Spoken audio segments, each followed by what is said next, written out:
Welcome to Classic Detective Mysteries. In today's story, we meet Mr. Fortune, a detective with a sharp mind and an uncanny ability to unravel even the most perplexing cases. H.C. Bailey's call Mr. Fortune brings us into a world of mystery where logic and observation lead the way to the truth. As Mr. Fortune is called to solve a seemingly impossible crime, we are reminded that no case is ever too baffling for his remarkable intellect.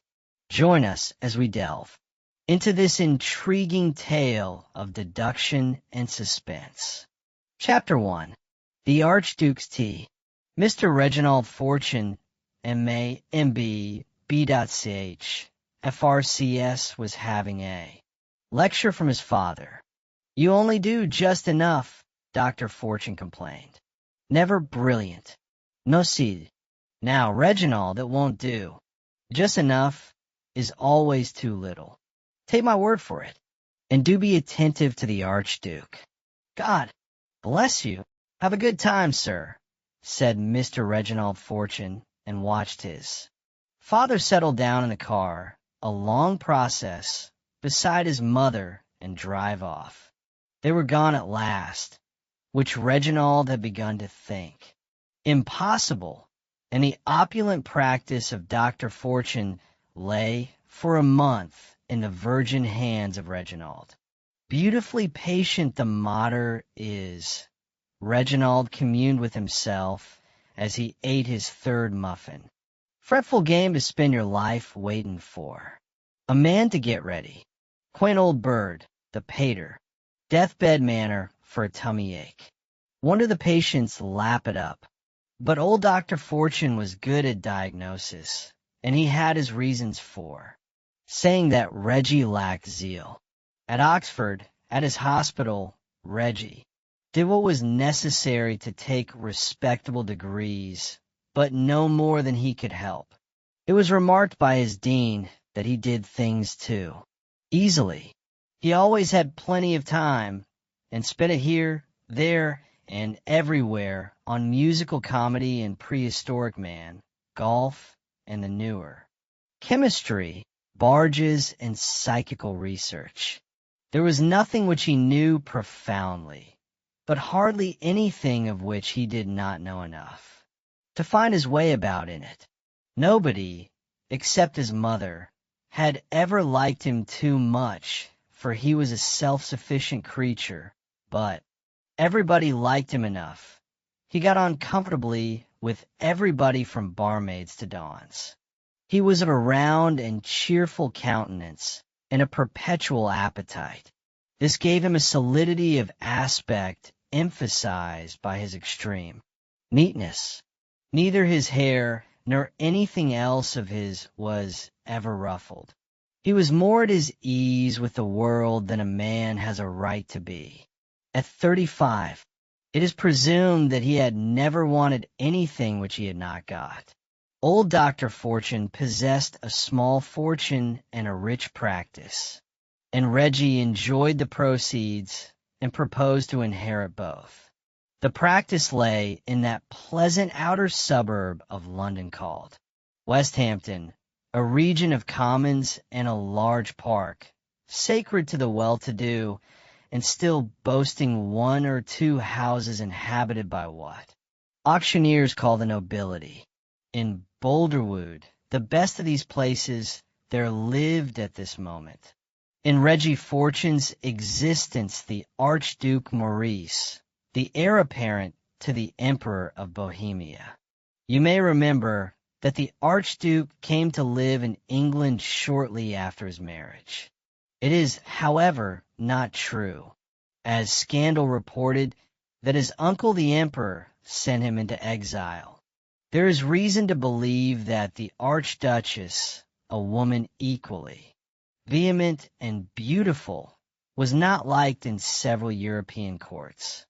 On her return from the honeymoon, she made a booby trap for that drill sergeant of a king, Maximilian of Swabia, and for some weeks the Central powers were threatening to mobilize. But she was a serene highness of the house of Erbach-Wittelsbach, which traces its descent to Odin, and had an independent realm of nearly 2 square miles, with parliament and army complete, and even the Emperor of Bohemia could not pretend that Maurice had married beneath him. History will affirm the simple truth that the Archduke and the Archduchess sought seclusion in England because they were bored to death by the Bohemian court, which was perpetually occupied in demonstrating that you can be very dull without being in the least respectable. The Archduke Maurice was a man of geniality and extraordinarily natural tastes. His Gardonnay long walk pint of beer in one of the old Westhampton inns made him a happy day. The Archduchess was not so simple, for she loved to drive her own car, a ferocious vehicle. But archduchesses may not do that in Bohemia. Reggie, having eaten all the muffins, lit his pipe and meditated on the cases left him by his father. Old Mrs. Smythe had her autumn influenza, and old Talbot Brown had his autumn gout, and the little Robinsons were putting in their whooping cough. A kindly world. He was dozing in the dark when the telephone bell rang. Was that Dr. Fortune? Would he come to Boulderwood at once? The Archduke had been knocked down by a motor car and picked up unconscious. Poor old Pater! Reggie grinned as he put his tools together. Pater would never forgive himself for being out of this. He loved the Lord, did the Pater, and since he had been called in to remove a fish. Bone from the archducal throat, he could not keep the Archduke out of his conversation. The royal geniality of the Archduke, the royal disdain of the Archduchess, Fortune had been much gratified thereby, and Reggie was prepared to loathe their royal highnesses. Thank heaven, the Pater was safe on his holiday. If his head swelled so over an archducal fishbone, he would have burst over an archduke. Knocked down, Reggie was practical. If without sympathy, he made haste in his neat way, and the sedate chauffeur of Dr. Fortune was horrified by instructions to let the car rip. The streets of Westhampton are not adapted to this. The district has tried hard to keep itself rural still, and its original narrow, winding lanes remain ill-lighted and overhung by trees. Boulderwood stands high, and its grounds border upon Westhampton Heath, across which there is one lamp per furlong. Just as Reggie's car swung round to the heath, it was stopped with a jerk. "What's the trouble, Gorton?" Reggie said to the chauffeur. Gorton was leaning sideways and peering into the gloom of the gutter. A gleam from the sidelight winked at a body which lay still. "Give me a turn," Gorton muttered. His face showed white. Reggie jumped out, but Gorton was quicker. "Lummy, it's the Archduke," he said, and his voice went up high. "Don't be futile, Gorton." Reggie bent over the body. "Get the lamps." On him. Gorton backed the car, and the body came into the light. Its face was crushed. Gorton gasped and swallowed. "But it's not him neither," he muttered. After a minute, Reggie stood up. "He was a fine chap about an hour ago," he said gently. "All over, sir?" Reggie nodded. "Some hog done him in, as you say, Gorton. Running down case. Big car. Took him in the back. Went over his head. But I don't see how he got into the gutter.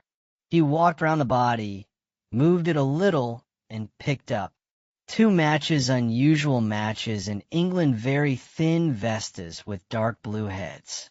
Why did you think he was the Archduke, Gorton? Such a big chap, sir. Not many his measure. And there's something about the make of the poor chap that's very like." But thank gods, it's not the Archduke, anyway. Why? Said Reggie, who was without reverence for archdukes. Well, let's take him along. They brought the dead man to the lodge at the main gates of Boulderwood, and there left him with a message to be telephoned to the police. The hall at Boulderwood is in the Victorian baronial style. Absurd, but comfortable. Reggie was still blinking at the light when a woman ran at him. His first notion of the Archduchess Ianthe was vehemence.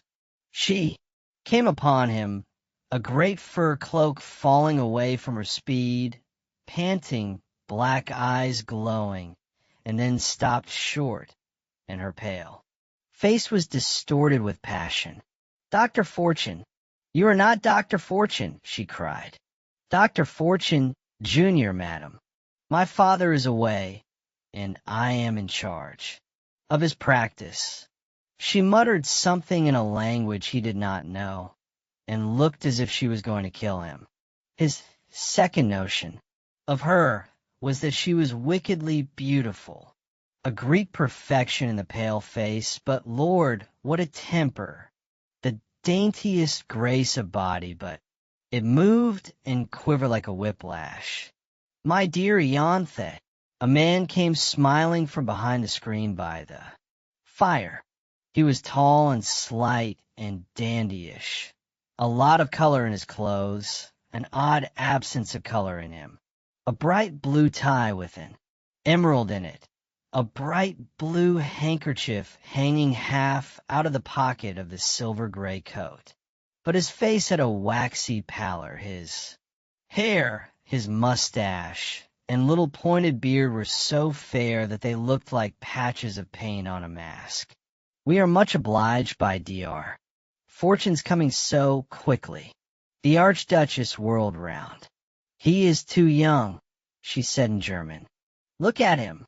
He is a boy." "I beg your pardon, madam," said Reggie in the same language. "May I see the patient?" The man laughed. "I'm sure we have every confidence in your skill, Dr. Fortune." All the laughter was smoothed out of his face.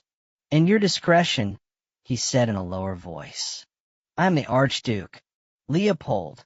You may be frank with me, and rely upon my help." Reggie bowed. "How did the accident happen, sir?" The Archduke turned to his sister-in-law. "You know that I do not know," she cried. "I was out in the car.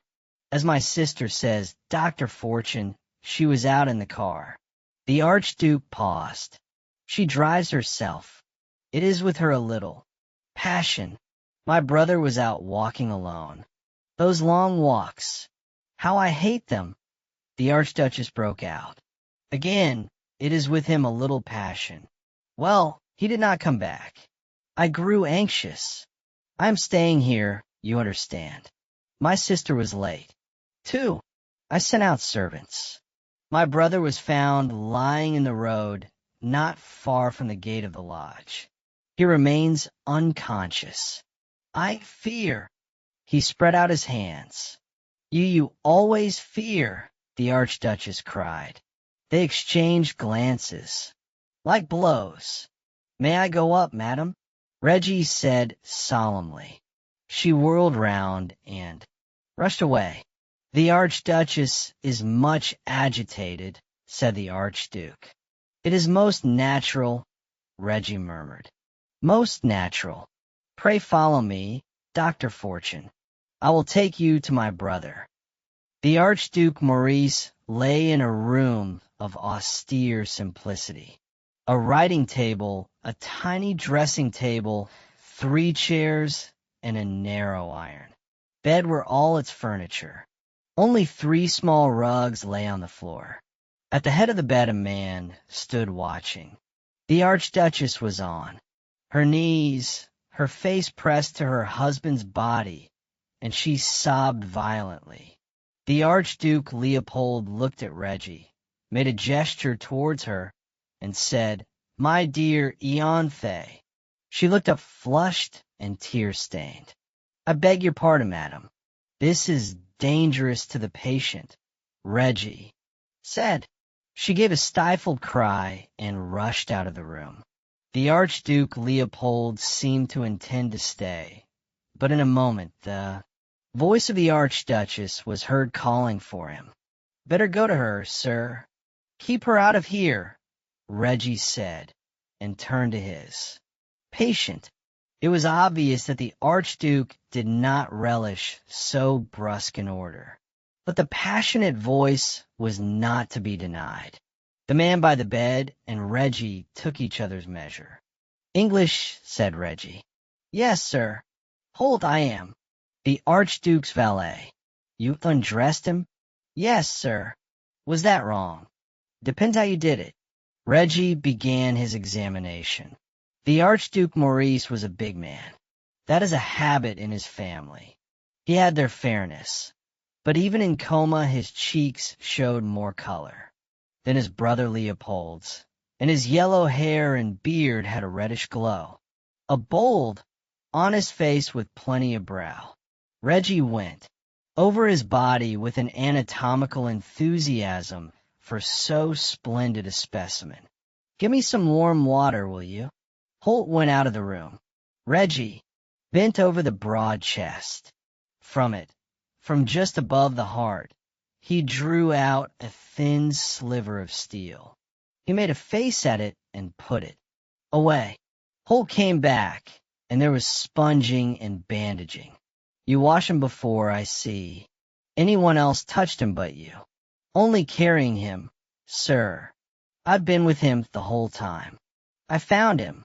"Oh, lying on his face, I suppose." "No, sir. On his back, just like he is now."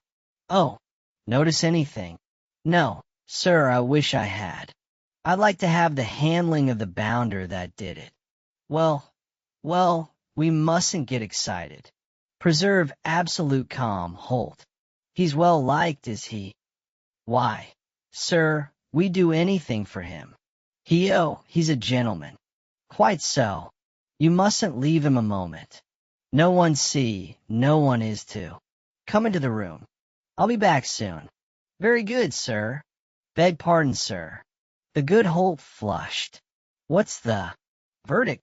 "It's not all over yet." Reggie went downstairs, and it appeared to him that he interrupted the Archduke and the Archduchess in a quarrel. But the Archduke was very pleased to see him, effusive in offering a chair, and so forth. Reggie was not gratified. "I must have nurses, sir," he announced. "I should like another opinion." "You see," the Archduchess cried, "it is as I told you. This boy, the Archduchess, is naturally anxious." The Archduke apologized. "By all means, nurses. But another opinion. You must have confidence in yourself, my good friend." "I have, but I want Sir Lawson Hunter to see the case." The Archduke shrugged. "It is serious, then, Dr. Fortune?" "We do not wish a great noise. Is it not so, Ianthe?" "I would give my soul to be quiet," she cried. "Quite," said Reggie. "Very well. Discretion, then, you understand, my good friend. I'll telephone to Sir Lawson at once." "Indeed? Is serious, then?" "It's a bad concussion." Reggie bowed and made for the door. "Udar Fortune," the Archduchess cried. What will happen?" "There's no reason we shouldn't hope, madam," Reggie said, and paused a moment watching them. Emotion plays queer tricks with faces. They were both in the grip of emotions. Sir Lawson Hunter is rather fat, and his legs are rather short. His complexion is grayish, and his eyes look boiled. People call him dyspeptic, though his capacious stomach has never known an ache, or imagine that he drinks, though alcohol and physicians are his chief abominations. His European reputation as a surgeon has been won by knowing his own mind. Reggie met him at the door and took him upstairs before that puzzling pair, the Archduke and the Archduchess, had a sight of him. "Glad you Could come, sir. It's an odd case. Every case is odd, said Sir Lawson Hunter. He was knocked down by a car. If he was, I can find it out for myself. Damn, fortune don't bias. Me. Most unprofessional. That's the worst of general practice. You fellows must always be saying something. Reggie held his peace. He knew Sir Lawson's little ways, having been his house surgeon. The faithful Holt was turned out of the room. Sir, Lawson Hunter went over the senseless body with his usual speed and washed his hands. Splendid animal, he remarked. They run to that, these Pragas.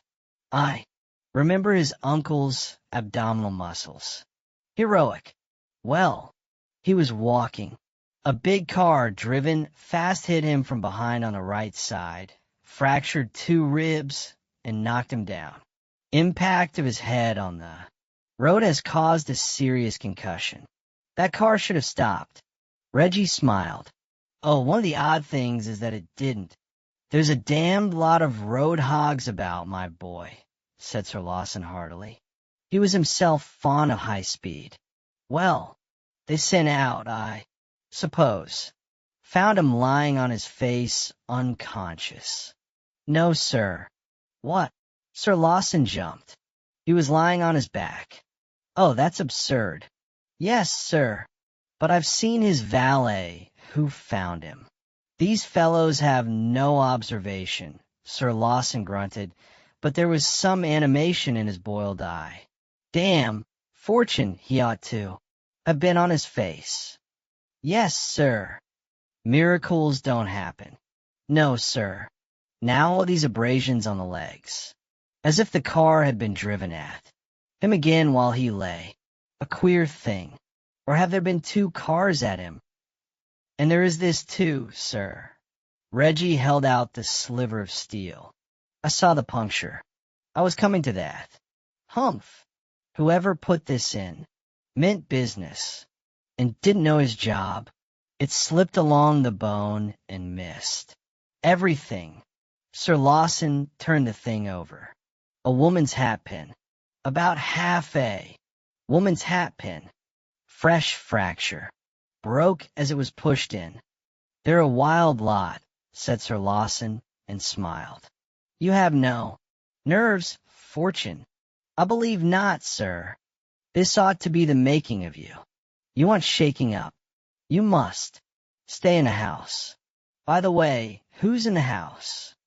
The Archduchess, of course. Ianthe. Yes. Aunt's a madhouse. Ianthe. Yes. Crazy on motoring. Drives her own car. And have you seen Ianthe since? Sir Lawson nodded at the body on the bed. She is very excited. Is she really? Sir Lawson laughed. Is she, though? How surprising. She is surprising, sir. What? What? Be careful, my boy. Handsome creature, isn't she? Yes, sir. Reggie declined to be amused. The Archduke Leopold is staying with them. Leopold. He's the dandy entomologist. He's tame enough. Well, he's the head of the house after this fellow. Better tell him. He blinked at Reggie. You have nurses you can trust? Well, we'll stay in the room till one comes, my boy. Our friend of the hat pin won't miss a chance. These royal families, they're a crisscross of criminal tendencies. Hohenzollerns, Habsburgs, Praga's, Wittelsbach's look at the heredity. There was another running down case here tonight. The man was killed, fractured skull. He was left on the road, too. And another. Queer thing, he was much the same build as the Archduke Maurice. Good gad. Sir Lawson was startled out of his omniscient manner. An event unknown in Reggie's experience. There's something devilish in it, fortune. One murder the wrong man dead and then try again at. Once the same way. Imagine the creature looking at that poor dead wretch and jumping on the car again to drive it on at the other man. Diabolical. Diabolical. I don't think I have much imagination, sir, said Reggie, who was not impressed by ineffective emotion. There was a gentle tap at the door. A nurse came and was given her instructions, and the two men went down to the Archduke Leopold. He had changed his clothes. He was now in a claret-colored velvet, which did violence to his complexion and his pale beard. He sat in the smoking room with a book on the entomology of Java and a glass of au sucre. He smiled at them and waved them to chairs. I have to tell you, sir, that your brother lies in grave danger, said Sir Lawson. Reggie looked at him sideways. Ah, the concussion. It is serious, then? I am deeply distressed. The concussion is most serious. There's another matter. In your brother's chest above the heart, at which it must have been aimed, we have found this. Mon Dieu, it is a hatpin, a woman's hatpin. But it is incredible. It is murder. Attempted murder. But what do you suggest, sir? Do you accuse someone? Not my function. That pin was driven at your brother's heart by someone. Can you tell me any more, sir? The Archduke buried his face in his hands. I will not believe it, he muttered. I will not believe it. After a little he controlled himself. Gentlemen, you have a right to my confidence. I will tell you everything. I trust you to do all that is possible for my poor brother and for the honor of our family, which to him, as to me, is dearer than life. You know that he is the heir to the throne of Bohemia. My uncle, the emperor, has long been vexed with his living in England. I came here to persuade my brother to go back to his country. My poor brother had made his home here at the wish of the Archduchess, who dislikes the duties of royalty. He was passionately, madly in love with her. But alas, in these love marriages there is often difficulty. They were not of the same mind upon many things, and the Archduchess is of a vehement temper. I fear, but you will forgive me if I say no more. I take one small thing. My brother loved to go walking. The Archduchess is passionately fond of her motor car, drives it herself, loves wild speed. My brother detested motor cars. I fear that my coming gave them cause for fresh quarrels. My brother was ready to go back to Bohemia. The Archduchess was violently opposed to it. I confess to you, gentlemen, I have feared some scandal, some madness. I thought she would leave him, but this it is appalling. The Archduchess was out in her motor car tonight. Sir Lawson said, Yes, it is true, but this must we think it. We have to think of nothing but our duty to our patient, said Sir Lawson. The Archduke grasped his hand. You are right. I thank you. I shall not forget your fidelity. The Archduchess whirled into the room. She, as Reggie remarked, had not cared to change her clothes.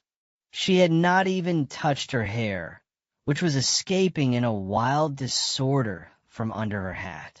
They will not let me see him, she cried.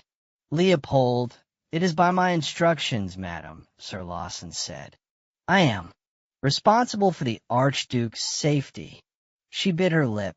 Is he so hurt? She said unsteadily. He lies in very grave danger, madam. I permit no one in his room. She stared at him, her throat quivering, her great eyes bold and bright.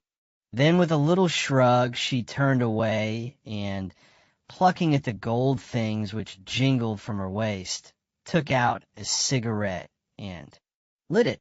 Reggie saw one of those foreign matches with the violet heads. Sir Lawson made his bow, and Reggie went with him to his car. Why, did you tell them that the Archduke was in grave danger? He said. He'll be safer if they believe he is going to die. said Sir Lawson. "Oh, do you think so?" said Reggie, as the car shot away. Then he made an excellent supper and slept sound. He found his patient peaceful in the morning. No sign of consciousness yet, but more color in the cheeks, a deeper breathing, and a stronger pulse, more warmth. "The Archduchess has come twice in the night to ask about him, Doctor," the nurse said. "I told her he was no better." "Did she make a noise?" Reggie frowned. "No, she was very good." Reggie went out to take the air, and the air is not bad on the Westhampton Heights. He made a good pace under the great beeches of Boulderwood and came out on the open road across the heath. Just there he had found the dead man. A dull red stain could still be seen. It was farther on that the Archduke was struck, just beyond the turn to Brendan. He found the place. There was a loosening of the road, as if a heavy car had been brought up sharply or made a violent swerve. He walked to and fro, scanning the ground. Another of those. 4 matches. He was just picking it up when a motor car stopped a few yards away. 2 men jumped out and came towards him. One was middle-aged and singularly without distinction. The other had a youthful and very jaunty air, and it was only when he came near that Reggie saw the fellow was old enough to be his father. An actor's face with that look of calculated expression, and an actor's way of dressing, a trifle too emphatic. His present part was the gay young fellow. Dr. Fortune, I think. He smiled all over his face. "I am Dr. Fortune. Reconstructing the crime, eh? Oh, you needn't be discreet. I'm Lomas Stanley, Lomas Criminal Investigation Department. Don't you know? Sir Lawson Hunter came round to me last night. Patient's doing. Well, I see. That's providential. Just a moment, just a moment." He skipped away from Reggie to his companion, and they went over the ground. But Reggie thought them very superficial. Lomas skipped back again. "He didn't bleed, then?" "The other man did, though the man you found in the middle of the road. And I found him dead in the gutter. It's quaint what the criminal don't think of. I'm surprised every time. Did you find anything here?" Reggie held out his match. "There are 2 more like that by the other man." Lomas turned it over. "Belgian make. You buy them all over the continent, don't you know? The Archduchess carries them.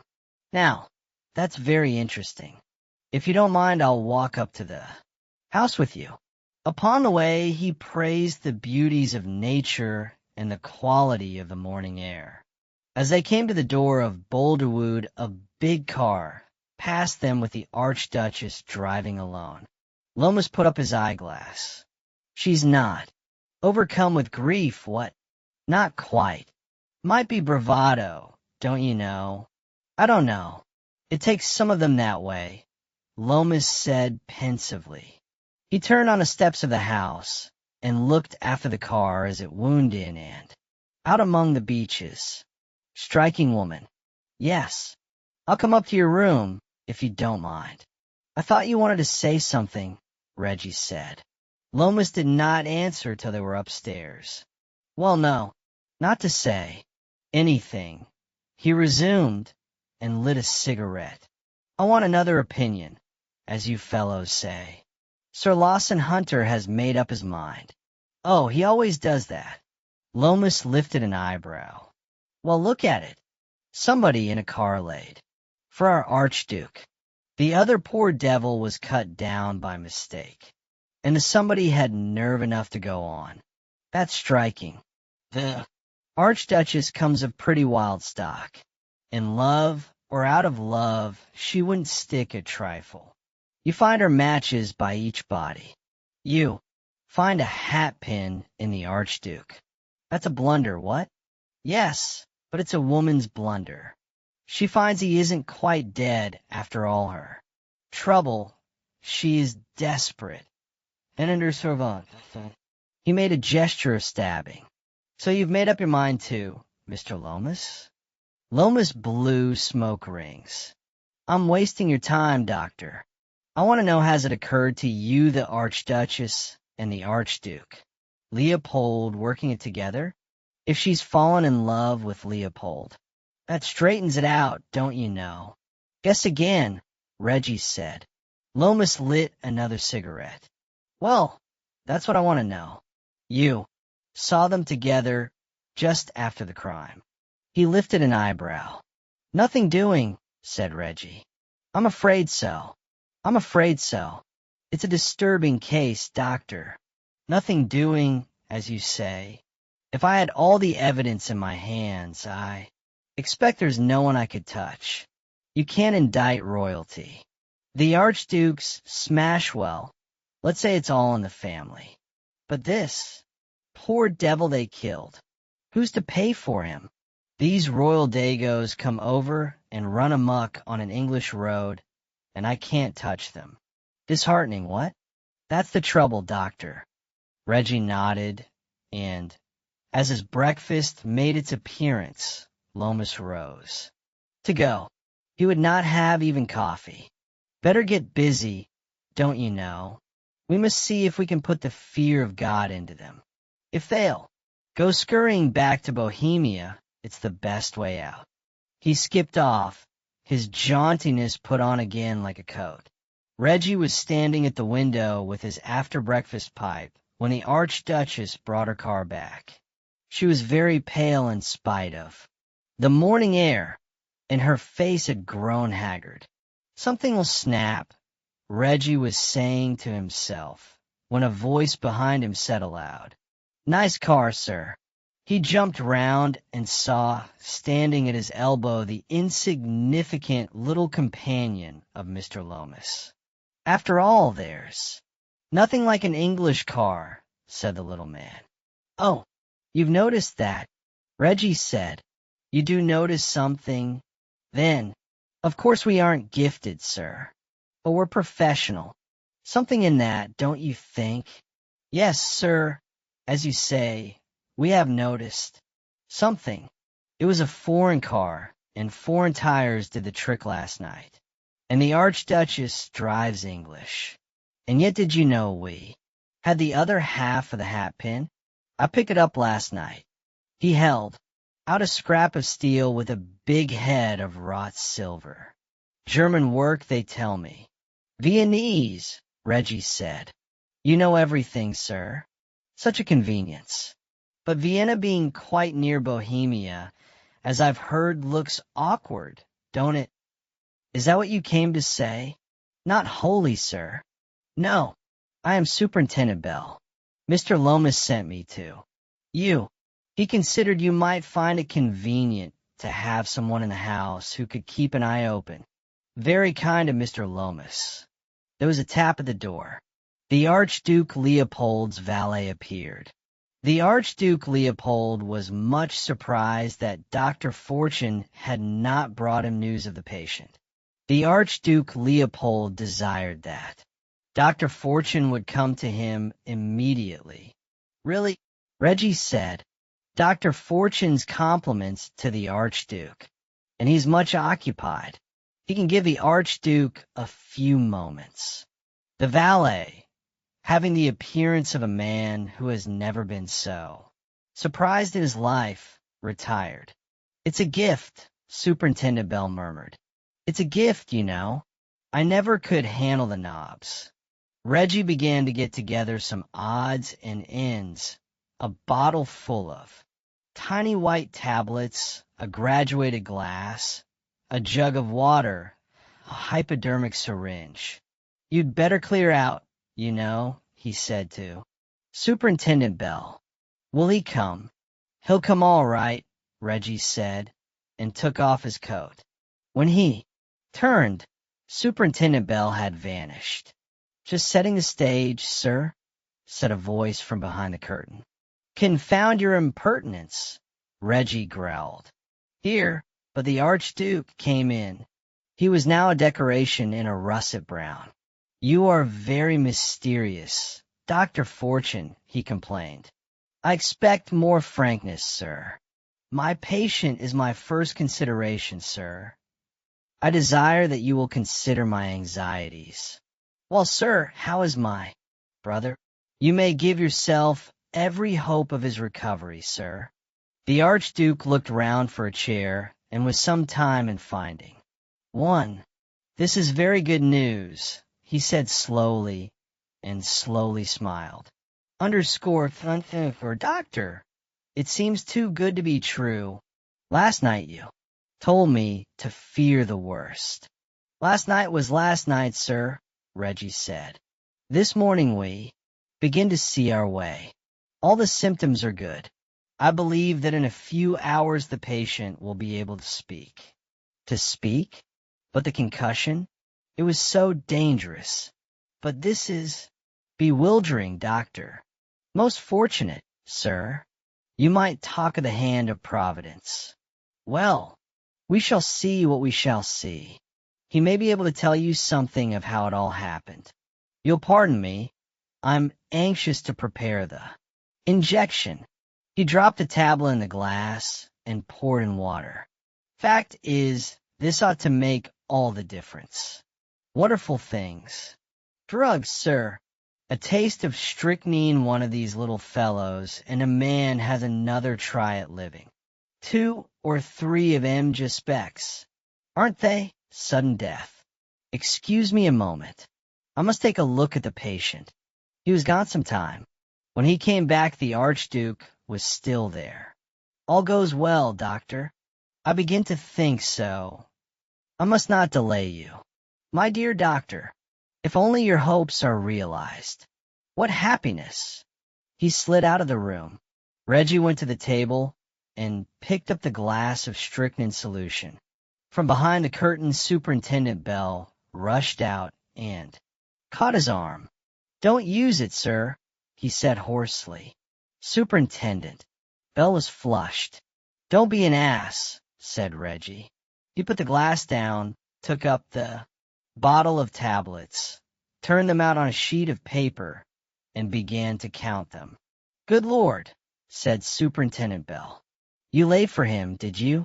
What a plant.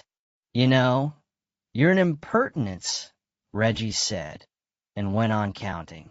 I'll get on to Mr. Lomas, sir, said the superintendent humbly. Don't you telephone, or I'll scrag you. Telephone? Not me. I say, sir, you're some doctor. He fled. Reggie finished his counting and whistled. He did himself proud, said he. The blighter. He shot the tablets back into their bottle, found another bottle, and poured into it the solution, and locked both away. Number 1, he said with satisfaction. Now, for number 2. He went off to his patient and spent a placid half-hour chatting with the day nurse on dancing in musical comedy. But it was hardly half an hour before the Archduchess tapped at the door. Reggie opened it. This way, if you please, madam. He led the way to his room. I have something to say. She stood before him, fierce, defiant, and utterly wretched. I can promise you that the Archduke will recover consciousness. She caught at her breast. He will live. It was the most piteous cry he had ever heard. He will live, madam. She trembled, swayed, and fell. Reggie grasped at her, took her in his arms, and put her in a chair and waited frowning. She panted a little and began to smile. Then faintly, softly, no, more now. Ah, dearest. It was in her own language. She opened heavy eyes. What is it? The Archduke has spoken, madam. He said your name. Then she began to cry, and, holding out both hands to Reggie, let me go to him, please, please. Not now. Not yet. You must have no emotions. You will go to your room and sleep. You are a boy. She laughed through her tears and thrust her hands into Reggie's. I beg your pardon, madam, Reggie said stiffly. The creature was absurdly adorable. You? Oh, Englishman. It was made plain to him that he was expected to kiss her hand. He did it like an Englishman. Then the other was put to his lips. He cleared his embarrassed throat. I must insist, madam, you will. Say nothing of this to anyone. It's necessary the household should suppose the Archduke still in danger. Why? A spasm crossed her face. You are afraid of Leopold. And you, madam? Reggie said. Afraid? No, but she shuddered. But he is not a man. Have no anxieties, madam. I have none, Reggie said, and opened the door. Then, she's a bit of a dear, he said to himself, and rang for his lunch. For times that afternoon the Archduke Leopold sent to ask for news of his brother, and each time Reggie answered that the patient was much the same. Leopold will be doing some thinking, Reggie chuckled. Happy days for Leopold. Towards tea time, the Honorable Stanley Lomas arrived jauntier than ever. Well, doctor, been enjoying yourself, what? He shook hands heartily. Best congratulations and all that. Sound scheme. Vidi. Sound scheme. Well, I expect you'll be glad to be rid of Leopold. What? I conceive I can put the fear of God into him now. Free hand. Don't you know? Let's take him on. It was announced to the Archduke Leopold that the Honorable Stanley Lomas of the Criminal Investigation Department desired to confer with him. The Archduke, who was drinking tea, was pleased to receive Mr. Lomas. He also received Reggie.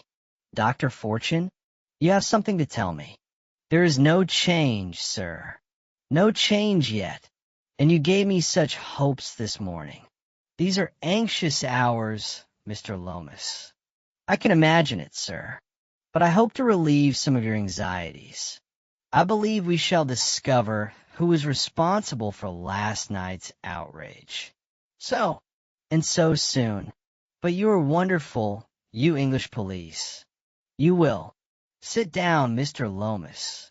He looked at Reggie, whose lingering naturally surprised him. Is there anything more, Dr. Fortune? Dr. Fortune is part of my evidence, sir, said Lomas. Is it possible? But you interest me exceedingly. Permit me one moment. He slid out of the room. Lomas turned in his chair and lifted an eyebrow at Reggie, who was settling his tie before an old Italian mirror. Probably gone to change his clothes, Reggie said. He's only worn one suit today. A footman brought in more tea things, and a moment after the Archduke came back. I'm all impatience, Mr. Lomas. But pray take a more comfortable chair. Dr. Fortune and I recommend the chair by the screen. Let me give you some tea. He was all smiles. Have you made arrangements to leave England, sir? Lomas said sharply, Mr. Lomas, you have time to catch the mail tonight. I hope that I do not understand you, sir. You appear insolent. Oh, sir, there will be no delicacy in handling the affair. You went to Dr. Fortune's room this morning. The Archduke gave a glance at Reggie, who sat intent on stirring his tea. He was preparing an injection of strychnine for his patient. Hello, what's that? Reggie cried and nodded at the window. Oh, I suppose it's the car, Lomas. Your fellows will have found her and brought her round. The car, sir, the Archduke said, and Lomas put up his eyeglass. The car that did the deed. The Archduke slid across to the window. Lomas, too, stood up and looked out. They turned and stared at Reggie, who was sipping his tea. Lomas frowned. There's nothing there. Fortune. The Archduke smiled. Dr. Fortune has hallucinations. And he pulled out his handkerchief and dabbed his face, sat down, and drank his tea. In gulps. We'll keep to the point, if you please. Lomas was annoyed. Dr. Fortune told you that 2 of his strychnine tablets would kill a man. He went out of the room. While he was gone, you dropped half a dozen tablets into the injection prepared for your brother. I have to demand, sir, that you leave England by the next boat. The Archduke burst out laughing. The good Dr. Fortune, as you have seen, he has hallucinations. He hears what is not, dreams what never was. But if I were a policeman, Mr. Lomas, I should not make Dr. Fortune a witness. You become ridiculous. He is not the only witness, sir. One of my men was behind the curtain. The Archduke poured himself out another cup of tea. May I give you some more, Dr. Fortune? No, I fear you are malicious, my friend. He laughed a little. And you, sir, we sometimes find a policeman corrupt in our country. We do not permit him to trouble us. You brought a German car into England, sir, Lomas said. Where is that car? Your spies did not seem very good, Mr. Lomas. Come, sir, enough of this. The Archduke started from his seat with a cry. His body was bent in a bow. A horrible grin distorted his face. He fell down and was convulsed. He gasped. His pale cheeks became of a dusky blue. He writhed and lay still. So that's that, Reggie said. I wondered what he wanted with half a dozen. What is it? Lomas muttered. Oh, strychnine poisoning. He swallowed a grain or so. My God, can you do anything? Reggie shrugged. He's as dead as the table. After a while, well, it's a way out, Lomas said. But I can't understand the fellow. Oh, I don't understand at all, Reggie admitted. He was out to kill his brother. That meant being emperor.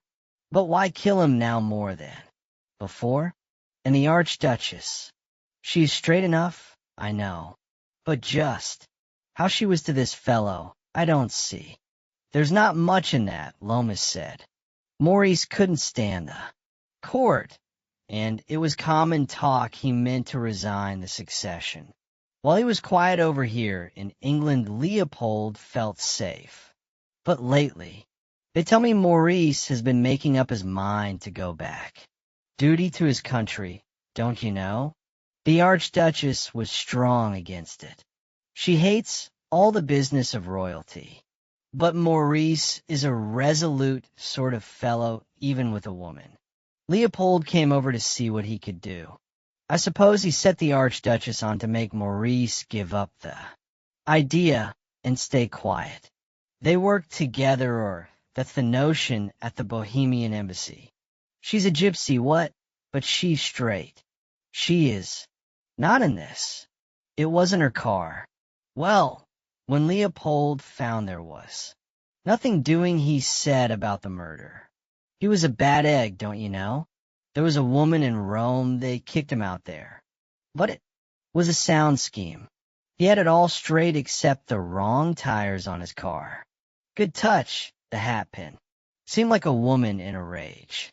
He knew a lot about women, one kind of woman. There was a tap at the door. The two walked forward. Sir Lawson Hunter, sir. The footman tried in vain to see the Archduke. Yes, bring him up, Reggie said. Sir Lawson bustled in. New case for you, sir. The two men moved apart, and Sir Lawson saw the body. Poisoned himself. Taken strychnine, Lomas said. Oh, don't bias him, said Reggie. He doesn't like that. Good gad. Sir Lawson's eyes bulged.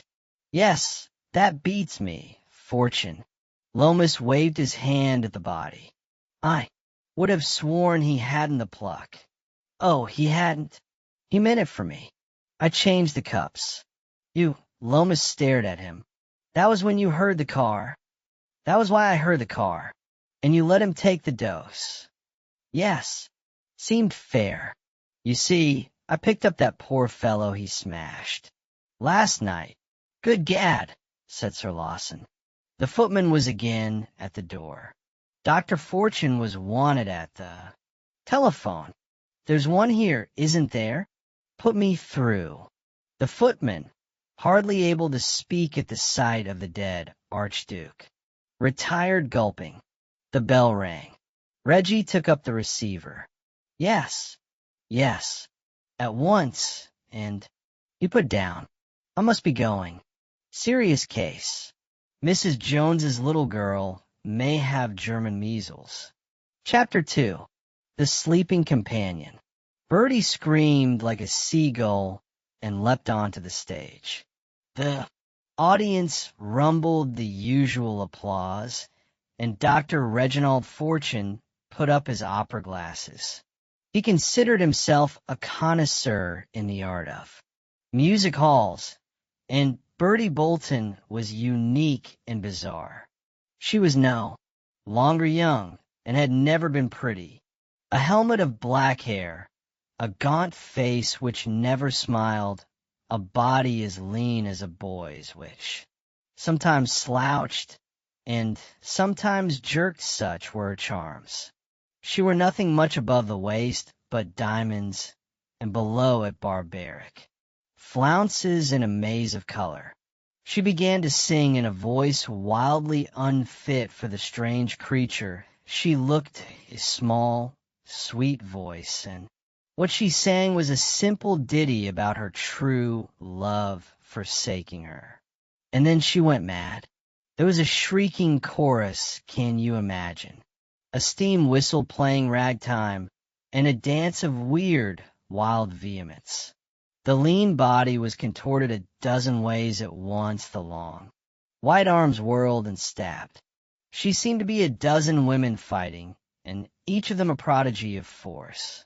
It was not a pretty dance, but it had meaning. Bertie sank down, panting on her crazy rainbow, flounces, and nodded at the audience, which thundered at her. Dr. Reginald Fortune shut up his opera glasses.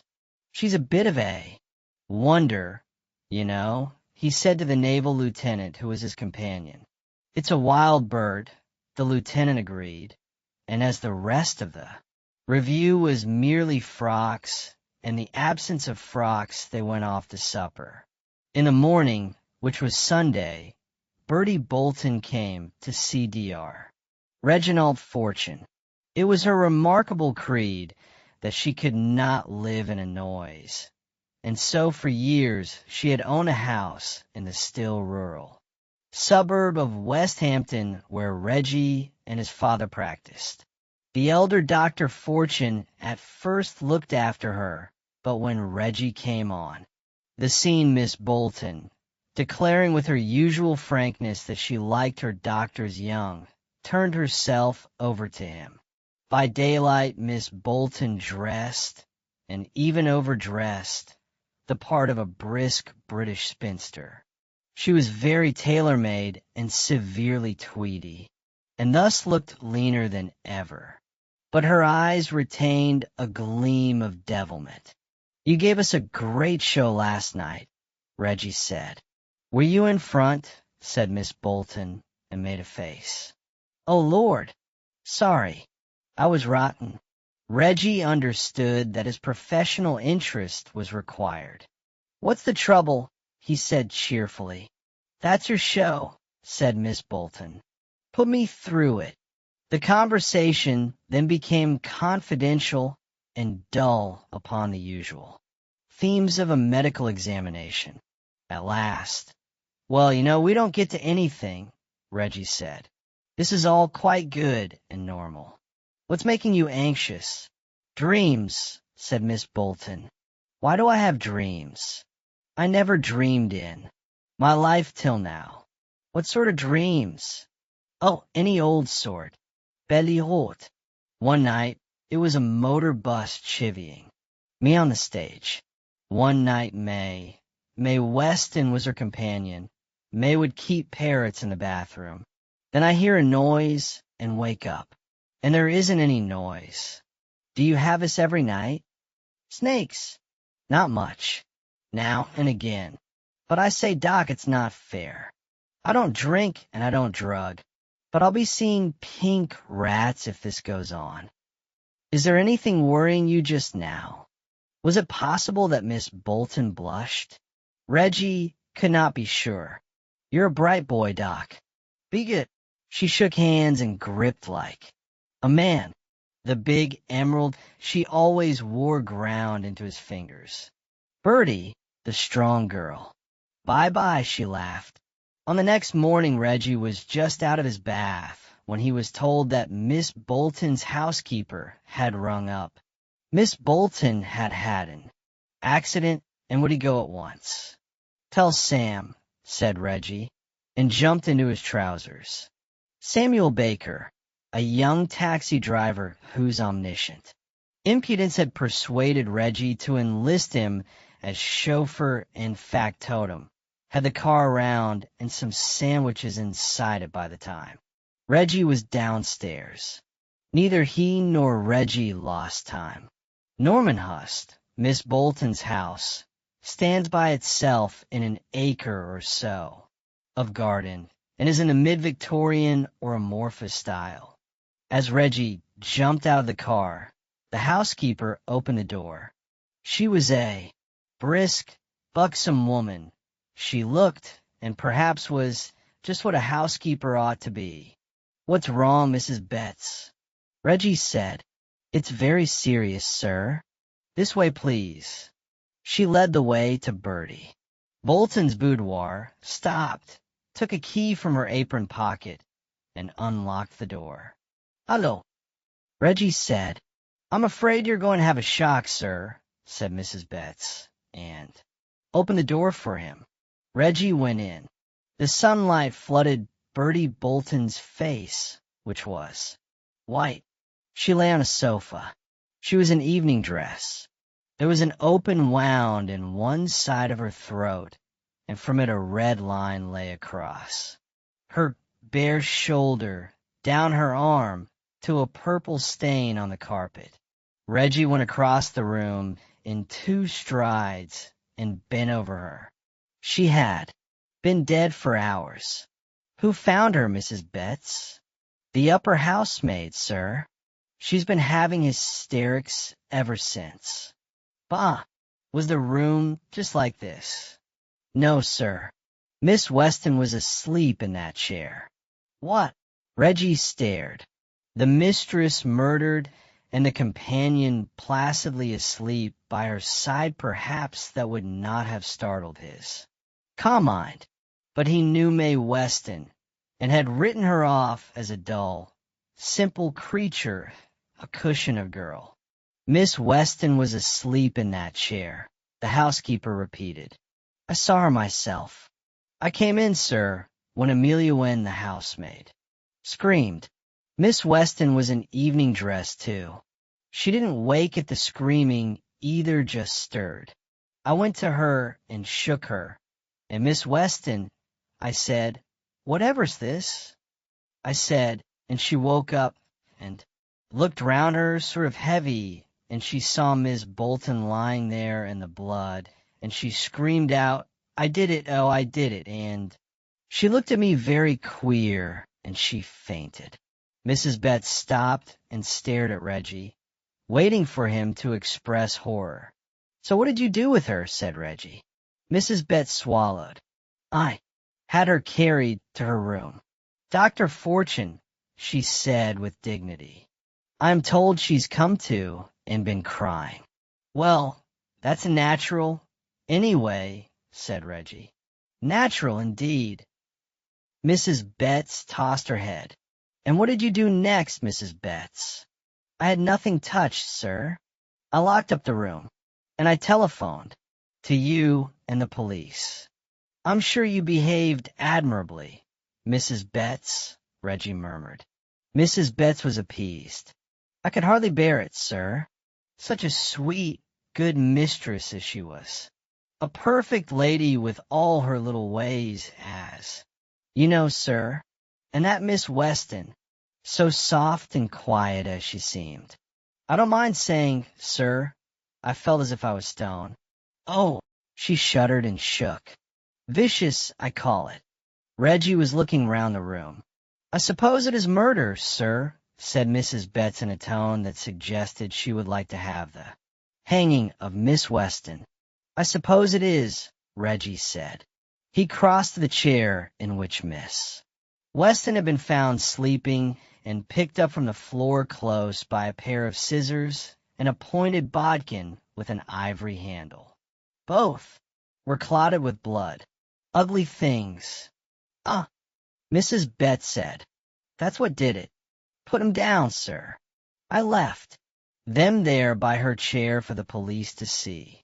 You think of everything, Mrs. Betts, said Reggie, and put them down, and went back to the body of Bertie Bolton.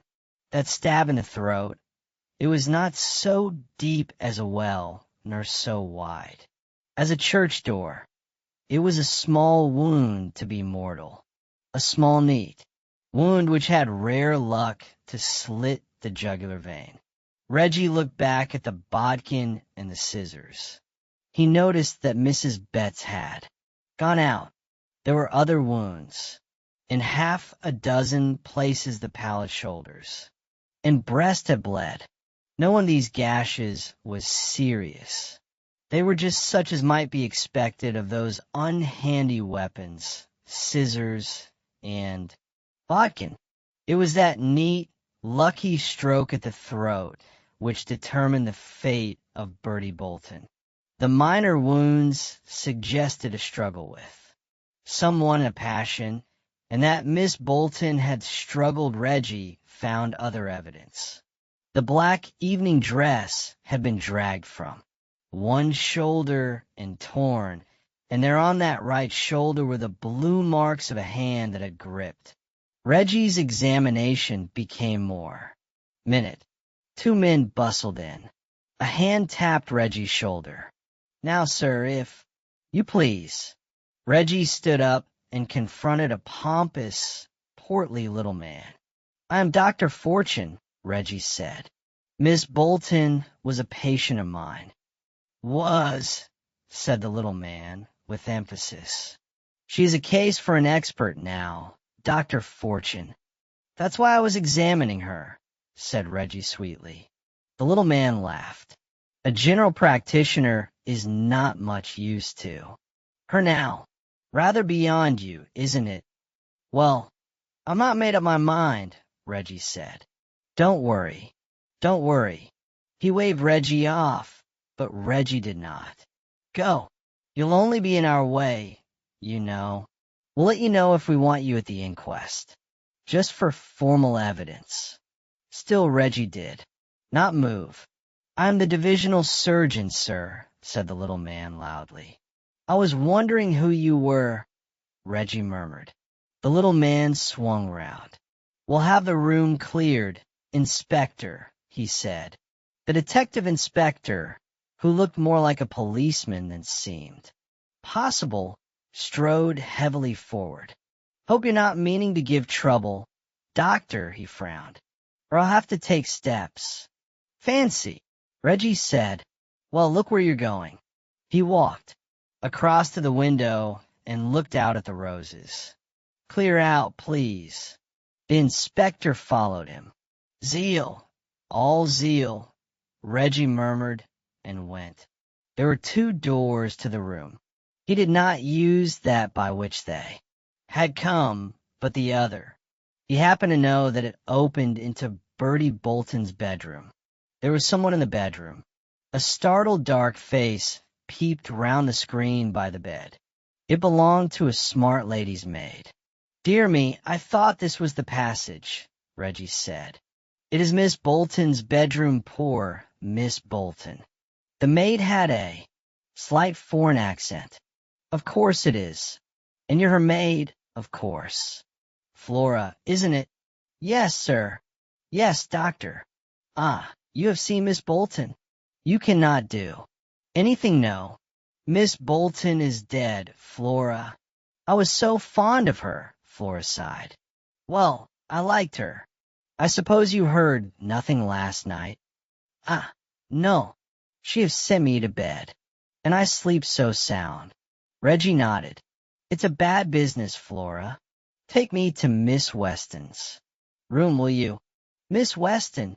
Ah, Flora said, with tragic intensity. Ashem, you think she... I do not think. I feel, Flora said. It's a bad habit. Well, and Flora led the way. She was a plump woman of some age, but still comely enough in a dark, heavy fashion. A tap at a door. It is the doctor, Miss Weston, from Flora. A sullen voice. You can come in, and in Reggie went. May Weston was a squalid sight. Her natural prettiness, the prettiness of fresh youth, the bloom of pink and white, the grace of... Full, soft line had all gone from her. She lay a shapeless heap on her bed, her evening dress still on, and all crushed and crumpled and awry, her yellow hair half down and tousled, her face of a bluish pallor. What do you want? She stared at Reggie heavily. Well, this won't do, will it? Reggie smiled cheerfully and sat down beside the bed. So why are you like this? Haven't you heard? She cried. I've heard and seen, Reggie said. I can't do any more there. But perhaps I can hear. He began to feel her pulse. I'm not ill. Well, you never know. He let her wrist go and bent over her. Sleep. Rather sound, don't you? Oh, she shuddered. Why do you look at me like that? Reggie bent suddenly closer and as suddenly sat up again. Then he laughed. Like what, my dear? She stared at him and her lip quivered. You. Oh, do you think I can be mad? Reggie shook his head. Let's begin quite at the beginning. Let's preserve absolute calm. You dined with Miss Bolton last night alone? After dinner you went to her boudoir? That would be about 9. Yes. Mr. Ford came just after the coffee. Ah, and who is Mr. Ford? May Weston blushed abundantly. We's been here a good deal. She stammered. Oh, Dr. Fortune, it isn't his fault. Young or old, rich or poor, what is he? Of course he's young. I suppose he's rich. His father makes engines or something in Leeds, and he is in the London office. Sounds solid, Reggie agreed. And why does Mr. Ford call at 9 p.m.? Miss Weston's blushes were renewed. He has been very often, she said, and wrung her hands. I shall have to tell, Doctor, shan't I? Yes. He met Miss Bolton once at supper, and then he used to come here. Ah, good-looking fellow, is he? Oh, yes. He is very big and handsome, and Miss Bolton liked him. Well. Reggie understood now why. Poor Bertie Bolton had been dreaming dreams of nights. Yes, said May Weston faintly. Oh, it's a shame, but I must tell. She thought he came to see her, but it was really to see you. Now, let's get back to the coffee. He came last night. We were so gay. Miss Bolton, oh, poor Bertie. We can't undo that, my dear. Let's do what we can for her. Did he stay late? Rather. I don't know. I was sleepy, but Bertie was so gay. And then he went away, and Bertie began to talk about him. I don't know how it happened. She said something, and I felt I just had. To tell her, I told her he had proposed to me. And then she was furious. Oh, have you ever seen her in one of her rages? She was terrible. She said dreadful things. And I felt as if I couldn't do anything at all. I was dazed and faint and just sat. I know she hit me. I saw the bruise, Reggie said gently, looking at the blue mark on her neck.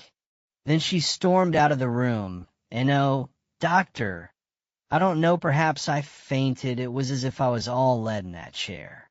I thought I was asleep, and it was like a horrible dream. I saw her being killed. She was on the sofa, and someone was hitting at her. Oh, doctor, did I do it? Was it a dream? Did I really do it? You saw or you dreamed. Who was it struck her in your dream? Oh, I don't know. It was just like a dream when you can't tell. I know it was Bertie. But was it me killed her? The door was flung open. The detective inspector strode in. May Weston. He was more the policeman than ever. Reggie stood up. How civil you are, he said. You make yourself very busy, don't you? The inspector glared. Don't you interfere with me. May West and I shall charge you with the murder of your mistress, Bertie Bolton. Get up off that bed now. He's forgotten the rest of his part. Anything you say may be used in evidence against you, Miss Weston. So you'll say nothing, please. The inspector grew red and puffed and advanced upon Reggie. Here, you clear out of this. You're obstructing me in. Is it possible? Reggie drawled. Well, it isn't necessary, anyway. And he left the inspector still swelling. It is fair to him to add, what he has since protested, that he never liked May Weston. Pussycat is his name for her, and he is not fond of cats. From her room, he went to the telephone in the hall, and there the inspector, still rather flushed, found him again. And what might you be doing now, if you please? Said the inspector, with constabulary sarcasm. Oh, I'm talking to Miss Bolton's solicitors. Hadn't you thought of talking to Miss Bolton's solicitors? Never you mind what I thought of. Don't you use that telephone again. I won't have it. Oh, yes, you will. Now I'm going to talk to Superintendent Bell. The inspector was visibly startled, for Superintendent Bell was near, the summit of the Criminal Investigation Department. Any objection? No. How nice of you. He conferred with the telephone, and at length, Dr. Fortune. Yes. Oh, is that you, Bell? So glad. I wish you'd come along here, Normanhurst, Westhampton. One of my patients murdered. No, not by me. Quite unusual case. Yes, it is the Bertie Bolton case. The inspector in charge is such a good, kind man. Sweet face he has. You'll come right on? So glad. Reggie put down the receiver and smiled upon the puzzled inspector. That's that, he said, and went out. Samuel, the chauffeur, put away his picture. Paper. I want my camera, Reggie said, and Samuel touched his hat and drove off. Reggie sauntered into the garden. Normanhurst, as you know, is a low, spreading house of a comfortable Victorian dowdiness. There don't count the attics only 2 stories. It is old enough to be quite covered with climbing plants ivy on the north, roses and a wisteria on the other sides. Bertie Bolton's bedroom and boudoir looked to the south and were on the ground floor. On the north of the house is the approach from the high road, a curling drive through shrubbery. Bertie Bolton's rooms looked out upon a rose bed and a big lawn. About her windows climbed a big Gouloir de Dijon. The roses beneath were of the newer hybrid teas, well cultivated, well chosen, and at their best a fragrant. Pomp of red and gold. How she loved them, poor soul, Reggie thought, and began to feel sentimental. That singular emotion was interrupted by the sound of a motor car. He went back to the front of the house. To meet it, a big car was drawing up. It contained 2 people uniformed, chauffeur and a large young man who jumped out, rather clumsily, before the car stopped. He had the good looks of a hero of musical comedy, but an expression rather sheepish than fatuous, and a pallid complexion. I think you're Mr. Ford. Reggie came close to him. I am Dr. Fortune. Miss Bolton was a patient of mine. I hardly expected to see you so soon. Miss Weston sent for me, sir." Mr. Ford recoiled, for Reggie's face was very close to his. "Did she, though?" Reggie murmured. "Did she really?" Miss Weston had forgotten to tell him that. Pussycat. Well, Flora telephoned for her. She said something terrible had happened, and Miss Weston wanted me. "I say, doctor, what has happened?" "Jolly kind of Flora," Reggie said. "Well, Mr. Ford, Miss Bolton has been murdered." "My God," said Mr. Ford, and became livid. "And Miss Weston has been charged with the murder." "Oh, my God," Mr. Ford said again. "Oh, damn," and put his hand to his head. "Here, let me go to her." "I don't mind," said Reggie, and Mr. Ford plunged into the house. Reggie remained on the steps, waiting for fresh arrivals. The goggled chauffeur moved his car on out of the way, descended, and behind le rustinu lit à cigarette. Reggie, who never smoked them, sniffed disapproval and began to fill a pipe. A taxicab drove up, and out of it bounced a plump little man whose coat looked as if he were stays. "I am Dr. Fortune," Reggie said. "And I'm Donald Gordon, doctor," said the little man, who was emphatically a Jew. Moss and Gordon. It was the name of Miss Bolton's solicitors, not the Roses. "Anything queer, sir?" "There's that," Reggie said. He pointed to a spray of the Gloire de Dijon beside the window. It bore a bud. It had been broken, and the bud was limp and dead. "That wasn't broken last night," said the superintendent. "No, that's what's interesting," said Reggie, and turned away. At the door and in the drive, there was some congested traffic. Mr. Ford's big car still waited. Reggie's humbler car had come back with his camera. The taxis of Mr. Gordon and Superintendent Bell took up more room, and yet another taxi was trying to get to the steps. "Who's this, Superintendent?" "I dare say it'll be for Miss Weston." "Taking her to Holloway at once?" Well, well, I dare say it's all four. The best." But Miss Weston was not to go without noise. Mr. Ford saw to that. At the head of the stairs, he conducted an altercation with Inspector Morden in which defiance, abuse, and profane swearing were his chief arguments. It was beastly stupid, and it was damned impudence to arrest Miss Weston, and it was also beastly impudence and damned stupid, and so forth, in the midst of which the wretched girl was shepherded by two detectives downstairs.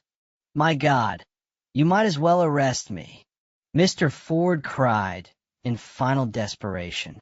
"Perhaps I will," said the inspector heavily, and glowered at him. Mr. Ford paled and drew back. On the stairs below, Miss Weston stopped and turned. "Oh, Edmund, don't," she said. "They can't hurt me. You know they can't." Superintendent Bell drew Reggie aside. "Think that throws any light?" Reggie said. "Well, not a searchlight," said the superintendent. Miss Weston was driven off. Mr. Ford, looking dazed, came slowly downstairs, and to him went Gordon. "Better get her a solicitor, you know," Gordon said. "By Jove, that's it," Mr. Ford cried and plunged out. The inspector and the superintendent exchanged glances and looked at Gordon. "Why did you put him on to that, sir?" said the superintendent. "Professional feeling, dear boy," Gordon smiled. "Nice girl, ain't it? I fancy my firm are Miss Bolton's executors, and I fancy that bird is sole legatee." The superintendent pursed his lips. The inspector laughed. "It grows, don't it, sir? Just grows," he said. "I would like to get on," Reggie yawned. "That's right," said the superintendent, and took the inspector aside. Mr. Gordon, following Reggie to the boudoir, was distressed by the sight of the dead body, and said so. Reggie went on with his. Photography first the stab in the throat, then the minor wounds, then the bruise on the shoulder. At which last Inspector Morton found him taking the wrong side. Aren't you? He sneered. Oh, I'm taking all sides.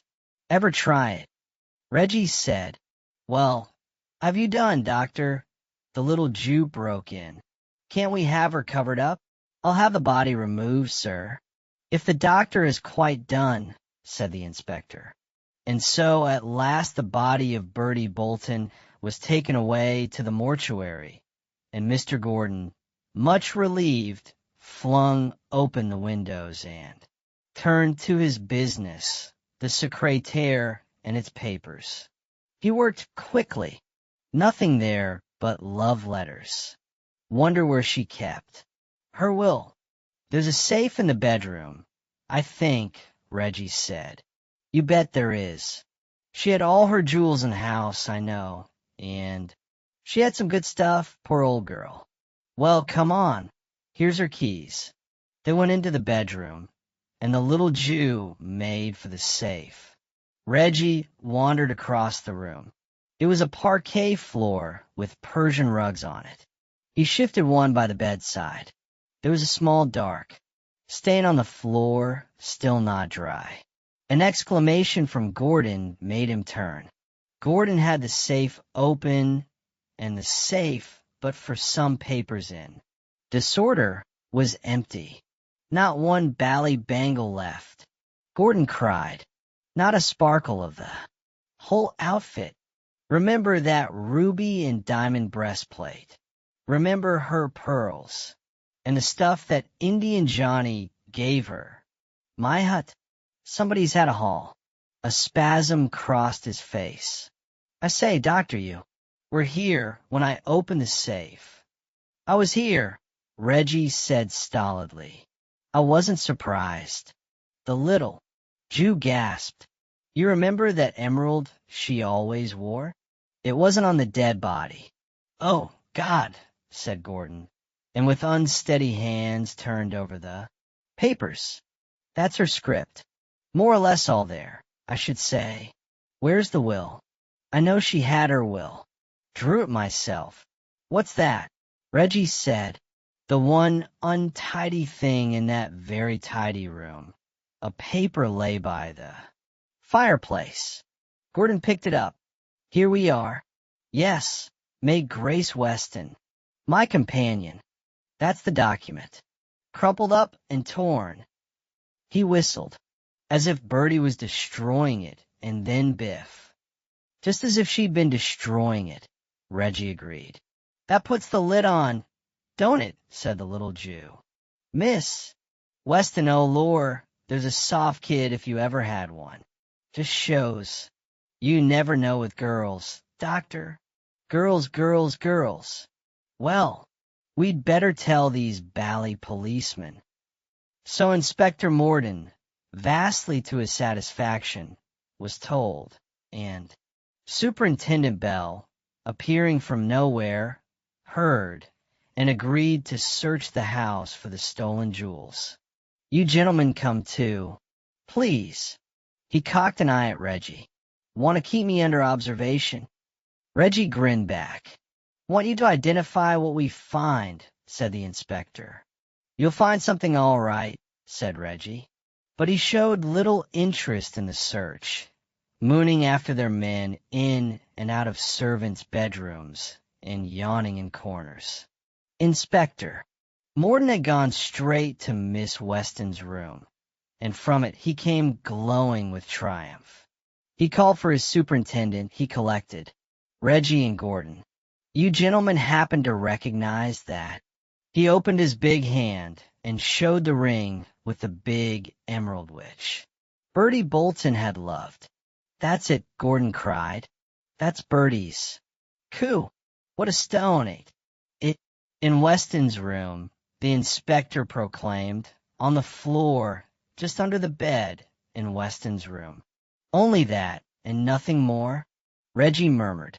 Yes. Where's the rest, Morden? Said Superintendent Bell. The inspector smote his thigh. By George, I see it. I'll let that rascal Ford see the winch alone. He's gone off stuffed with the swag. That's a thought, Reggie admitted, and the superintendent lifted an eyebrow at him. You ought to have Ford watched. No, I mean it. If I was you, Inspector, I'd have his place watched night and day. The inspector was visibly gratified. I know my business, thank you, he said. I say, Doctor, it is growing, isn't it? Oh, yes, as if it was forced, Reggie smiled. What do you mean? The inspector flushed. You see, you're so witty, Morden, said the superintendent. And that's that, Reggie yawned. You don't really want me any more. Goodbye. Oh, Inspector, I don't want you to be disappointed. The murder wasn't done in that room where you found the body. Goodbye. Wasn't done. The inspector stared after him. Good Lord, he's mad. Better get him to bite you, Morden, said the superintendent. That party did not meet again till the day of the inquest. Before the court met, Superintendent Bell called on Reggie and found him in a bad temper. This was unusual, and equally unusual in the superintendent's experience was a pallor, a certain tension across Reggie's solid, amiable face. A civil question about his health brought a snappish answer. It seemed to the superintendent that Dr. Fortune had been making a night of it. Well, what is it? Reggie snarled.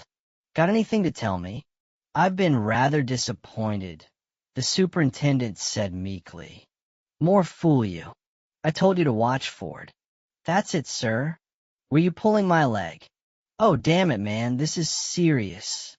Miss Bolton was a patient of Mine. I don't let anyone but me kill my patients.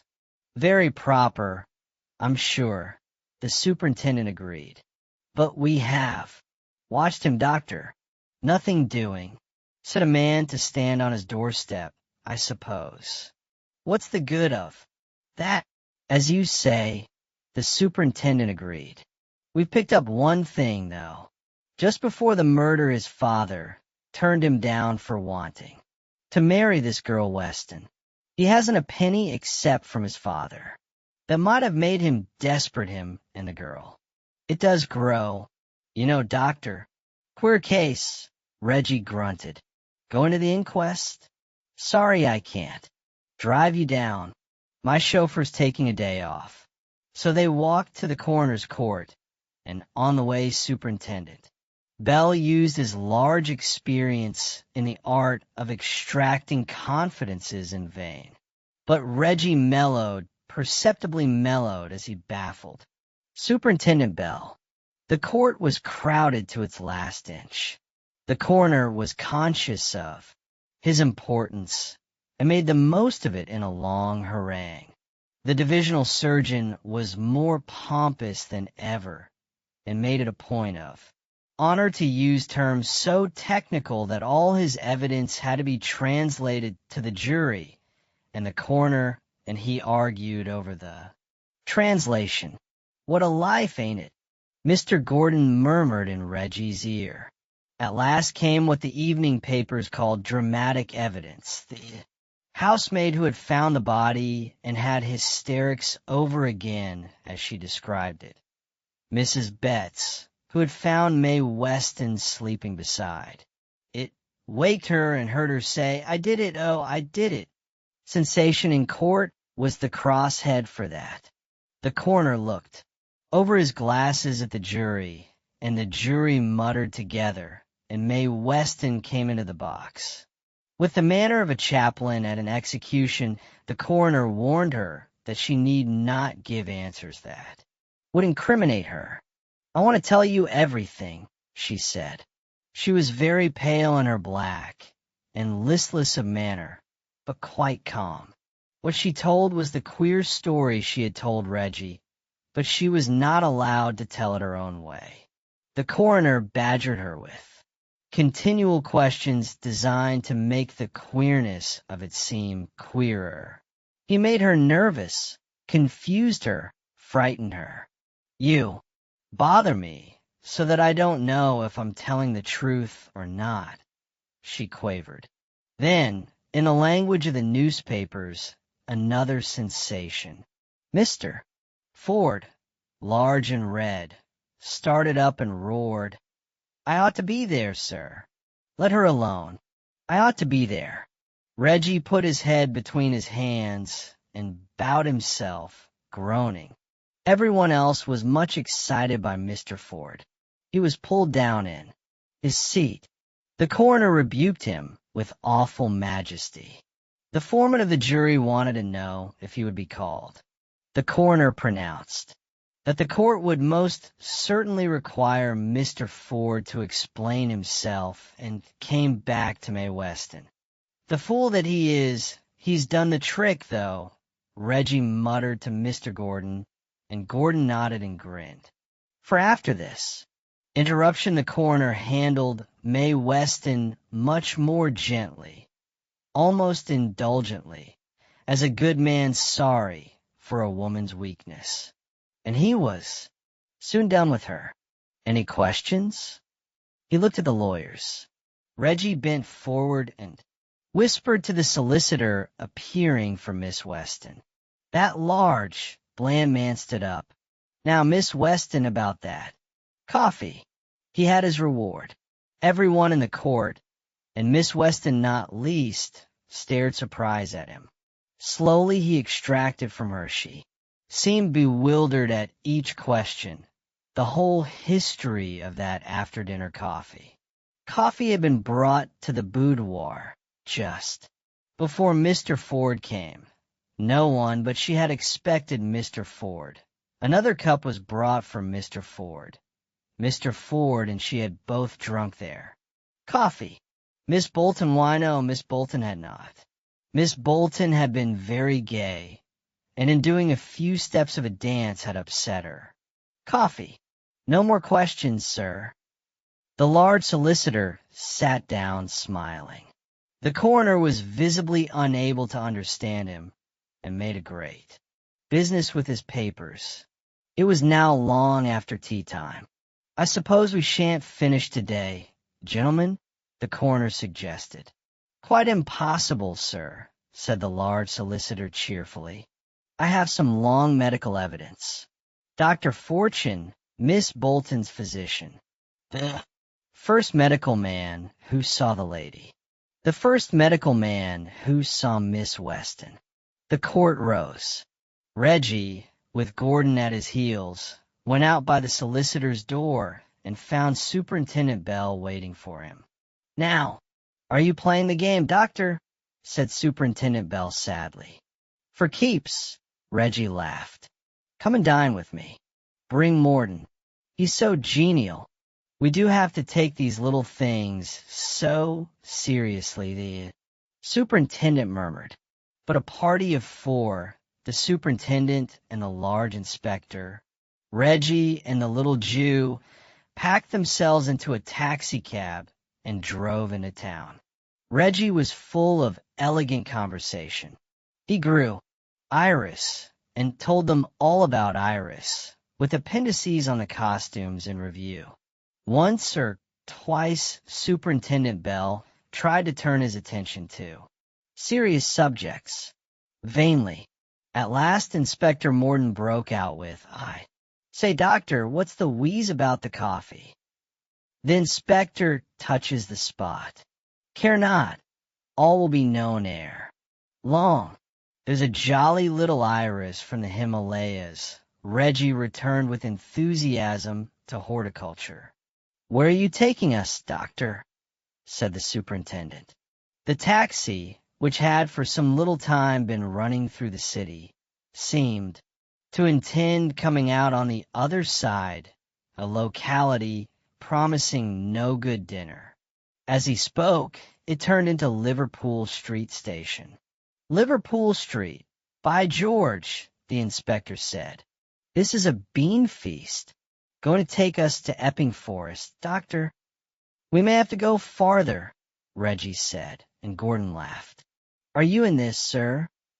The inspector turned on him. Professional secret, dear boy. Reggie led the way to the station dining room. I don't know the cook, but let's hope for the best.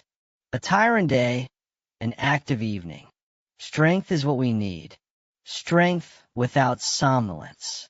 Salmon, I see. Lamb chops, I would add. One of your younger ducks would comfort me. Do you sleep after Burgundy, Inspector?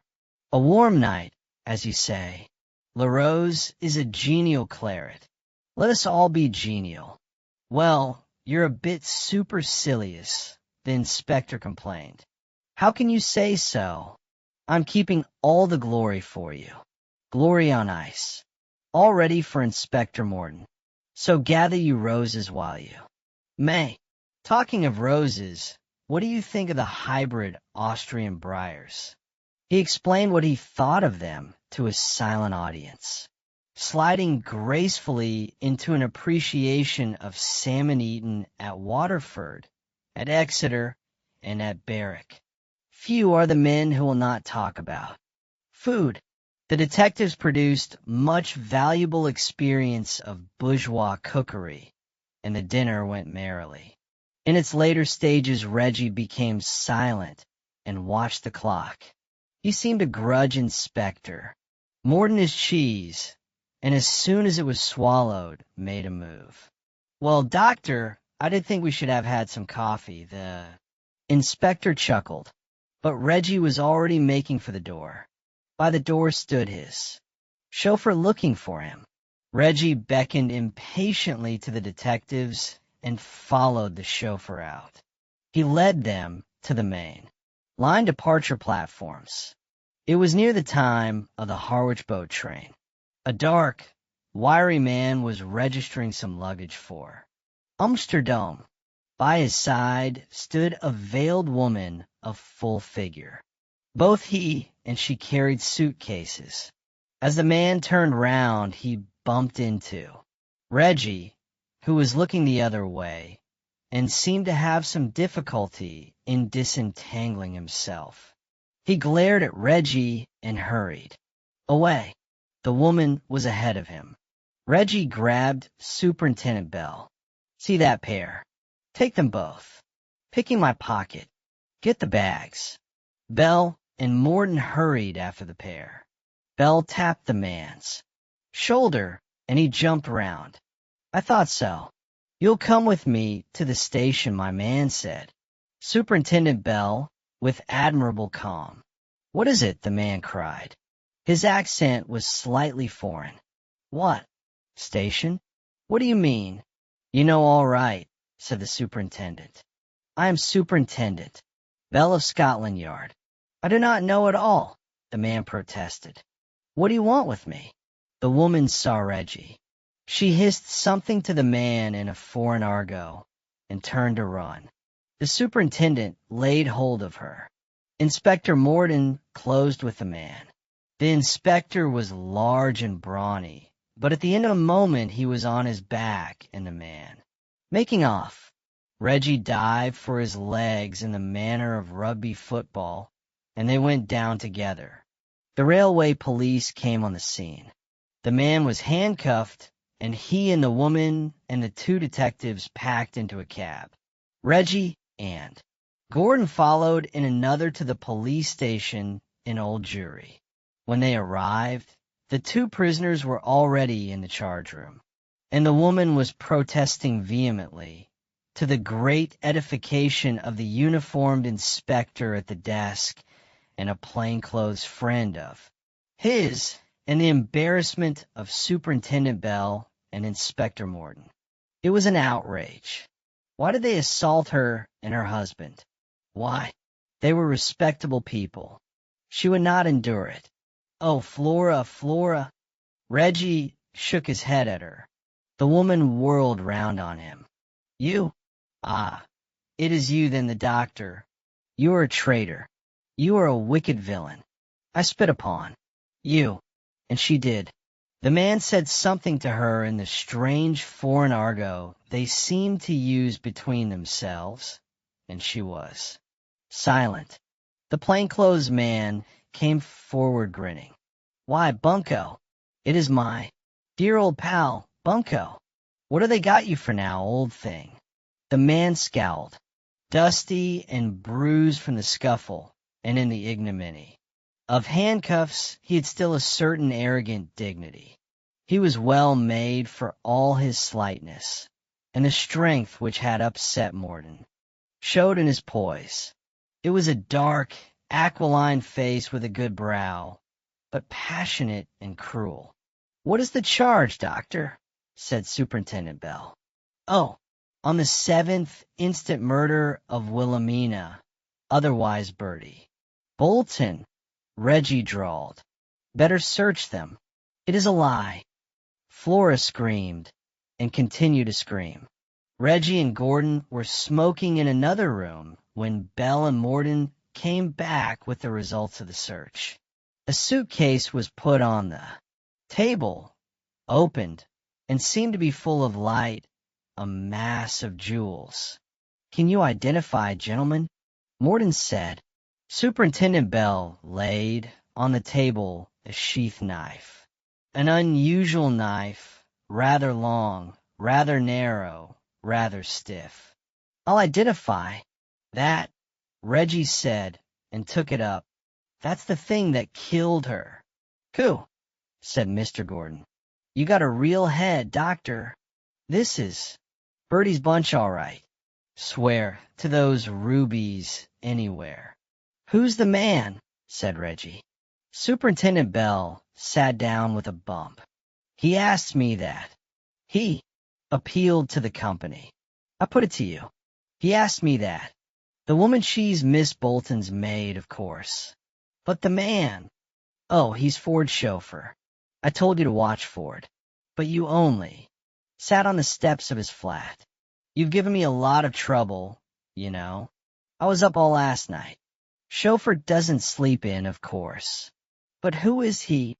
"We call him Bunko in the force," said the superintendent meekly. "He's a jewel thief, quite in the front of the profession. American-Austrian, I think. I believe Nastich is his name, Alexander. Nastich or Supilo.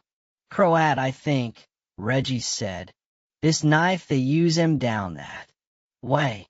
Coo. "Tell us something you don't know," said the little Jew. Reggie laughed. "You may have noticed that he had his vanities." He passed his cigar case round. "Where will I begin?" said he. "At the beginning, please." Morden grinned. "The inspector touches the spot, as ever. Well, it hasn't been quite fair. I had the start of you. On the day before the murder, Bertie, Bolton consulted me. She hadn't been sleeping well. Heard noises at night. Now you see your way, don't you?" "No." "Dear, dear. And I showed you that broken rose. Well, well, these two beauties, Flora and Nastich, I suppose they got their situations to have a go for the jewels. Nastich, as Ford's chauffeur, would have an excuse for hanging round the house and a car to use. He's had the car out of the garage till the small hours several times. I think he got in by the window last week more than once, perhaps. And each time, poor Bertie. Stirred. Better for her if she hadn't, poor girl. But they didn't mean murder, bless him. So they chose to drug her. There was morphia in that coffee. As you heard today, Bertie didn't drink hers. Another rotten chance. So Mae Weston went to sleep while Bertie was storming at her. Bertie raged off to her room. Whether she got out that will and tore it, we'll never know. It may have been Flora's. Little game. Nastich came in, reckoning she was sure to be sound, and Flora was with him, I think. Bertie was very wide awake. There was a struggle, and he stabbed her. He's a hot-tempered devil, as you saw today. This is all very pretty, Doctor, but it ain't all evidence, Morden said. You're so hasty. When she was dead, they took her into the boudoir, where the Weston girl was asleep. They laid her on the couch and stabbed at her with her scissors and the bodkin. Filthy trick. That was what Mae Weston saw in the opium dream. Then I suppose they cleared the safe, and Nastich went off. Flora annexed the emerald. Ring. Her perquisite, I suppose. Now, you shall have your evidence. When I came to the body, I saw those scissors never did the business. Ever tried killing anybody with scissors, Inspector? Poor game. No, we wanted something like this. He fingered the knife affectionately. Just like this. Also, somebody had left his mark on Bertie A. Queer. A hand that wasn't quite all their long fingers with no top joint. Did you notice Mr. Nastich's left hand? The detectives looked at each other. That wasn't a burglary in New York, said the superintendent. He escaped out of a window, and a constable smashed his hand on the sill. So I photographed the wound and the bruise. Well, when I saw Weston, I saw she had really been drugged. Contracted pupils, bluish pallor. Morphia, same symptoms in Ford. Why should they drug themselves and not drug Bertie? That ruled them out. Also, I surprised Flora in Bertie's bedroom doing something by the bed. When I browsed round, afterwards I found a wet bloodstain under a clean rug. When Flora knew the Weston girl was arrested and the jewels had been missed, she chucked the ring into Weston's room. While you were searching the house, I drifted into Miss Flora's room. Several medicine bottles. About one of them empty, that had carried a strong solution of morphia. So I sent my chauffeur to watch for Flora, and that night she went off to the lodgings of Nastich. She's been buzzing round ever since. Well, sir, it's a good thing you didn't take to crime, said Superintendent Bell. Oh, that's much harder, said Reggie. Chapter 3.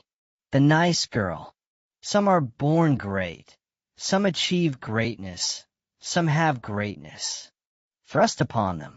That was Dr. Reginald Fortune's trouble. He had become a specialist, and, as he told anybody who would listen, thought an absurd thing to be. For he was interested in everything, but not in anything in particular. And it was just this various versatility of mind and taste which had condemned him to be a specialist. Obviously an absurd world. The Criminal Investigation Department, solicitors, and others dealing with those experiments in social reform which are called crimes by continually appealing to his multifarious knowledge and his all-observant eye, turned Dr. Reginald Fortune general practitioner. At Westhampton, in a Mr. Fortune of Wimpole Street, specialist in what, shall we say, the surgery of crime. And Reggie Fortune, though richer for the change, was not grateful. He liked ordinary things, and any day would have gladly bartered a murder for a case of chicken pox. This accounts for his unequaled sanity of judgment. Reggie was in that one of his clubs which he liked best, because no member of it knew anything about his profession. He had just completed an animated discussion on the prehistoric art of the French Congo, and was going out when the tape machine buzzed and clicked at his elbow, and he stopped to look. "Murder of Sir Albert Lunt," said the tape, and "Oh, my aunt," said Reggie. The tape continued the conversation thus. Sir Albert Lunt, the well-known mining magnate, was found dead this afternoon in the deer park of his estate at Priors Coney, Bucks. The body was discovered by an employee in circumstances which suggested foul play. A medical examination led to the conclusion that the deceased had been shot. The local police have the case in hand, and search is being actively prosecuted for. Words failed to tape in it. Relapsed into a buzz.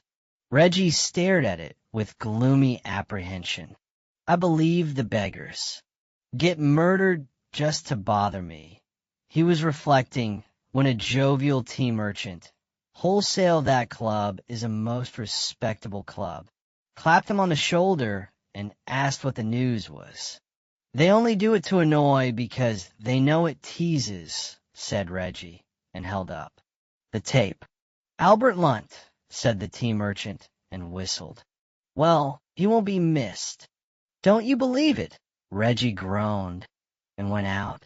Upon his way home, the passionate interest which the world, expressing its emotions on newspaper placards, took in Sir Albert Lunt was heaped upon him.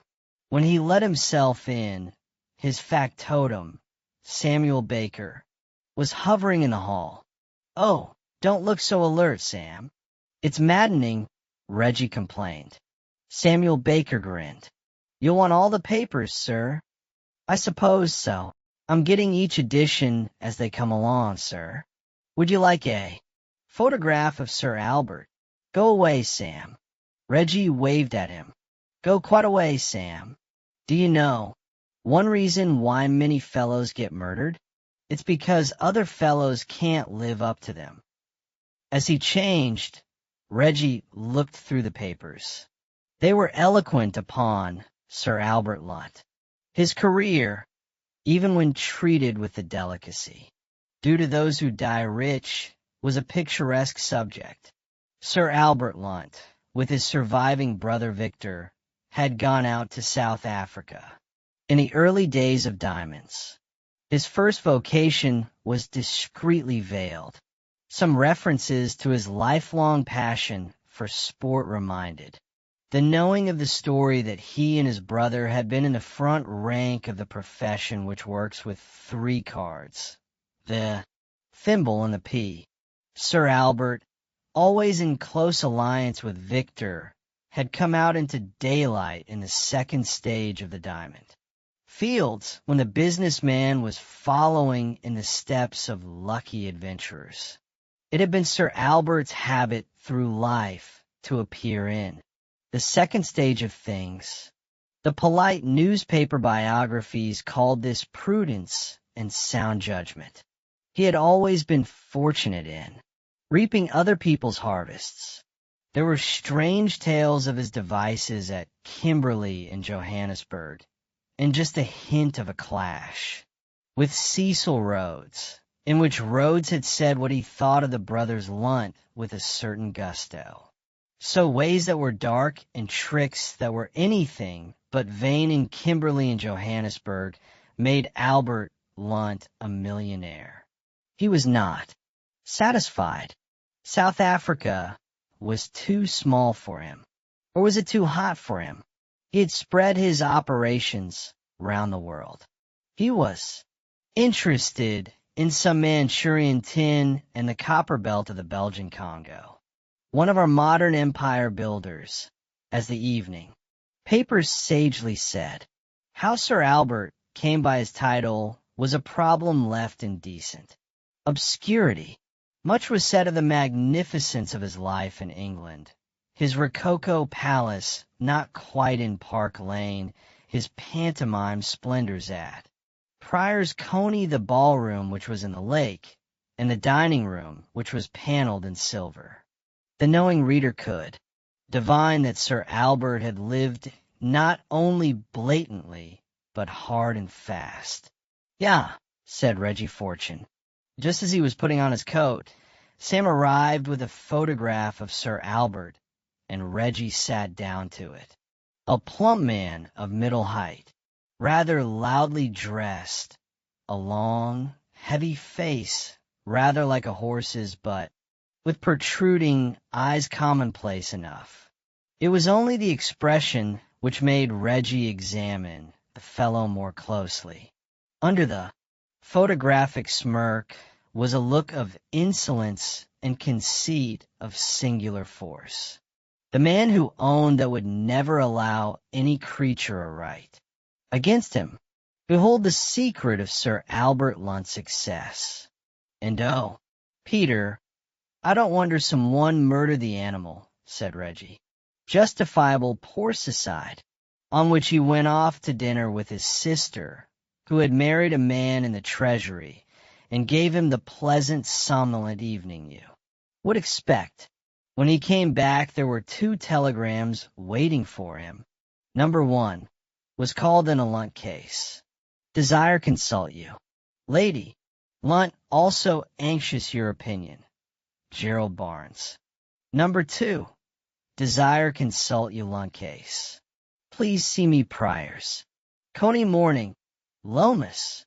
Reggie whistled. Let 'em all come, said he.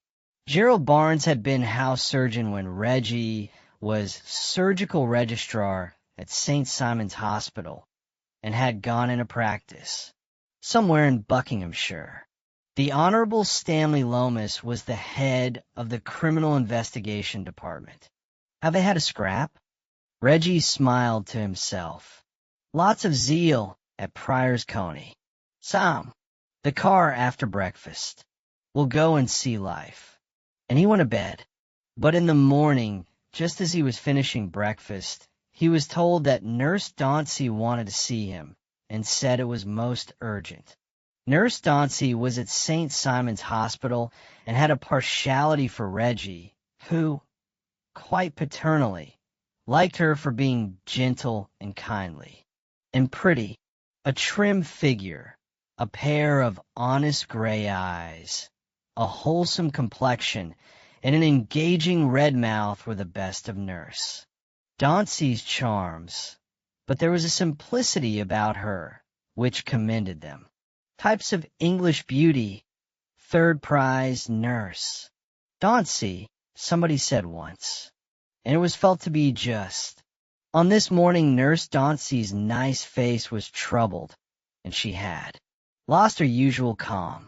Oh, Mr. Fortune, will you help me? She rushed at Reggie. It's the Lunt case. Now what in wonder have you to do with the Lunt case? Nurse Dauncey blushed. I'm engaged, Mr. Fortune, she said. Well, he's a very lucky man, and I hope you're a lucky girl. Oh, I am, said Nurse Dauncey with conviction. He has been arrested. They say he murdered Sir Albert Lunt. Mr. Fortune, you will help us. Who in creation is the lucky man? His name is Vernon Cranford. He's a mining engineer. Oh, he's been everywhere. He's a born explorer, you know.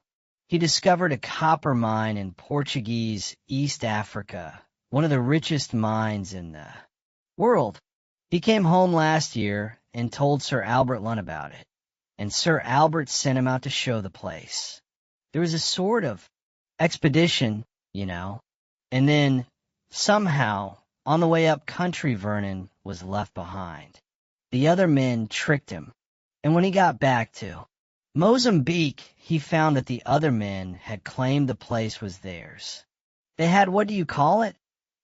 Secure the concession, the rights in it. Wasn't it a shame? Vernon was just furious. I don't know quite how it happened. He only came back on Monday. I know he thought it was Sir Albert Lunt's fault. He said he was going to see him and have it out with him. He was going to see him yesterday. And then, last night, I had this note from him. She held it out then. Couldn't bear to let it out of her hands, and so read it to him. Dear J.O., you mustn't worry. Lunt's been found shot, and the police have pinched me. Take it easy and go slow, and we'll comb it all out. Yours, Nurse Dauncey gazed at Reggie with very big eyes. Sounds as if he knew his own mind, Reggie murmured. And all this, being thus, you want me to take up the case. Why? Nurse Dauncey was startled. But to get him off, of course, to defend him. Yes, but don't let's be previous. Speaking frankly, did he do it? Nurse Dauncey stood up. I am engaged to him, Mr. Fortune, she said with dignity. Quite. That's the best thing I know about him. But I don't know much else, and I am sure he's not guilty. That kind of man, is he? Just that kind of man, said Nurse Dauncey, and her eyes glowed. He couldn't do anything that wasn't fair and clean. Then he'd better have a solicitor. Do you suppose he's got one? He'd never think of such a thing. Make him have Moss and Gordon. Ask for Donald Gordon, and say I sent you. But I want you, Mr. Fortune. You know there's no one like you. I blush. We both blush. Reggie smiled at her. Well, Nurse, too. Other people have called me into the Lunt case. Nurse Dauncey cried out, and her nice face was piteous. Take it easy and go slow as V. Cranford says, I'm going down to Pryor's Coney now to find out who I'm acting for. Oh, my dear girl, don't cry. I'm guessing it may be you. Now you be a good girl, and take Donald Gordon to him. Nurse Dauncey held out her hands. Oh, Mr. Fortune, don't go against him, she cried. Safe in his car, Reggie communed with himself. She's a lamb, but disturbing to the intellects. Well, I'll have to make Berlomus sit up and take notice. It was a clear, cold morning of early spring, and Reggie shrank under his rugs. He had no love for east winds. He thought that there should be a close time for murders. He was elaborating a scheme by which the murder and the cricket seasons should be conterminous when, at about 25 miles from London, they passed a horrible building. It was some distance from the high road, perched on the top of a small hill. It was of very red brick and very white stone, so arranged as to suggest the streaky bacon which might be made of a pig who had died in convulsions. It was ornate with the most improbable decorations, colonnades, battlements, a spire or so, oriel windows, a dome, Tudor chimneys, and some wedding cake furbelows. Reggie writhed and called to his factotum, who was sitting beside the chauffeur. Sam, who had that nightmare? That must be Coney Towers, sir. Mr. Victor Lunt's place. Reggie groaned. And Victor yet lives. A mile or two farther on they ran into a village which, before ruthless fellows stuck Garden City cottages onto it, must have been placid and pretty. The car drew up at an honest Georgian lump of red brick which bore the plate of Dr. Gerald Barnes. Gerald Barnes was a ruddy young man who looked and dressed like a farmer. I say, this is very decent of you. Jolly day, isn't it? Bustled. Have you a fire? Barnes, a large fire? Put me on it, said Reggie. And don't be so cheerful. It unnerves me. Still in his fur coat, Reggie planted himself in front of the consulting-room hearth. Now, what do you want me for? Well, it's not so much me, though I'd like your opinion. It's more Lady Lunt. Medically speaking, it's a pretty straight case. Lunt was shot in the chest, and the bullet lodged in the spine, .38 revolver bullet. So there's not much doubt about the cause of death. What? But there are one or two odd things. The right thumb seems to be sprained. There's a nasty wound over the left eye seems to have been made by a blow. Sounds messy. Where do I come in? Why, I don't quite see my way through it. If a fellow had a pistol, ready to use, why bash the beggar? It's a futile sort of wound, too. Nasty mess, but not dangerous. But you'd better see the body. Fortune. Oh, let me thaw. So Lady Lunt's not satisfied with the police. No, by Jove, she isn't. I say, Fortune, how did you know that? Genius, just genius. And what's Lady Lunt like? Well, you know, she isn't quite a lady. and yet she is in big things. He married her about 10 years ago, somewhere on the continent, but she's English. She was a dancer or singer or something.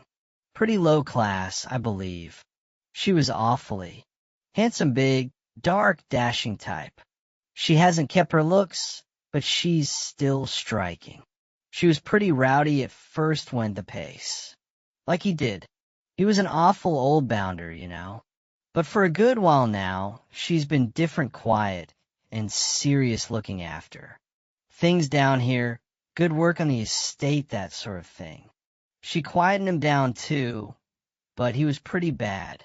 I think she was getting him in hand slowly, but she must have been having a rotten time for years. And what does Lady Lunt want now? I'm hanged if I know, said Barnes, after some hesitation. She thinks there's more in it than the detectives see, and she's not satisfied about this arrest. Now go easy. 2 other people have called me in, and I don't know who I'll act for. So don't spoil anybody's game. Lomas wired for me. Lomas. So Scotland Yard isn't so mighty cocksure. Did Lomas seem so? Rude fellow. And then there's V. Cranford. Cranford's got to you already. He's lost no time. Oh, he's in very good hands. Now let's take a walk. You'll show me where Lunt was killed, and I'll have a look at him. Reggie shed his fur coat and became brisk. It was his bailiff who had found Sir Albert Lunt, taken the news to the house, and telephoned for Gerald Barnes. Sir Albert Lunt had been walking back from his home farm across the park, which was an undulating stretch of turf over chalk, broken here and there by some fine beeches and coverts of gorse and bramble. A gravel path ran straight from the home farm to the main Chestnut Avenue.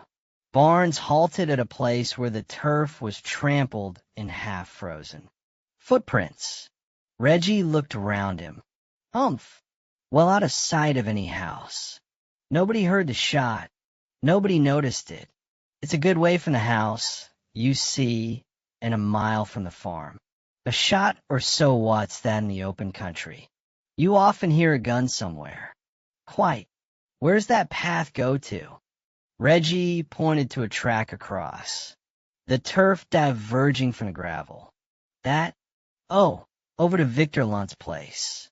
His park he calls a park, too, but it's a small affair, almost joins this, you know.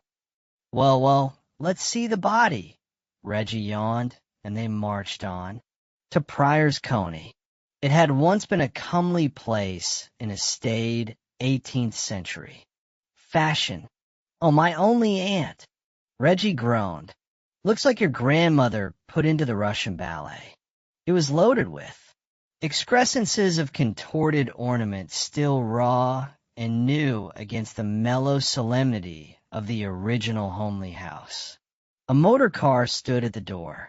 While they were detaching hats and sticks in the hall, they could hear someone being told that lady Lunt was not leaving her room. Then, being shown out, came a bulky man muffled in a fur coat with a big astrakhan collar. He had a large head and a long face of unhealthy complexion. Across the forehead from right eyebrow to hair was a red furrow. He had prominent, pale eyes. Who was the sportsman with the scratched face? Reggie said, as the door shut on him. Oh, that's Victor Lunt. Been inquiring after Lady Lunt, I suppose. Bright and brotherly, Reggie murmured. There appeared briskly a man of grave and military aspect, who was presented to Reggie as Radnor Hall, Sir Albert Lunt's secretary. Radnor Hall, in a faintly American accent, was very glad to see Mr. Fortune. Hoped for Mr. Fortune's company to lunch, after which Lady Lunt was most anxious to see Mr. Fortune. I want to see the body, Reggie said gruffly. So to the body he was taken, and saw that Gerald Barnes was right enough.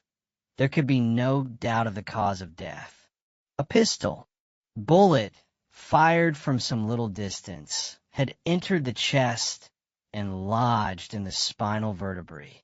Sir Albert Lunt might not have died on the instant. He could not have lived long.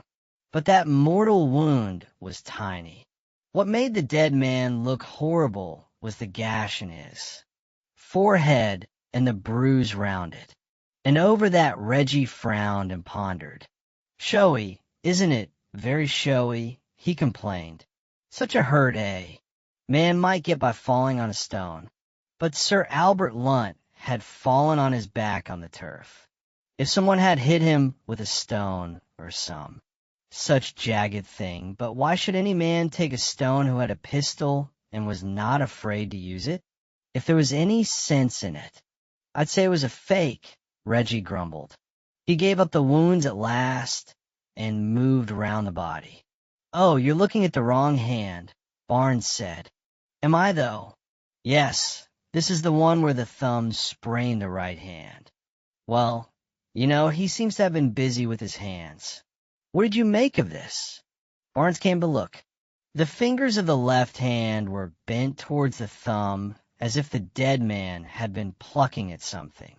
"Not much in that, is there?" "What was he wearing?" "Rough brown, overcoat brown tweeds." "Oh, delicately Reggie extracted from the stiff fingers some little curly, black tufts. "Well, that's queer," Barnes said. "Looks like a black individual's hair. You've got imagination." Reggie put the stuff very carefully in his pocketbook. Some oppressed black individual from the compounds at Johannesburg came all the way to Pryor's Coney for vengeance, threw a stone at him, shot him, and then butted him. Thorough fellow, very thorough. "What is it, then?" Barnes said sulkily. "Seek not to participate." "Hallo." The interruption was the Honorable Stanley Lomas, chief of the Criminal Investigation Department, dapper and debonair. "Ah, Fortune, good man. Why didn't you ask for me? I'm at the inn. The village. That's very haughty of you. Why not in the house? Have you put lady? Lunt's back up? Or has she put up yours? Oh, best to have a free hand, don't you know? Well, what do you make of it?" Reggie shrugged. "Curious features, what? What I want to know is, was that blow on the head before the shot, or after? What you want is not a surgeon. It's a clairvoyant. Anyway, you don't want me. You've got your man. Have I?" Lomas put up his eyeglass. "You mean Cranford? Now, how did you know about Cranford?" "Sorry, Lomas. Nothing doing. I'm the independent expert this time." Lomas frowned. "My dear fellow. Oh, my dear fellow. Unless you're acting for someone, you've no business here, don't you know? I'm acting for someone all right for V. Cranford." "Hallo, you've made up your mind?" Barnes cried. Lomas dropped his eyeglass. "Ah, well, things must be as they may what? It's a pity. Afraid you've made a bad break this time. Fortune, it's a straight case." "I wonder," Reggie said. "My dear fellow, I'd hate you to be at a disadvantage." Lomas seemed suddenly to have become older, paternal, protective. "Well, it's not strictly official, but I may tell you we've found the pistol. It was in Cranford's rooms. A Smith Southern .38? Fancy. I don't suppose there's more than half. 1,000,000 of them in circulation. It's a good gun. I bought one myself somewhere." "My dear fellow." Lomas was young and jaunty again. "Why try to bluff me? Lunt was killed by a particular kind of pistol, and we find the particular man to whom all suspicion points owns one of these pistols. It's quite simple, don't you know?" "Yes, oh yes, deuced lucid, deuced convincing. But I wonder why. You want to convince me." That was the first skirmish over the Lunt case, and Reggie Gerald Barnes, discreetly excusing himself, ate a little underskirt dinners for lunch with Radnor Hall not in the silver-paneled dining room. When the servants were gone, "I don't want to hear anything under false pretenses, Mr. Hall," Reggie explained. "I shall act in this case for Cranford." "Is that so?" Radnor Hall rubbed his back hair. "I guess I'll take you right into Lady Lunt." Lady Lunt stood in front of the fire with a cigarette in her mouth. She was a big woman, a little flat of figure and gaunt of face, but still handsome. She thrust a hand on Reggie, gripped his hand, and shot a "glad to see you" at him. Reggie was sorry he could not act for Lady Lunt, but had to consider that Cranford had the first claim on him. "I don't mind," she cried. It seemed her habit to be explosive. "If you're against the police, that's good enough for us." Radnor." "Sure," said Radnor Hall, who was watching Reggie closely. "I want you to hear what we've got to say about the case," the lady explained. "We think it matters." "Quite a lot," said Radnor Hall. Lady Lunt nodded at him, and he began. "You see, Mr. Fortune, Sir Albert left everything to Lady Lunt." Reggie murmured that it was very natural. "As Lady Lunt regards the proposition, it's up to her to see that justice is done about the murder." "Justice, see?" Lady Lunt broke in vehemently. "And not have some. Poor devil hang because the police think he's an underdog and don't count." Radnor Hall frowned at her. "Mr. Fortune will realize when we make the position clear." "Sorry, Radnor. You go on." Lady Lunt threw her cigarette away and dropped into a chair. "Well, sir, to commence." Radnor Hall smoothed his black hair. "This firm never was Albert Lunt. It was Lunt Brothers. The late Sir Albert, he was sure master.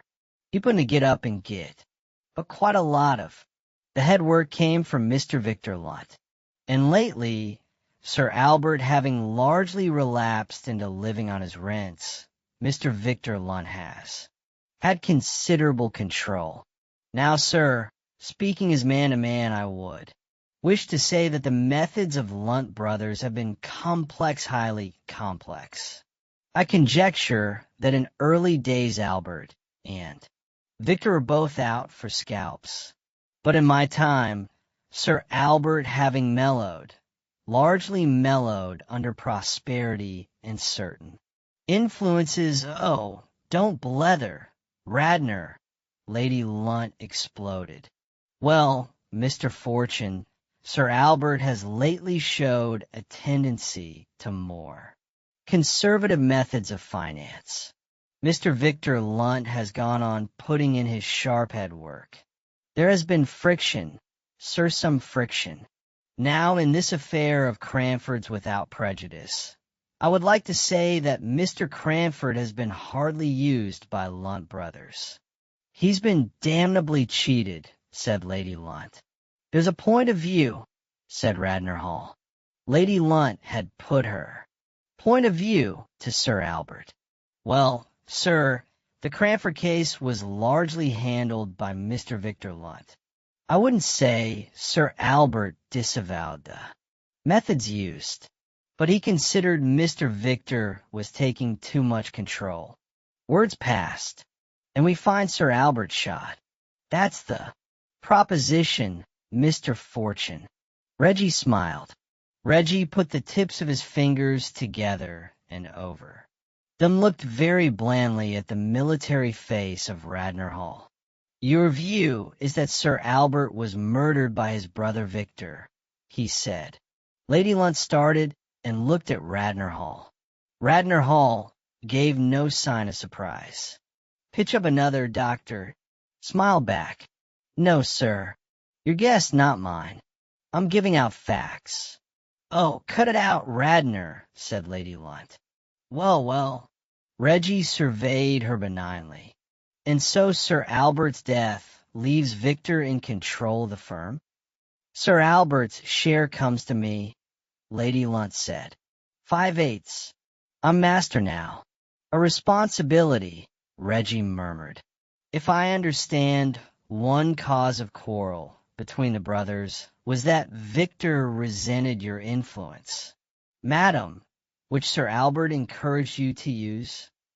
Yes, that's the proposition, said Radnor Hall. You know it's not, Lady Lunt cried. They both hated me to meddle. Is that so? Reggie said dreamily. And you were asking me to find out who murdered Sir Albert. No, I wasn't. Lady Lunt flashed at him. I was asking you to save this poor boy Cranford. Oh well, let's hope it's the same thing. Reggie stood up. I can. Play about in the park, I suppose. Many thanks. And he did play about in the park till dusk, and when he went back to London, Sam, the factotum, was not with him. In the evening Donald Gordon rang him up. Donald Gordon thought Cranford was a bit of a tough, but was going to act for him. It would be a fruity case. He had arranged a consultation with Cranford at the prison tomorrow, and hoped Reggie would be there. What did Reggie think of the case? Rotten, said Reggie, and rang off. The fact is that from first to last the Lunt case annoyed him. He never saw his way through it, and has always called it one of his failures. The one thing which he did, he will tell you, was to grasp that the police were mucking it to divine that whoever killed Sir Albert, and however he or she did it, it was not a simple, common bit of pistoling. He was right about nothing else. His apology is that he has no imagination. At this stage, he was prepared to believe anything. When he went gloomily to bed, it was with the conviction that if he were chief of the Criminal Investigation Department, he could make it or fake it into a hanging matter for anyone in the bally crowd. The unknown Cranford, the enigmatic Victor, Lady Lunt, Radnor Hall, you could put each of them in the dock or several of them together. Lady Lunt stood to gain most by the death, or perhaps Radnor Hall what? Were her relations with Radnor Hall. Cranford had the worst quarrel with the dead man, or perhaps Brother Victor, in favor of Cranford. Was only the oddity of the business, and nice Nurse Dauncey, a lamb, comfortable visions of her sent him to sleep. Seen in the gaunt room of the prison, the unknown Cranford came up to expectation. He was a dark fellow, lean and powerful, with a decisive jaw.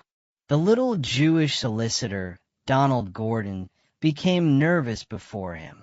Miss Dauncey says I'm devilish obliged to you, Doctor, said Cranford sharply. So I am. You understand I admit nothing. That's the best way. The little Jew lisped. But Cranford told his story and admitted a good deal. He had offered his discovery of copper to Lunt Brothers and been sent out to Mozambique with a party of their men. On the way up country, he had gone out of camp to shoot for the pot. Out of the bush came a native, spear, and broke at his thigh. By the time he struggled back to camp, there was no camp. The party had gone on with the food and the baggage, his baggage too, in which was the map of his copper belt. He was left wounded and alone in the bush. After some desperate days, he struggled into a native village and lay there a month before he could travel. When he came back to Mozambique, he found that Lunt Brothers were enrolled as the owners of all the copper belt. He sailed for England. There was in him, he confessed proclaimed the single purpose of getting his own back from Sir Albert Lunt. And so his first day in England took him to the office of Lunt Brothers. Victor Lunt received him. Victor Lunt had been civil, even sympathetic, but had nothing to offer.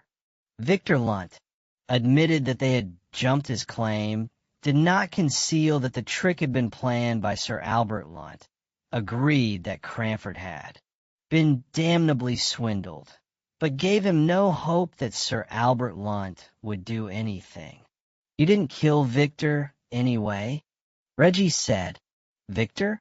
Poor beast, there's nothing to him. He's all talk," said Cranford. "Albert ran that show. Victor as good as told me so. Said he was just a clerk in Albert's office. So I told him a few things about Albert. Poor devil, he was in a funk. He got cold feet. Said I had better go right on to Albert. Albert was down at Prior's Coney. Would I go to Albert? I would so, and I did. Yes, by train. You got to Colney Road Station 12.20, Reggie said. You came back by the 2.5.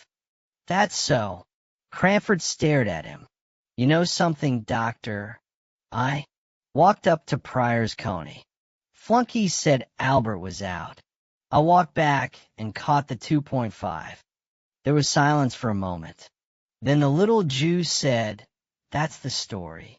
You'll have to tell it in the witness box, you know." "Can do," said Cranford.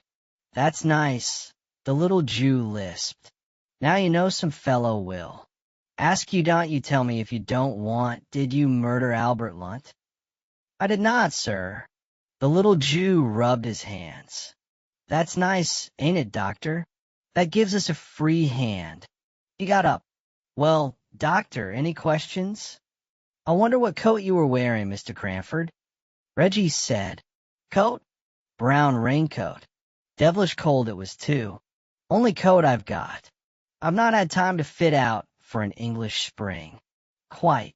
We'll carry on, then." Reggie got up, too. "It's shaping all right, Mr. Cranford. Shouldn't worry. Not me. Tell Miss Dauncey," Cranford said, outside in their car. "What's the verdict, Doctor?" Gordon said. "He's telling the truth," Reggie said. "Fancy." And they became technical. On the day of the inquest, Reggie went down to Prior's Coney, but the inquest he did not attend.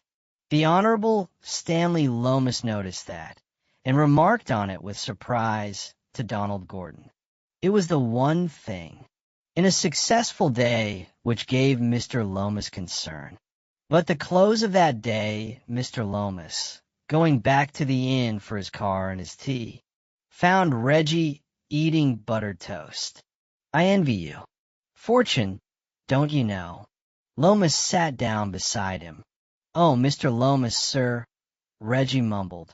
"Go along with you. I envy your stomach." Lomas explained, put up his eyeglass, and surveyed the buttered toast more closely. "Oh, Lord. And after a bad day, too. You've heard the verdict." "What?" "Willful murder against Cranford, and all his gas and gaiters. And hurrah for Scotland Yard.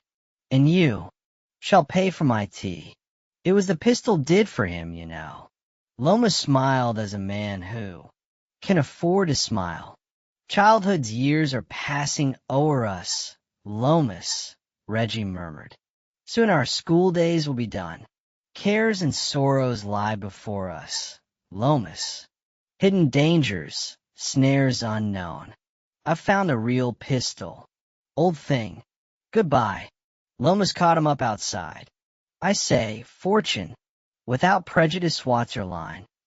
"Seek not to participate," Reggie smiled. "This gentleman is paying for my tea, Mary. You would be so hasty, you know." Mr. Lomas drank whiskey and soda. That was the second skirmish in the Lunt case. The general action was fought at the assizes. The interest in it began with the cross-examination of Victor Lunt. Victor Lunt called for the prosecution, made a good impression. He looked harassed and in ill health, affected as a good brother should be by a brother's death. But he had command of himself, proved that he had brains as well as the heart displayed by his dull eye and flabby face. He was lucid and to the point. He showed no malice against Cranford. Cranford had called on him on the morning of the murder, complained bitterly of his treatment by Sir Albert Lunt, used violent language about Sir Albert, demanded to know where Sir Albert was, and gone away. Such was Mr. Lunt's evidence in chief. Then arose a small and pallid barrister with a priggish nose. He would ask Mr. Lunt to carry his mind back to some earlier transactions. So the story of the expedition to Mozambique was brought out, and such was the simplicity of the priggish little man. The harassed mouth of Mr. Lunt was made to explain that Lunt brothers had annexed Cranford's discovery, and that the expedition of Lunt brothers had left him to die in the bush. "Are you justifying the murder?" said counsel for the Crown. "You will understand my friend's uneasiness, gentlemen," says the little barrister, and pinned Mr. Lunt to the statement that it was Sir Albert who had planned this iniquitous scheme. "And when Cranford had gone, Mr. Lunt, of course you warned your brother at once this desperate fellow was on his track. No? Curious. Yet you went down in your motor to your own house at Coney Towers, not much more than a mile away. You reached the house between 12 and 12.30, perhaps. Oh, don't begin to forget things now. What did you do then?" As far as he remembered, Mr. Lunt took a stroll. "On your oath did you not go and meet your brother?" Mr. Lunt, who had sat down, started up to deny it. He had not gone. Outside his own park.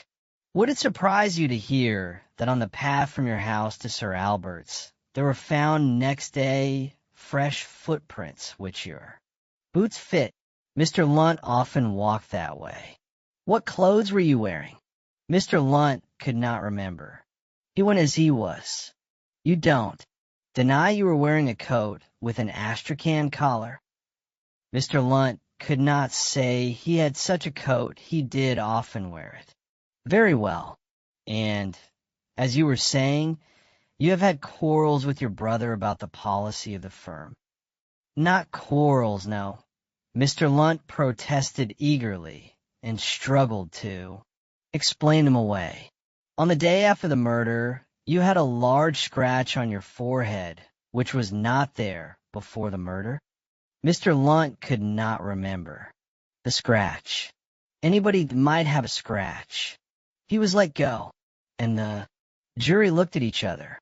After lunch, first witness for the defense, came Lady Lunt to say that the scheme to trick Cranford had been Victor's, and that on many subjects there were bitter quarrels between Victor and Albert. Radnor, Hall corroborated. Reggie followed, and brought the crisis of the battle. Mr. Fortune, eminent in his profession, had examined the body. Clutched in the left hand were some black tufts fragments of astrakhan. When he visited the scene of the crime, he had found on the brambles close by other tufts of astrakhan. He had traced recent footprints which corresponded exactly to the size of a pair of Mr. Albert Lunt's boots. He produced measurements and casts. In the depths of one of the neighboring coverts, he had found a Smith Southern .38 magazine pistol, from which 3 shots had been fired, and a vigorous cross-examination could do nothing with these facts. Then came other witnesses to prove that Victor Lunt had been wearing astrakhan and Cranford a raincoat. Last witness for the defense, Cranford himself. Last question for the defense. On your oath, did you murder Albert Lunt? On my oath, no. The once confident counsel for the Crown went delicately now. It was plain enough that he thought his case did not justify him in pressing the prisoner hard. When you were told Albert Lunt was out, you made no further attempt to see him. Why? I thought it was a plant. I thought the two of them were putting me off. So you went straight back to town? Yes. I caught the 2.5. You know that. Counsel for the Crown gave it. Up. A speech of sledgehammer logic from the priggish little barrister, exhibiting Cranford as a man much wronged, and Victor Lunt as the villain of the piece, a speech the more effective from its studied absence of passion. A summing up from the judge dead against Victor Lunt. A quick verdict of not guilty. Cheers in court. Nurse Dauncey, crying and laughing and feeling blindly for Reggie Fortune's hand. In the corridor outside. That's a case, my boy, that's a case. The little Jew solicitor jumped and gurgled. Some sensation. What, Mr. Lomas? Some sensation in the yard. Baddish break, Lomas. Zeal, all zeal, Mr. Easy, Reggie grinned. Why the devil couldn't you give it me? Lomas thrust by in a hurry. Get on, Bell, get on. Superintendent Bell, his lieutenant, shook his head at Reggie. That night after dinner a card was brought in to Reggie Fortune. 4. God sake see me was scrawled above Mr. Victor Lunt. Reggie went down to his consulting room. Victor Lunt was in distress. The fat face, which in the morning had been pale, was now crimson and sweating. He breathed heavily. It seemed swollen. You must expect nothing from me, Mr. Lunt. I have done with your case, Reggie said. You'll hear what I got to say. You must hear my side, Doctor. It was you who set them on me. My God, there may be a warrant out for me. Any moment. Doctor, for God's sake, you don't want to send me to the gallows. I never did it. I swear I never did. I have said nothing but the truth about what I found. The facts are the facts, Mr. Lunt. Defend yourself against them. I can do nothing. For you. But the facts lie, Doctor. God love you. You wouldn't go to hang an innocent man. I'll tell you the truth. By God, I will. Reggie sat down. I can't take up your case, Mr. Lunt. I am committed. Anything you tell me is at your own risk. If you can, convince me that you're innocent, it's my duty to do what I can for you. But I advise you to hold your tongue. Don't you see? Victor Lunt was almost screaming. If they hang me, it's you that's done it. Will you listen now? Go on, sir. Victor Lunt mopped his face, tried to speak, and stuttered. I did go. Out that day. The words came in a half-articulate rush. I wanted to see what Cranford had done to Bert. And in the park, I found Bert. Lying shot. He had a pistol in his hand. Do you want me to believe he shot himself? Reggie frowned. Oh, God, I don't know. I swear it's the truth, Doctor. He was lying. They're shot with a pistol in his hand. When I bent over him, he grabbed at me. You swine, he said, and he lifted his hand to shoot. Then I bashed his face with a stone. But he shot, and it cut my head. That was the scratch, Doctor. My God, you do see things. I grabbed the pistol and wrenched it away from him. The sprained thumb, Reggie muttered. Then I heard the death rattle. Victor Lunt shuddered, and again he could not command his speech. I lost my head, Doctor. I ran away. I chucked the pistol away. I don't know what I did. Doctor, I swear. It's God's truth. He started up. What do you mean to do now? For Reggie sat silent looking at him. If it's the truth, Mr. Lunt, I advise you to tell it. It is the truth. Don't you know it's the truth? Well, God, I'm not God, Mr. Lunt. Victor Lunt screamed. 2 men had come into the room. Mr. Victor Lunt, I am Superintendent Bell. I hold a warrant. Victor Lunt fell upon the hearth. They rushed at him, dragged him out of the fire. Apoplexy, Reggie said. I thought it was coming. The detective's eyebrows. Asked him question. Reggie shook his head. This warrant won't run, said Superintendent Bell. What was he doing here, sir? Asking for mercy, Reggie said. He's taking the case to a higher court. I wonder. And that night Victor Lunt died.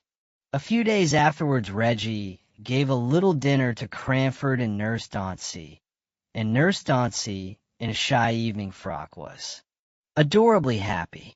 And in due time, have another peach, Reggie said. Do you want to see me blush, Mr. Fortune? But she took another.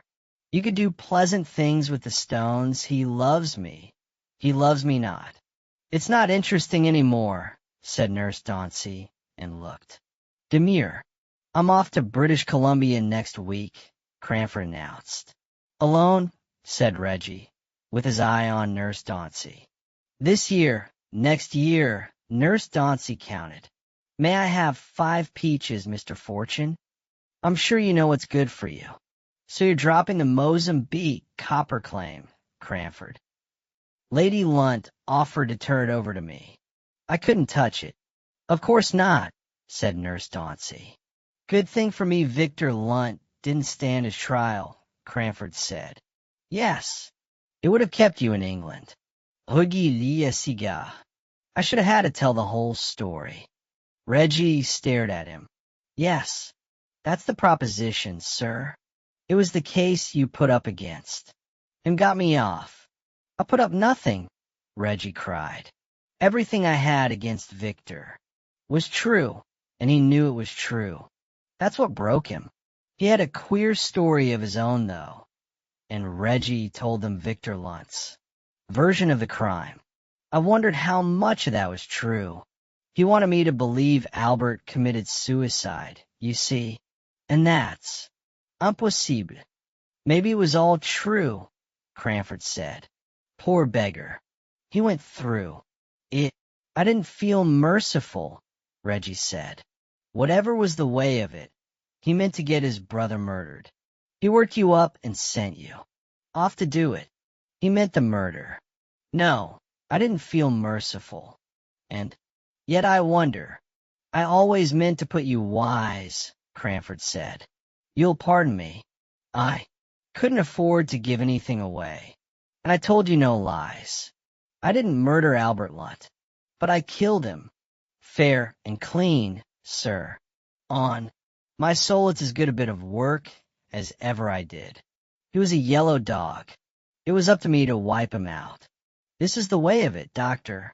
When they said he wasn't at Pryor's Coney, I laid to wait for him, and then I saw him coming across the park. I met him, and I told him. Off.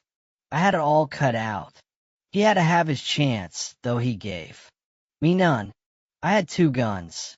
One for him, one for me. I offered him the pick, and he snatched and fired at me while I had the other gun by the muzzle. He was sure trash. Then he put in another miss, and I stretched him. That's my tale, sir. And it's just as well you didn't try it on a jury, Reggie said. Cranford started up. Mr. Fortune, sir, I'm considerably in your debt. But if you call me a liar— Oh, no. Did you call me a coward, then? I would have it all out if Victor had come to trial. You've run straight, Reggie said. I sure have, Cranford fumed. Do sit down, dear, said Nurse Dauncey in her nice, gentle voice. On her Reggie turned. And you knew all the time. He shook his head at her. Yes, of course, Mr. Fortune. She looked surprised.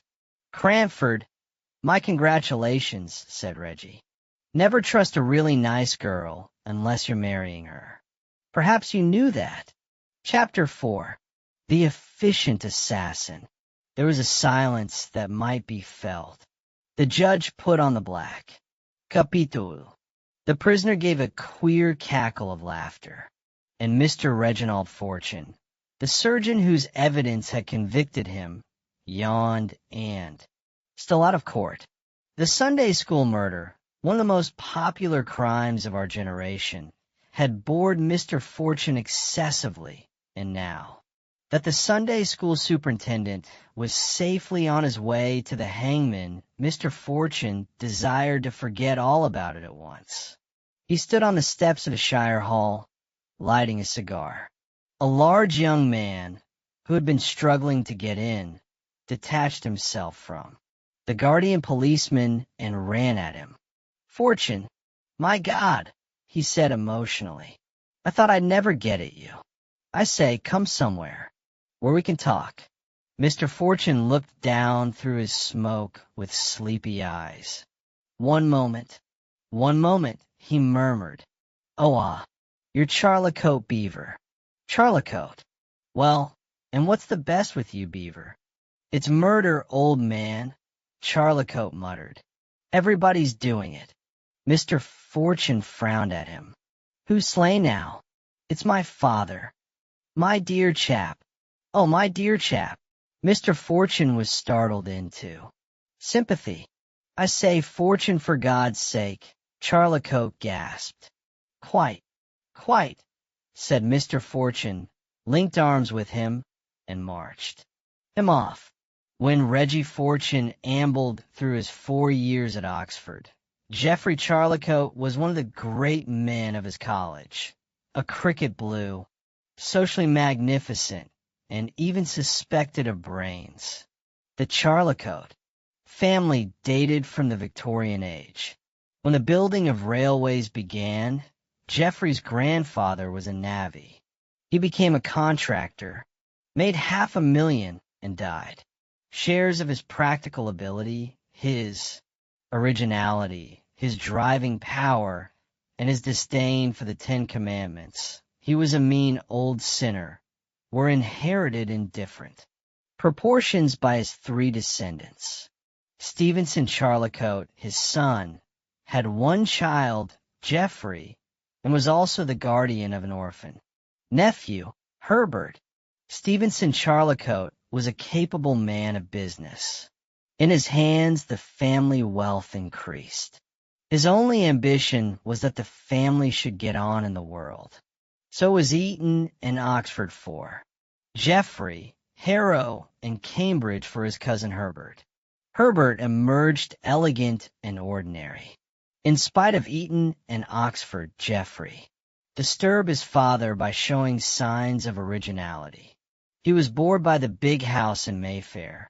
He would not bother himself with society. He scoffed at going into Parliament. This freakish obstinacy roused the hereditary temper in Stevenson Charlicote, who was the more angry with his son because his nephew Herbert obeyed him in all things and was successful in the most pompous drawing rooms. The breaking point came when Geoffrey discovered that he wanted to go abroad and be a sculptor.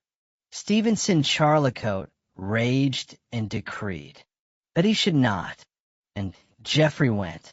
All this Reggie Fortune, who never forgot anything when he wanted it, knew at the back of his mind. The rest Geoffrey told him as his car took them back to London. "My God, Fortune, it's ghastly. I found him lying dead in the street outside my place. I stepped in his blood. The old governor." "Quite, quite," said Reggie Fortune.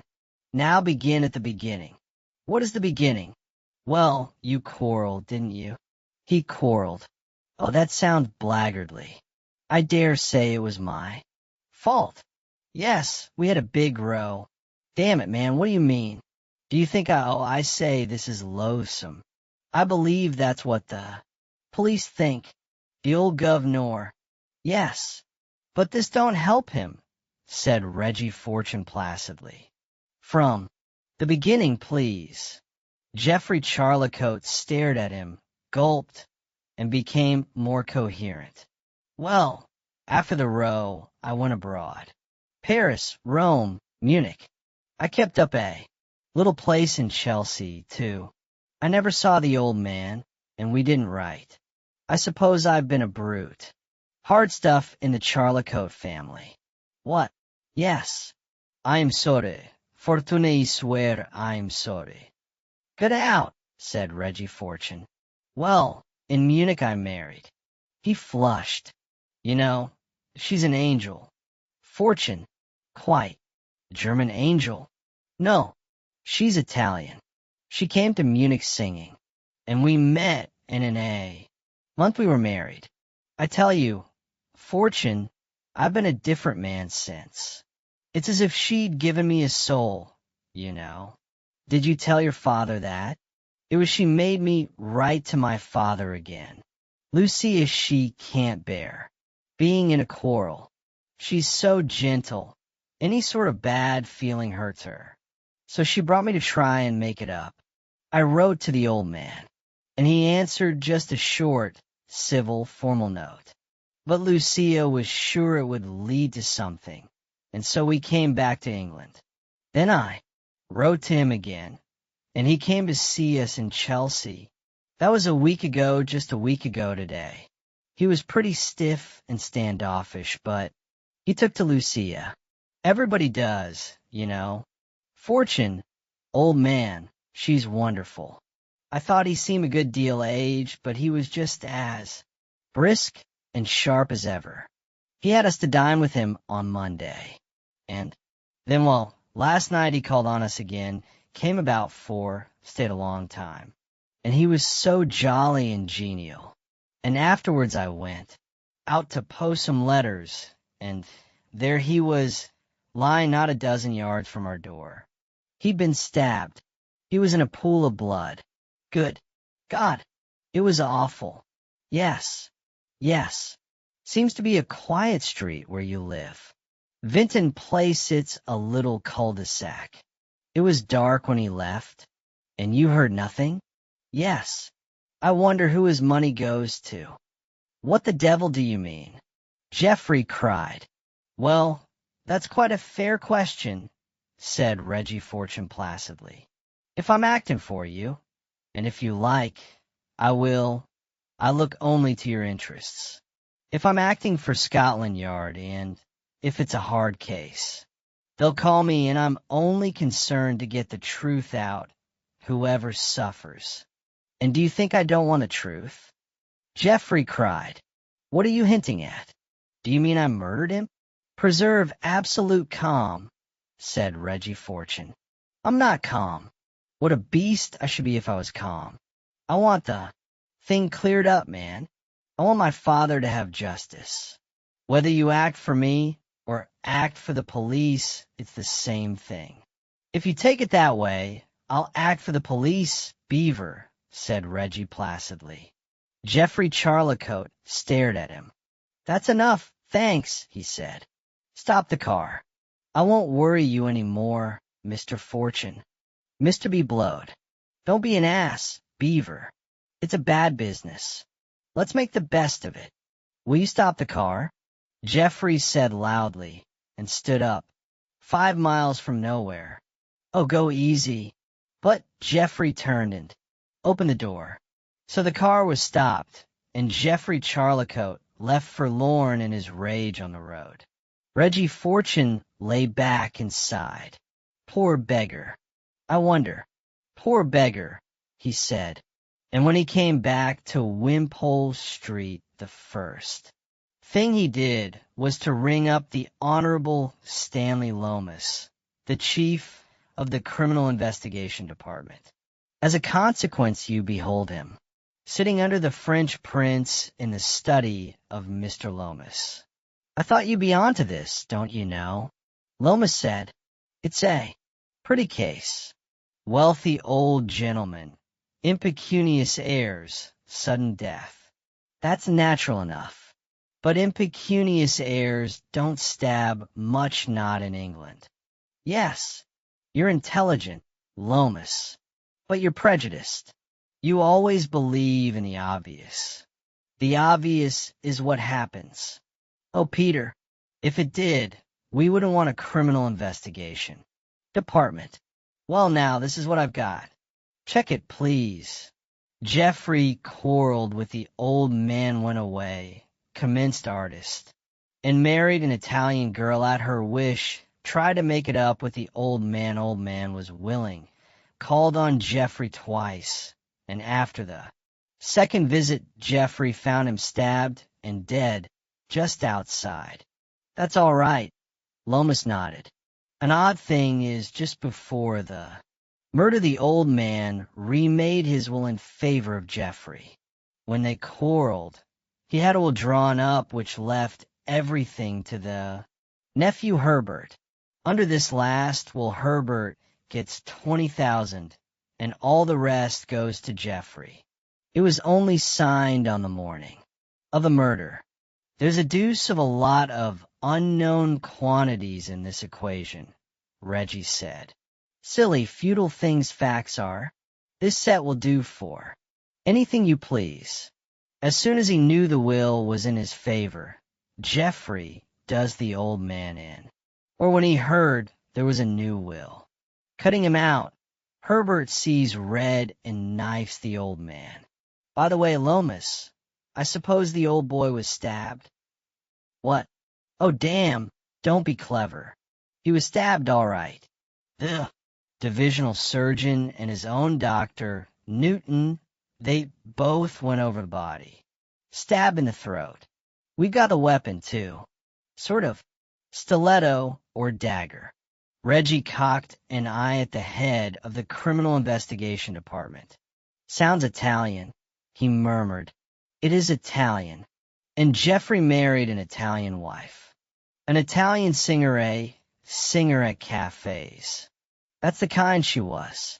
Yes, that's the proposition. Lomas, old thing, you ought to write melodramas. The diabolical Italian singer. She leapt out of the dark. She pulled a dagger from her stocking, and she fell upon the dear, kind old gentleman, and left him weltering in his gore. Then she put the dagger down so the gifted detective could find it, and went back to dinner. It is silly, isn't it? Lomas grinned. But there it is, don't you know? I don't know, said Reggie Fortune. I don't know anything. I was born of poor, common-sensible parents, and this is all crazy. I suppose he really was stabbed. You will harp on that. Go and look at him in the morning. Hang it, man, the family doctor and the divisional surgeon, they ought to know if there's a hole in him or not. But why? Jeffrey, the Italian wife, they were on velvet. Anyway, the disappointed nephew, well, I suppose he still had his allowance while the old man lived. Do you know anything about nephew? Herbert, man about town society tame, cat usual vices, what? Plays a bit. Hi. He's nothing in particular. Don't sound like a lurking stabber, Reggie admitted. People don't do these things. That's the trouble. Queer case. I suppose the old man had an allured past. Lomas shook his head. Most respectable old bird. Reggie stood up and gave himself a full glass of soda water. The extraordinary efficiency of the assassin, he said carefully. Lomas, old dear, observe the extraordinary efficiency of the assassin. Mr. S. Charlicoat comes out of his son's house. A few yards from the door, somebody kills him so quickly, so neatly, that he don't make one sound. And then this extraordinarily efficient assassin leaves his dagger for you to find. Who says he didn't make a sound? Yes. Jeffrey and his angel wife. Yes. Only them and no one else. That's a flaw. Little essays in the obvious by S. Lomas. Well, it's me for the corpse then. And so in the morning he called at the mortuary. He was slightly surprised to find the divisional surgeon and Dr. Newton waiting for him. He returned thanks. Is there anything to which you'd like to draw my attention, gentlemen? It's a plain case, to my mind, said the divisional surgeon. I'm always glad to have a specialist's opinion, said Dr. Newton. Of course, this sort of thing is rather out of my line. I confess I can hardly approach it calmly. Quite. Most distressing. I suppose you knew him well, Doctor? An old patient, Mr. Fortune. I may say an old friend. Ah, yes. You know the family, of course. They were once such an affectionate family, said Dr. Newton. It's really terrible. He sighed. He was a florid, bearded man with a sentimental expression and manner. Poor Charlicote. He never seemed to bear up after Geoffrey broke with him. But who would have thought that strange escapade would have ended like this? So, you think Geoffrey did the trick? I beg your pardon. Dr. Newton was horrified. You put words into my mouth, Mr. Fortune. No, no. A most invidious suggestion. Murder's rather an invidious business, said Reggie placidly. Come, Doctor, what do you think of Geoffrey? I have never been able to conceal from myself, Mr. Fortune, that there is an odd strain in Geoffrey, as it were something abnormal or thrawn, a certain violence of temperament. In the blood, perhaps, and yet there was nothing of it in his father, or in his Cousin Herbert. Cousin Herbert. Yes. What about Cousin Herbert? Dr. Newton laughed. Frankly, Mr. Fortune, you baffle me, because there is nothing about Herbert. A very worthy young man, no doubt, but colorless, quite colorless. Reggie nodded. No, Dr. Newton pursued his own train of thought. In my own speculations on the affair of this most deplorable affair, I find myself continually confronted by an unknown quantity, a mysterious entity, Geoffrey's Italian wife. Ah, there you have it, said the divisional surgeon heartily. Reggie looked at them, nodded, and without more talk led the way to the body. It did not occupy him long. 2 wounds had sufficed to make an end of Stevenson Charlicote. One in the throat, which had pierced the carotid artery, one in the chest, which had reached the heart. Superintendent Bell, in attendance from Scotland Yard, produced the weapon found by the body, a long, thin dagger or stiletto, obviously capable of causing the wounds, obviously Italian in origin. Reggie finished his examination and turned to the 2 doctors, who were waiting on him reverently. Anything in particular occur to you? Gentlemen, quite straightforward, I think. The divisional surgeon shrugged. Technically speaking, a very neat bit of work. I would go even further, said Dr. Newton. The crime seems to have been committed with remarkable skill and determination. The extraordinary efficiency of the assassin, Reggie murmured. Yes, touched the spot every time. It would almost seem to suggest some experience in the use of this weapon, said Dr. Newton. That is indicated. Reggie nodded at him. Yes, deceased been in good health lately. I have been treating him for some time for gastric trouble, a persistent gastric catarrh. It was troublesome, but hardly serious. And upon that Reggie got rid of them and was left alone with Superintendent Bell. Superintendent Bell cocked an oldish but still bright eye. And the next thing, sir, said he, I'm feeling depressed, Bell. Do you ever have feelings? I feel this is all wrong. Well, sir, the evidence is thin, very thin. Evidence? Oh, my aunt, we haven't come to evidence yet. I'm uncomfortable. Everything seems wrong way up. Why did anybody kill the old man?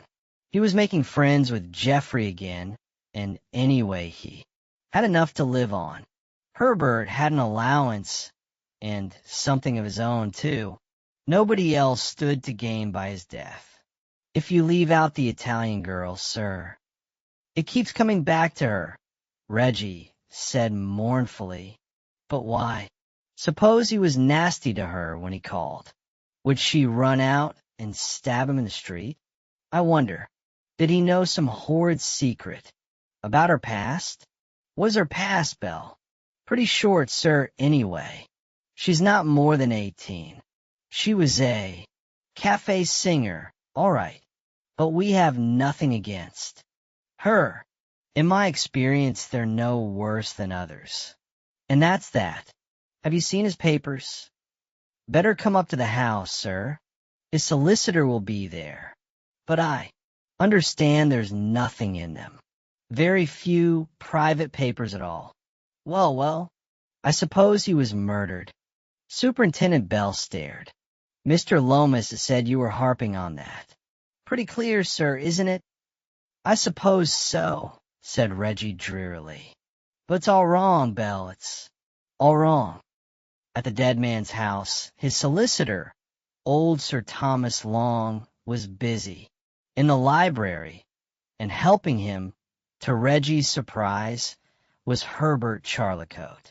Herbert revealed himself as a pallid, dandyish man, punctiliously polite, colorless Dr. Newton hit him off to the life. Herbert was very gratified to make Mr. Fortune's acquaintance. I don't know whether to hope you can throw any light on this miserable affair, sir. Reggie shook his head. Your uncle was stabbed and died immediately of the wounds. That is the whole case, Mr. Charlecote. I suppose you can't help us. I am bewildered, quite dazed, Mr. Fortune. Reggie nodded and lingered, and Herbert discreetly left him with the solicitor. Well, Mr. Fortune, Sir Thomas took off his glasses and pursed his lips. Nothing. Well, Sir Thomas. Nothing, sir. That was a little odd, wasn't it?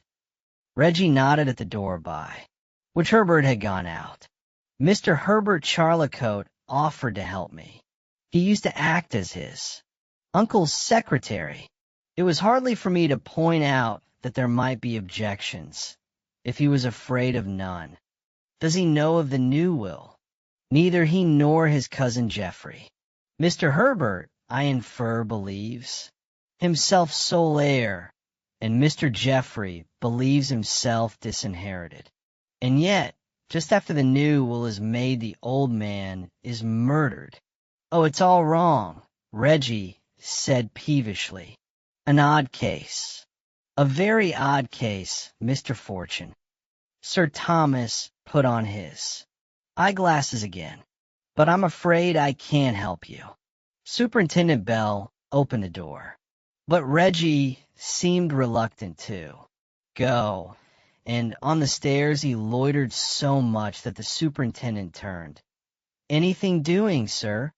That gastric guitar, Reggie murmured. Let's see the valet. The valet, an oldish man, was found. He testified that Mr. Charlecote had been much upset by the quarrel with Geoffrey. Mr. Charlecote had complained a good deal about his health, but there were no particular symptoms. Dr. Newton had been attending him for a long while, but the valet did not think that he had done Mr. Charlecote any good. For one thing, Mr. Charlecote did not take his medicine. There had been a good deal of medicine. Mr. Charlecote's instructions were always to pour it down the sink. And that's that, said Reggie as they went out. We don't get anywhere, sir, do we? The superintendent sympathized. Anything you suggest? How does it strike Superintendent Bell? Looks like a bad case, sir. One of those where the criminal has all the luck. Verdict, persons unknown. So Scotland Yard leaves it at that. Unless Mr. Fortune has something up his sleeve. Nary card. But you know we've missed something, Bell. Have we indeed, sir? And where shall we look for it? Oh, watch out. Watch everybody. Life is short, sir, said Superintendent Bell gloomily. And with that they parted. The superintendent was a true prophet. The sensational inquest upon Stevenson Charlecote ended in an unsatisfactory verdict of murder by some person or persons unknown. It was obvious that public opinion and the coroner, as the voice thereof, directed suspicion against. Jeffrey. He made a bad witness. He was agitated, nervous, and under the coroner's hostile examination lost his temper. When he was asked if he knew that his father had, on the morning of the murder, made a will leaving everything to him, he displayed a violent agitation, swore, not merely as a witness but with profane oaths, that he knew nothing about it, insulted the coroner, and roared out a declaration that he would not touch the money, which disgusted everybody as a bit of false melodrama. If distrust and dislike were grounds for hanging a man, the jury would have made an end of Jeffrey, but the evidence, as Lomas complained, could not. Hang a yellow dog. And the next day, Reggie Fortune, bland as ever, called on Jeffrey. It was a very humble house in a Chelsea cul-de-sac. The aged servant who took in Reggie's name left him on the doorstep from which he had the glimpse of a narrow bare hall and uncarpeted stairs. He was kept waiting some time and heard confused noises.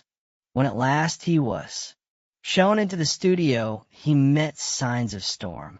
Jeffrey was flushed and visibly in the sulkiest of tempers, his wife pale and tired. "Well, what is it now?" Jeffrey growled. His wife smiled. "Mr. Fortune, that is so kind. If you would please sit down. Some tea, yes." And Reggie was saying to himself, "Oh, my aunt, she isn't a woman. She's a child."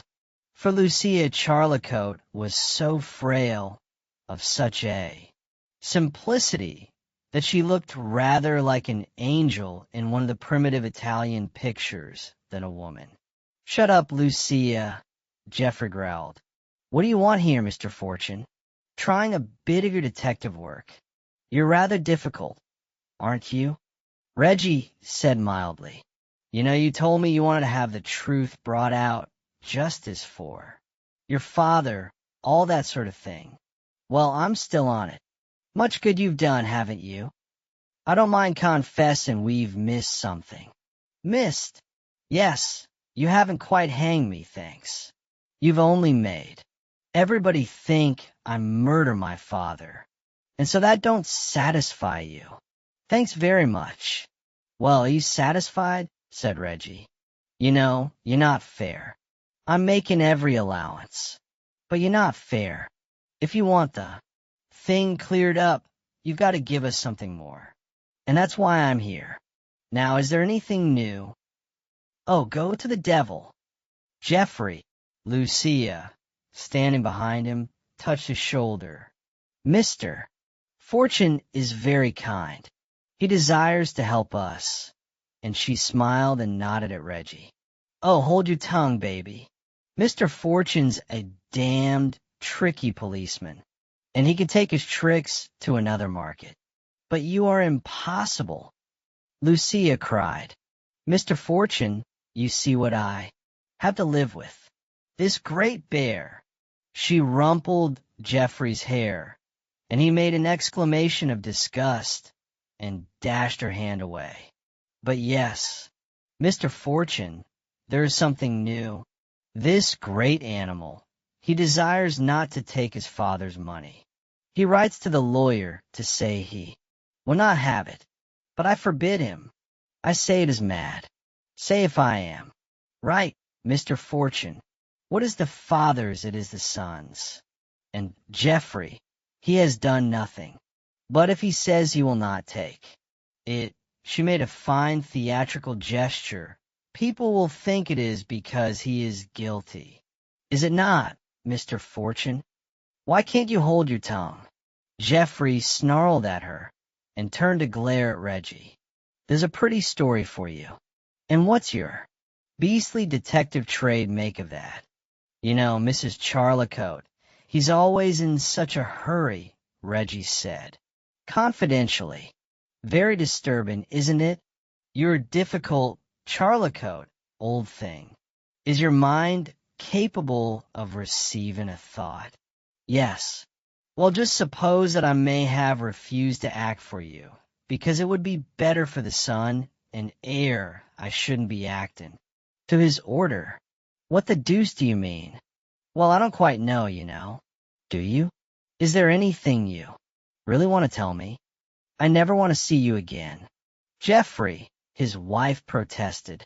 Oh, he's not chatty this afternoon, Mrs. Charlicote. So sorry. Reggie extricated himself from her offers of tea and slid away. But he was annoyed. Against his will, the opinion of Dr. Newton forced itself into his mind. An odd strain in Geoffrey, as it were. Something abnormal or thrawn, a certain violence of temperament. It was so. Confound the oily old family doctor. Why did Geoffrey want to? Give up the money? Mia Quixote. A passionate desire to clear himself from the ill fame of profiting by the old man's death? Probably. But there was a feeling called remorse found in human nature. And why did the angel wife tell Geoffrey to keep the money? She ought to want her husband clear of ill fame. You would expect a woman to care more about that than the man himself. And you would expect a woman to share her husband's rage with the horrid man, who had not stuck up for him. Instead of which the angel wife was very anxious to keep on good terms with that horrid man, because he represented the police? Or why else? She had a dubious way with her, the angel wife. Reggie was worried a rare state for him, and he took himself to his least sociable club. He was sitting there, glowering at a scientific American paper, when the voice of Lomas addressed him. Carekiled akat, Reginald. Why so blue? Reggie sat up. Life is real. Life is earnest, Lomas. And the grave is not the goal. That's because of our filthy profession, which is always bothering the corpses. Come away. I am worried. I'm going to worry you. As they walked in St. James's Park, Reggie told him of the queer talk in the studio. I want comfort, Lomas, old thing, he concluded. Comfort me. My dear Fortune. It's quite clear, what? Unsatisfactory case. Profoundly unsatisfactory. But it's quite clear. I always thought those two were in it. Probably the sweet young wife did it, or put Geoffrey up to it. Now he funks, and she doesn't. Women carry off these things better than men, don't you know? I don't know. I don't know anything. Lomas, old dear, you're grateful in comfort. You really are. I knew you'd say that. And I know it's all wrong.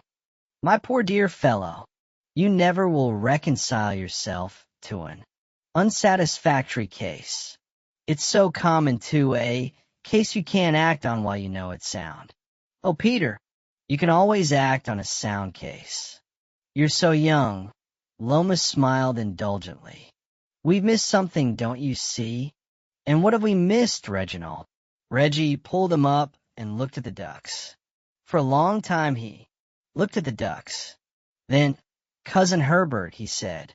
The evasive, elusive Cousin Herbert. Why do we never come up against Cousin Herbert? Because he had nothing to do with it, what? Because we haven't looked for him. Lomas gave an impatient laugh. This is absurd, my dear fellow. That pallid, tame cataman. You let some of your fellows sniff round him. My dear Fortune, of course they have. He's quite a blameless sort of fellow. Plays a bit, spends a bit, nothing more. Oh, he wanted money, did he? My dear Fortune, you're right off the wicket. He had an alibi. He was with some people at Maidenhead at the time of the murder. Oh, my aunt, anybody can have an alibi, Reggie grumbled. Lomas laughed and shook his head. It won't do, Reginald. Don't try to be subtle. Well, that isn't your complaint, Reggie snarled. and for once they parted in nasty tempers. 3 days afterwards, a telephone message called him to Scotland Yard, and he found Lomas in conference with Superintendent Bell. "Ah, here's the prophet," Lomas smiled. "Do you remember in the Charlicote murder you backed Herbert both ways? Well, the latest from the course is that Herbert has vanished. Then it's damned careless of you. I told you to watch him. You're not intelligent in the force, but hang it, you might be active. His valet reports him disappeared. He had a dinner engagement last night. Didn't come home to dress for it. Didn't come home at all. He went out after lunch yesterday and hasn't been seen since."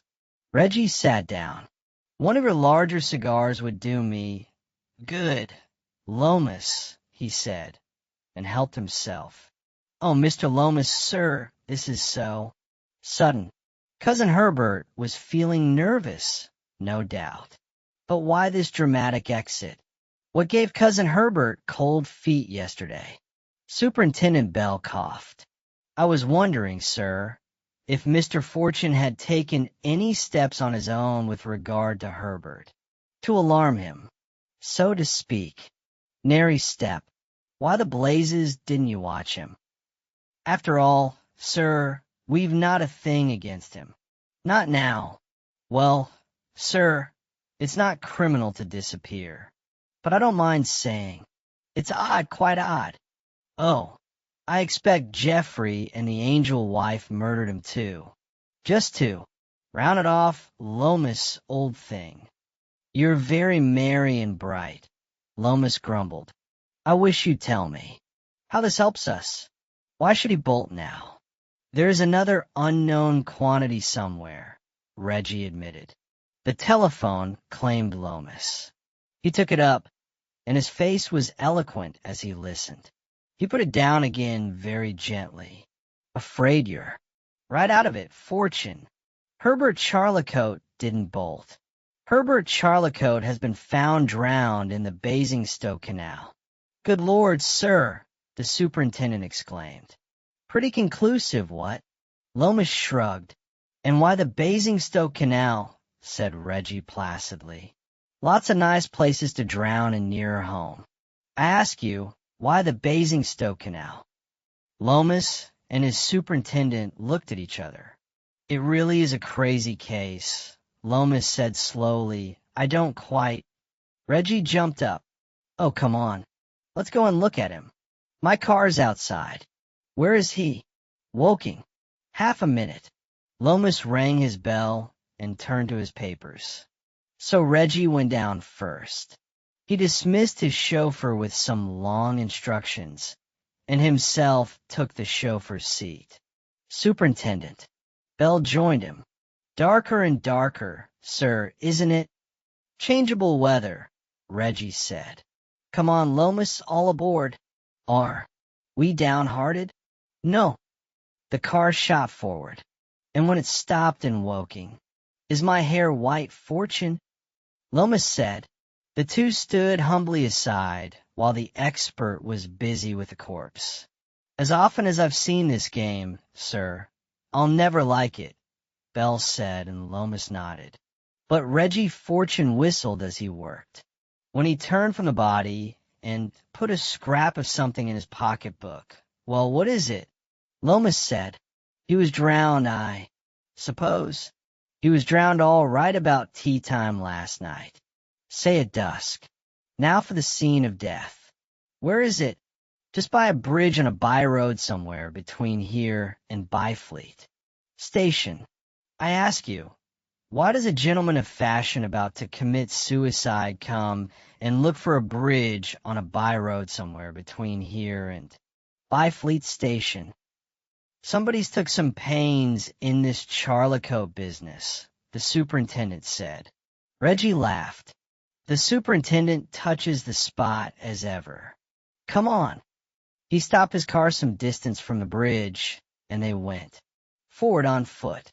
"There's a big carbon over here," Bell said. "Yet you wouldn't think it was much of a motor road. It was a narrow gravel road, and very loose. Just below the steep pitch of the bridge, a car had been stopped, and in stopping or starting again had torn up the loose gravel. Thence to the canal was only half a dozen yards. The path was much trampled and the grass and bushes by the bank beaten down. All that may have been done fishing him out, Bell said. But that don't explain the car. They took him off in a wood cart. I suppose since motors were invented, there never was one came down this road and stopped just here. Not till last night. Lomas nodded. So somebody, said Reggie, somebody put Herbert in a car, brought him down here, and chucked him in. Who was somebody? Jeffrey and the angel wife, a Lomas old thing. Somebody put in some fine work, what? He wouldn't have been found for weeks or forever, but a barge came along and stirred him up.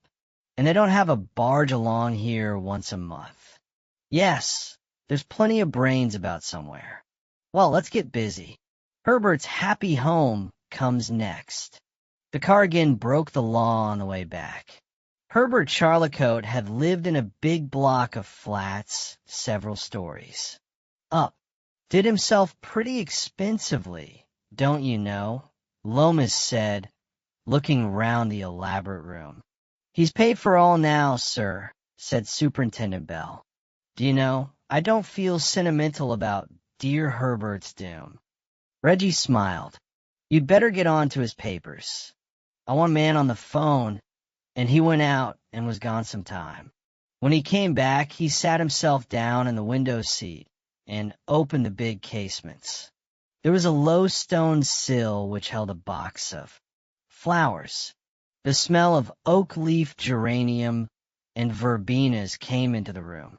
Rather oily scents, aren't they? Reggie said, I'm afraid he was rather oily, the late Herbert. How are you getting on? He was certainly pressed for money, Lomas said. Here's his passbook and a letter from his bank manager complaining that he's overdrawn again. The £20,000 he came in for under his uncle's. Well, he wanted it badly. And yet as soon as he knows of that, well, he goes and gets drowned. Suggestive, isn't it? Reggie smiled. I'm hanged if I know what it suggests. Lomas stared at him. Oh, my dear Lomas. Somebody expected Herbert was going to get more than £20,000 by his uncle's death. Going to scoop the whole estate. Only he didn't. So he's found dead. Can you make out from that passbook when Herbert got into difficulties? About 9 months ago. He's been living with nothing in the bank ever since. About 9 months ago. Then for 9 months his uncle did nothing to help him. The murdered uncle wouldn't help the impecunious nephew. Well, Lomas, old thing, I suppose you're playing some hand of your own, Lomas frowned. Superintendent Bell came forward. Here's a sort of betting book. Sir, he put his luck at cards in it, too. He was some gambler. Any names? Lomas said quickly. All sorts of names, sir. Nothing instructive, so to speak. You might say that's curious. He pointed to a page on which, in a large blank space, appeared the one letter, N. Reggie leapt from the window seat and rang the bell. As ever the superintendent touches the spot, he laughed. Herbert Charlicote's manservant, pallid and frightened, answered the bell. Now, my man, in 1 minute Dr. Newton will be at the door. You will let him in. He will ask for Mr. Herbert Charlicote. You will say nothing to him, nothing at all, and Superintendent Bell will be out in the hall to see that you do say nothing. You will show Dr. Newton in here. Go on. Bell, look after him. He bustled him out. So N stands for Newton, does it? Lomas said, How do you know? He'll come. Because he's just driven up in his car. Because I phoned to say Mr. Herbert Charlicote was asking for Dr. Newton. Now you get in there. He thrust Lomas into an inner room. Dr. Newton, more florid than ever, hurried in and pulled up short at the sight of Reggie. "Mr. Fortune? Oh, delighted to meet you." He was out of breath. "But I thought I was to see Mr. Charlicoat." "Did you, though? That was very sanguine of you. I don't understand you, Mr. Fortune. Are you here professionally?" "For the Criminal Investigation Department." "Really, though, really?" Dr. Newton was still short of breath. "And it was you wanted to see me?" "Anything I can do, of course. You could tell me what was your little bet with Herbert Charlicoat." Dr. Newton lost some of his color. "You bewilder me, Mr. Fortune. I am not a betting man. Pray explain yourself. And I must request you to take a different tone. Where is Herbert Charlicoat?" "Well, where is he?" Dr. Newton echoed. "I confess I don't understand. The situation. I am told over the telephone that Mr. Charlicoat wishes to see me, and that gave you a bad quarter of an hour, didn't it? There's worse coming, Newton. Yesterday afternoon, Reggie strolled round the table and put himself between Dr. Newton and the door. Yesterday afternoon, you took Herbert Charlicoat for a drive in your car. When you came to the Basingstoke Canal, a nice lonely place by the Basingstoke Canal, you clapped a chloroformed wad on his mouth, and when he was senseless you dropped him into the water and left him there to finish by drowning. It was a neat thing, Newton, but he was fished out, Newton, and I've been all the morning with him, Newton." Dr. Newton began to laugh. "Do you really wish me to take this tale seriously, Mr. Fortune? Then I must refer you to my legal advisers." "I am sure that you will see that I must." He made for the door. "Not much," Reggie said, and stood in his way. Dr. Newton's bland expression changed. He tried to push past, and, failing, sprang on Reggie. The two locked together and swayed across the room. Reggie freed himself a moment and stooped. Dr. Newton went out of the open window. As Lomas broke into the room, they heard the thud of his fall on the stones. "Good God, did he throw himself out?" Lomas cried. "No, I pitched him out," Reggie said, smoothing his hair. Lomas rushed out of the room. Reggie, lounging after him, went to the telephone. In the forecourt of the flats, the body of Dr. Newton lay. Lomas and Bell and the hall porter were fidgeting with it, a little crowd on the pavement gaping at them, when Reggie arrived. "You don't really want me," he said, but he bent by the body. "It's all over. His neck's broken. Fractured skull also. But that doesn't matter." Bell stood up and blew a police whistle. "Don't do that. Don't do it," said Reggie irritably, his first sign of troubled nerves. "I have telephoned for the ambulance and all that. Why don't you think of things beforehand?" Superintendent Bell was startled out of his wonted composure. "God bless my soul!" he exclaimed, and stared at Reggie. And Lomas took Reggie's arm. "Come upstairs. Fortune, please," he said gravely. Reggie let himself be taken up to Herbert Charlicoat's room, and when he was there again, flung himself down on the couch. "Thirdly, and lastly," said he, "and that's the end of the Charlicoat case. Lomas, old dear." "Oh, don't take that tone," Lomas cried. "We're in a very difficult position, Fortune. My dear Lomas. Oh, my dear Lomas. We have emerged with credit from a most difficult case. We have tracked and caught a very cunning criminal who, when taxed with the murders of which he was guilty, became desperate and committed suicide by flinging himself from a 4-story window. You said you threw him out. Lomas, dear, my little jokes aren't evidence. You'll have to give evidence at the inquest, you know." Reggie nodded. You'll tell this suicide story? Sure, said Reggie. Lomas wiped his forehead. Damn it, man. I can't leave it like this, he cried. Oh, don't be so pedantic. The scoundrel had 2 murders at least on his soul. We hadn't evidence enough to hang him. He was much too dangerous to live, and he gets his neck broke quietly and without scandal. What's worrying you? And what evidence have you got? Ah, now reason resumes her sway. Let's begin at the beginning. Herbert Charlicote, rather less than a year ago, was at his wits' end for money. His uncle wouldn't give him any. Remember the betting book and passbook. But at that time, he was his uncle's heir. He arranged with the family doctor, Newton, to have the old man killed. Newton will want to be paid. Probably the arrangement was a bet. Suppose Herbert bet Newton 10,000 to 1 his uncle wouldn't die within the year. Remember the N in the betting book. Newton began treating the old man for gastric catarrh. Sent him gallons of medicine. Probably that was poison. But nothing happened because the old man didn't take it. Remember the valet said he had it all put down the sink. I suspect old Charlicote didn't much care for his family doctor.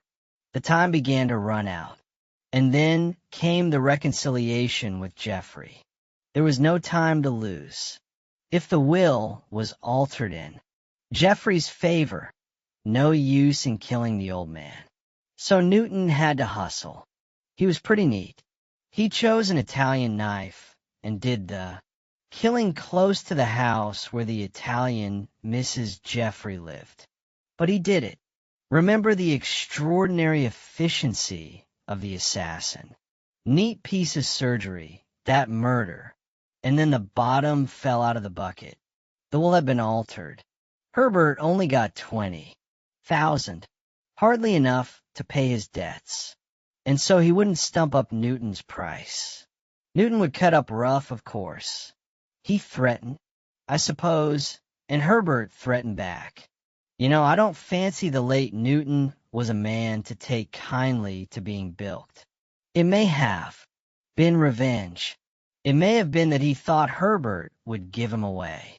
Anyway, he took Herbert out in his car yesterday afternoon. Now, we're coming to evidence which is evidence, Lomas.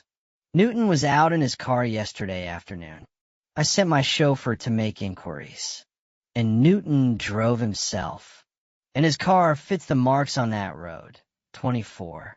Dunois Orleans, 2 steel-studded Blake tires. When they got to that bridge, I suppose Newton stopped the car, pretended there was something wrong, got down, and prepared a chloroformed wad of cotton wool. He clapped that on Herbert, anesthetized him, and dropped him in the canal. I found scraps of the wool in Herbert's mouth and nostrils. That's the case, Lomas, old thing. Come and have tea. There's rather decent muffins at the academies. Good God, said Lomas.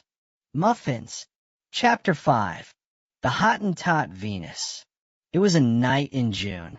The chief of the criminal investigation department was pensive. Did you ever want to marry Fortune? He murmured. Often, but never one at a time. Reggie Fortune looked curiously at his host. The dinner had been good, the claret very good, the cigars were of the most benignant. But still, why this touch of sentiment? Lomas, said he. Some students say women have no minds. Lomas murmured drowsily. But that's partiality. The trouble is, women aren't human beings. Consider the parallel case of the dog. He is intelligent, but he sets different values on things from our values. In human values. Think of bones, cat's boots. It is so also with women. I love a lassie, but she ate my best pumps. Lomas, my good child, are you merely driveling, or shall we come to something soon? I am much exposed to women. said the chief of the criminal investigation department pathetically, and roused himself. But this is a family skeleton. I have a sister, Fortune. She is intelligent. She is almost as omniscient as you, my dear fellow, and much more practical. But she can be quite maddening. She is maddening me now. Unfortunately, she has no husband. She had too much intelligence. She owns a princely school at Tormouth. I believe it makes her as rich as Rockefeller. She certainly does herself very well. A month ago, she wrote to me that a strange thing had happened. In the night, one of the mistress's rooms have been turned upside down. Do they rag much at girls' schools? Reggie yawned. It might be picturesque. My wonderful sister wanted me to tell her what it meant. I'm not proud, Fortune. I know my limitations. I did not see myself in a girls' school, especially as an official. Now she has been writing to me that there are extraordinary developments. The room of another mistress has been upset. They do rag in girls' schools. Another advance of women. Oh, they'll have a vote soon. You show levity, Fortune. My sister would not like it. This is a crime. A number of photographs were taken, photographs of girls at the school, and there is no clue to the criminal. The great Tormouth mystery. Leader in the daily scream_brains for Scotland Yard. But the independent expert found a pink hairpin in the mouth of the dachshund next door, but two, and brought the foul deed home to the junior curate. I envy your spirits, Fortune, Lomas sighed. You have no sister, no maiden sister. And the desultory conversation turned feebly to something else. In fact, both men were feeling the strain of that tangled and squalid crime, the Pimlico murder. They had at last contrived to hang. You remember it. The reluctant borough councillor, but only Reggie. Fortune could take a holiday. As he was going, he said that he'd thought of motoring in Devonshire. You'd better call on my sister and investigate her case. Lomas smiled sourly. If it is a case, sometimes I think it's a dream. Ragging girls' schools. By our special commission. Horrible revelations. Lomas shook his head. I'm afraid my sister won't take to you. She's not flippant. Lomas, don't be improper. A flippant headmistress.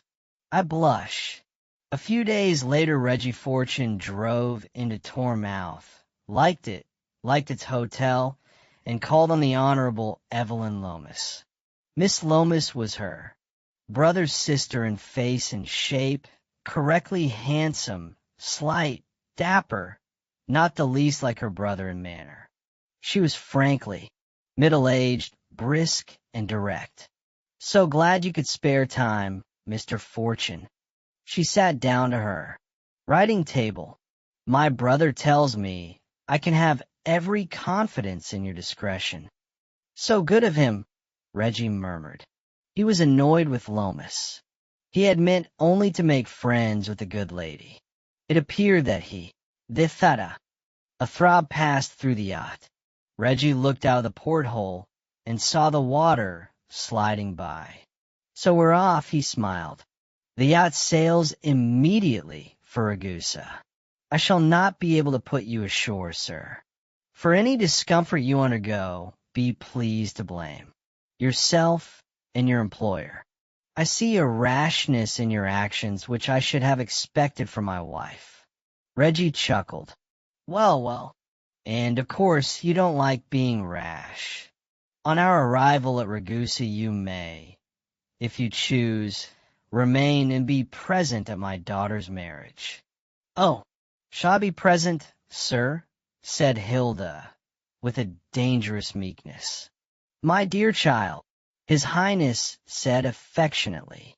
Mr. Fortune, you have the happiness to be present at the betrothal of my daughter, the Duchesse de Zura, to my nephew, the Comte de Spoleto. It was Reggie who preserved an appropriate calm. He only gave one chuckle. How? But it is incredible. Spoleto cried in French, and recoiled, gesticulating. The prince flushed and glared at him. Hilda stood up. "This is ridiculous, sir," she said, and was pale. "Ridiculous! That is the word," Spoleto cried. "Be silent, Spoleto. My dear child, you do not understand. I understand enough. You say you are my father. I think I ought to know my father. I do not mind knowing you. But this it is absurd and insulting. I will not hear any more about it. This gentleman, I know nothing about him." She surveyed Spoleto with disdain. "I do not wish to make his acquaintance." "Thank you very much," Spoleto cried. "Hilda, be pleased to remember that you are now to do your duty as my daughter. I do not permit disobedience." "It's no use to talk so," said Miss Croland. "I'm not a baby." His Highness, whose gray hair was becoming disheveled, made a violent gesture. "English. She is as English as her mother." "Oh, if you're going to say things against my mother, I will go," said Miss Croland. "You came for my mother, sir. I should like to speak to you." Reggie bowed and opened the door for her. As they went out, he heard Spoleto say in French, "Do you see, my uncle, this does not do," and then a storm. The house of Ragusa was divided against itself in throes. On deck, Miss Croland seemed to have some difficulty in making up her mind what to say. "Does my mother know about this?" she broke out. "At last. That's between you and your conscience, isn't it?" Reggie smiled. "I haven't told her anything, but she has never told me anything," Miss Croland said fiercely. "How did she come to send you here?" "Some rather odd things happened at school, you know." "Did they?" said Miss Croland in delighted amazement. "What things? I wonder if you know who little Alice Warren really is?" "She is an actress from the Theatre de Variétés in Paris." Miss Croland laughed.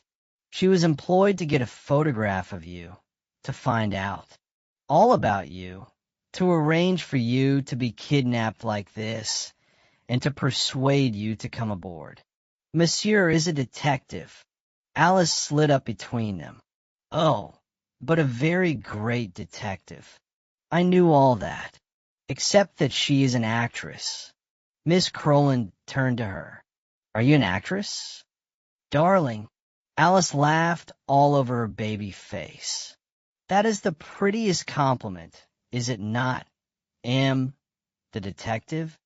If you think she has cheated me, she has not. She told me that the Prince of Ragusa said he was my father and that he wanted me to come. On his yacht. My mother never would tell me anything about my father. I didn't think that was fair, so I came. And now, Mr. Fortune, what will my mother do? What shall we all do?" Reggie laughed. "You're in a hole, and your mother's in a hole, and the Prince of Ragusa is in the deepest hole of the three.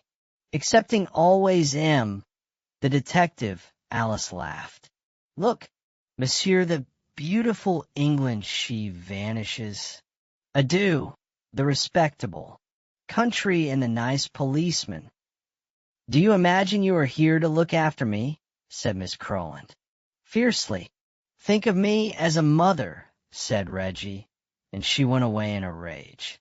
"Well, monsieur," Alice laughed at him, "you are making friends everywhere. You are content." "If I had a razor and a clean shirt," Reggie said. "Alas, monsieur, I have none. I do not play how do you call them principal boys. Bon voyage, monsieur." She tripped away.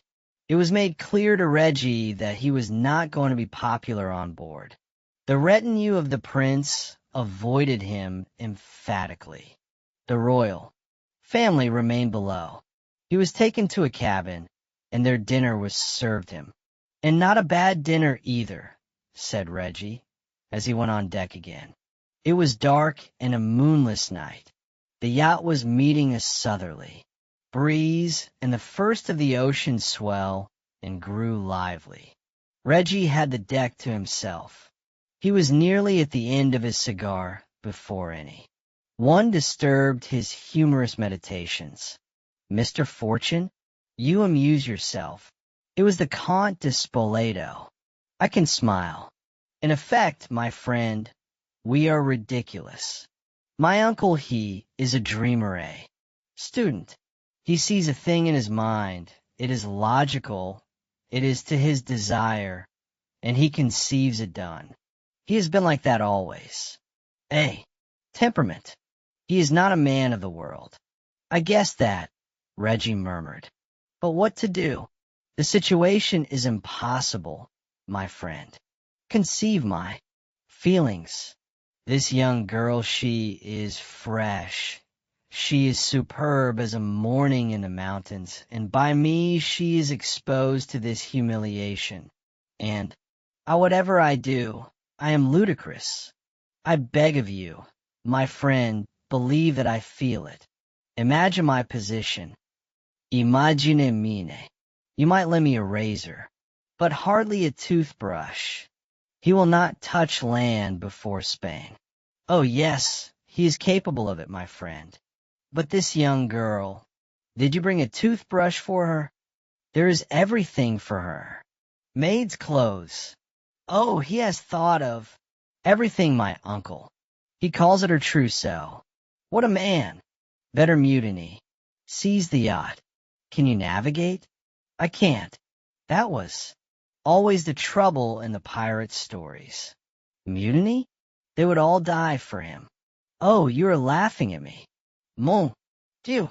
Underscore, my friend, this is very serious. I beg of you, confide in me. You must have some plan. I promise you, I desire nothing better than to restore Mademoiselle to her mother. Spoleto. They turned. The Prince of Ragusa stood at the head of the companion. My dear uncle, Spoleto, you are a traitor. That is not true. You plot against me with this fellow. It is incredible. It is villainous. It is treachery. Sir, I will take that from no man. Yes, you will take it. You will. It seemed to Reggie that his Highness was about to box his nephew's ears. Reggie let himself go as the yacht pitched. They all jostled together. His Highness vanished down the companion with a crash. Now you've done it, said Reggie. Spoleto exclaimed, peered at the body lying below, showed Reggie a white face, and hurried down. Reggie followed slowly.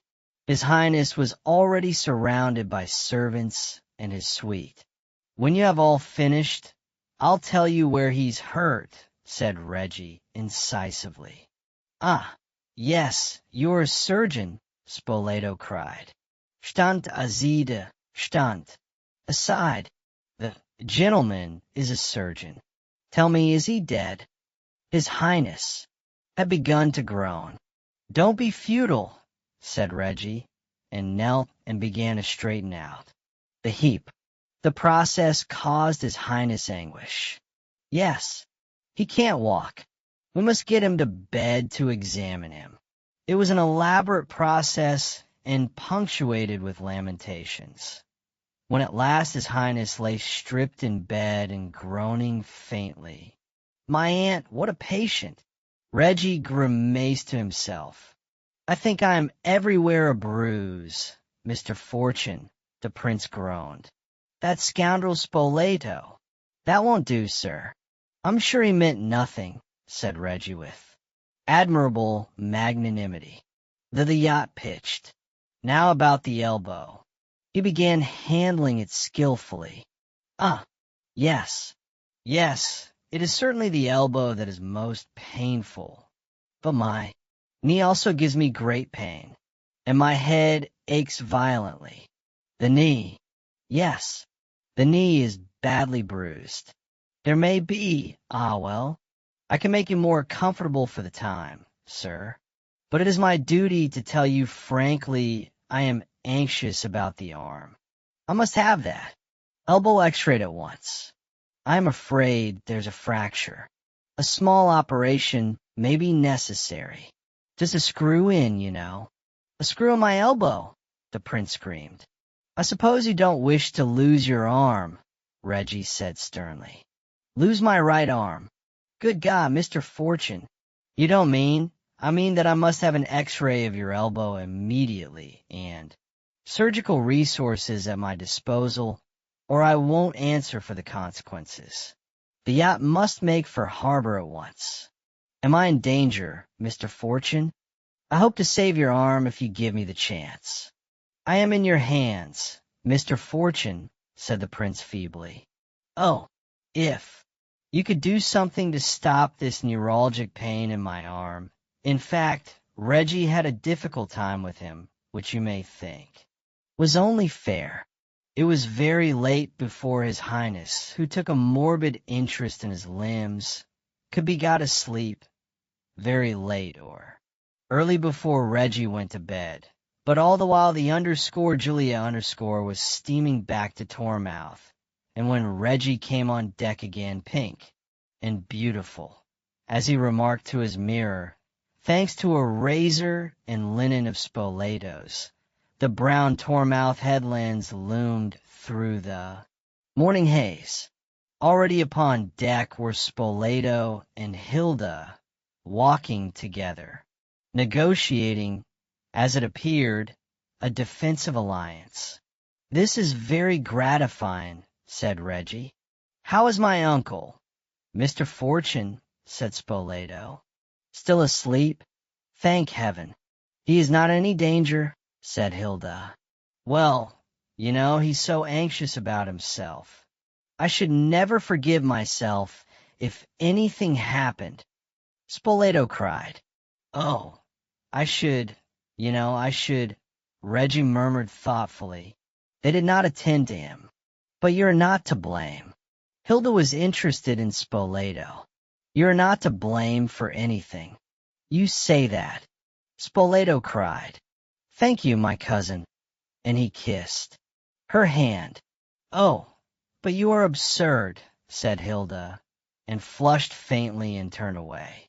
Spoleto made a gesture of despair. Quite, Reggie said. So we'd better have breakfast. During that meal he might have heard, if he had listened, the full history of the emotions of the Count de Spoleto. He escaped from them to visit his patient. The prince was much cheered by a night of sleep, still excessively interested in his injuries, but now hopeful about them. He gave great honor to Reggie's treatment of the case.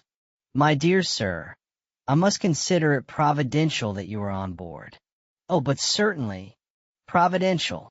Well, sir, the affair might have taken a different turn without me. Reggie admitted modestly. Indeed, yes, said His Highness. Good God, Mr. Fortune and how I resented your appearance yesterday. He became thoughtful. I think what annoyed me most was that anyone should have discovered my plans. He gazed at Reggie. Are you free to tell me, Mr. Fortune? I'm much interested to know what brought you here. Did Hilda say anything to her mother? Or was there a traitor in my camp? Spoleto, that little actress. Here's the traitor, sir. Reggie took out of his pocket the Hottentot Venus. Good heavens! The prince took her affectionately. My new politique venue. You left her in the library at the Tormouth School. There are not many men in the world who have a Hottentot Venus to lose. So she suggested to me that the Prince of Ragusa was taking action with regard to Hilda Croland. You have a great deal of acumen, Mr. Fortune, said the prince, and the sound of the cable broke off the conversation. There is a hospital at Tormouth. The Count de Spoleto went on shore to bring off its X-ray man. Reggie stretched himself in a deck chair to wait events. They were not long in arriving. A shore boat brought off the Han, Stanley Lomas, dapper as ever, and a woman whom Reggie identified by her hair and her magnificent figure as the mother of Hilda Misses. Crowland, the Princess of Ragusa. Reggie went down the gangway to meet them. Lomas sprang out of the boat. The princess was handed out and went up the gangway. Good God, Fortune! Lomas shook hands. You're a wonder. How did you bring them back? Genius, just genius. The princess had met her daughter, who was not abashed. Hilda, why do you do this extraordinary thing? And Hilda said quietly, I want to know my father. You make us all ridiculous, the princess cried. I don't feel that. Hilda put up her chin.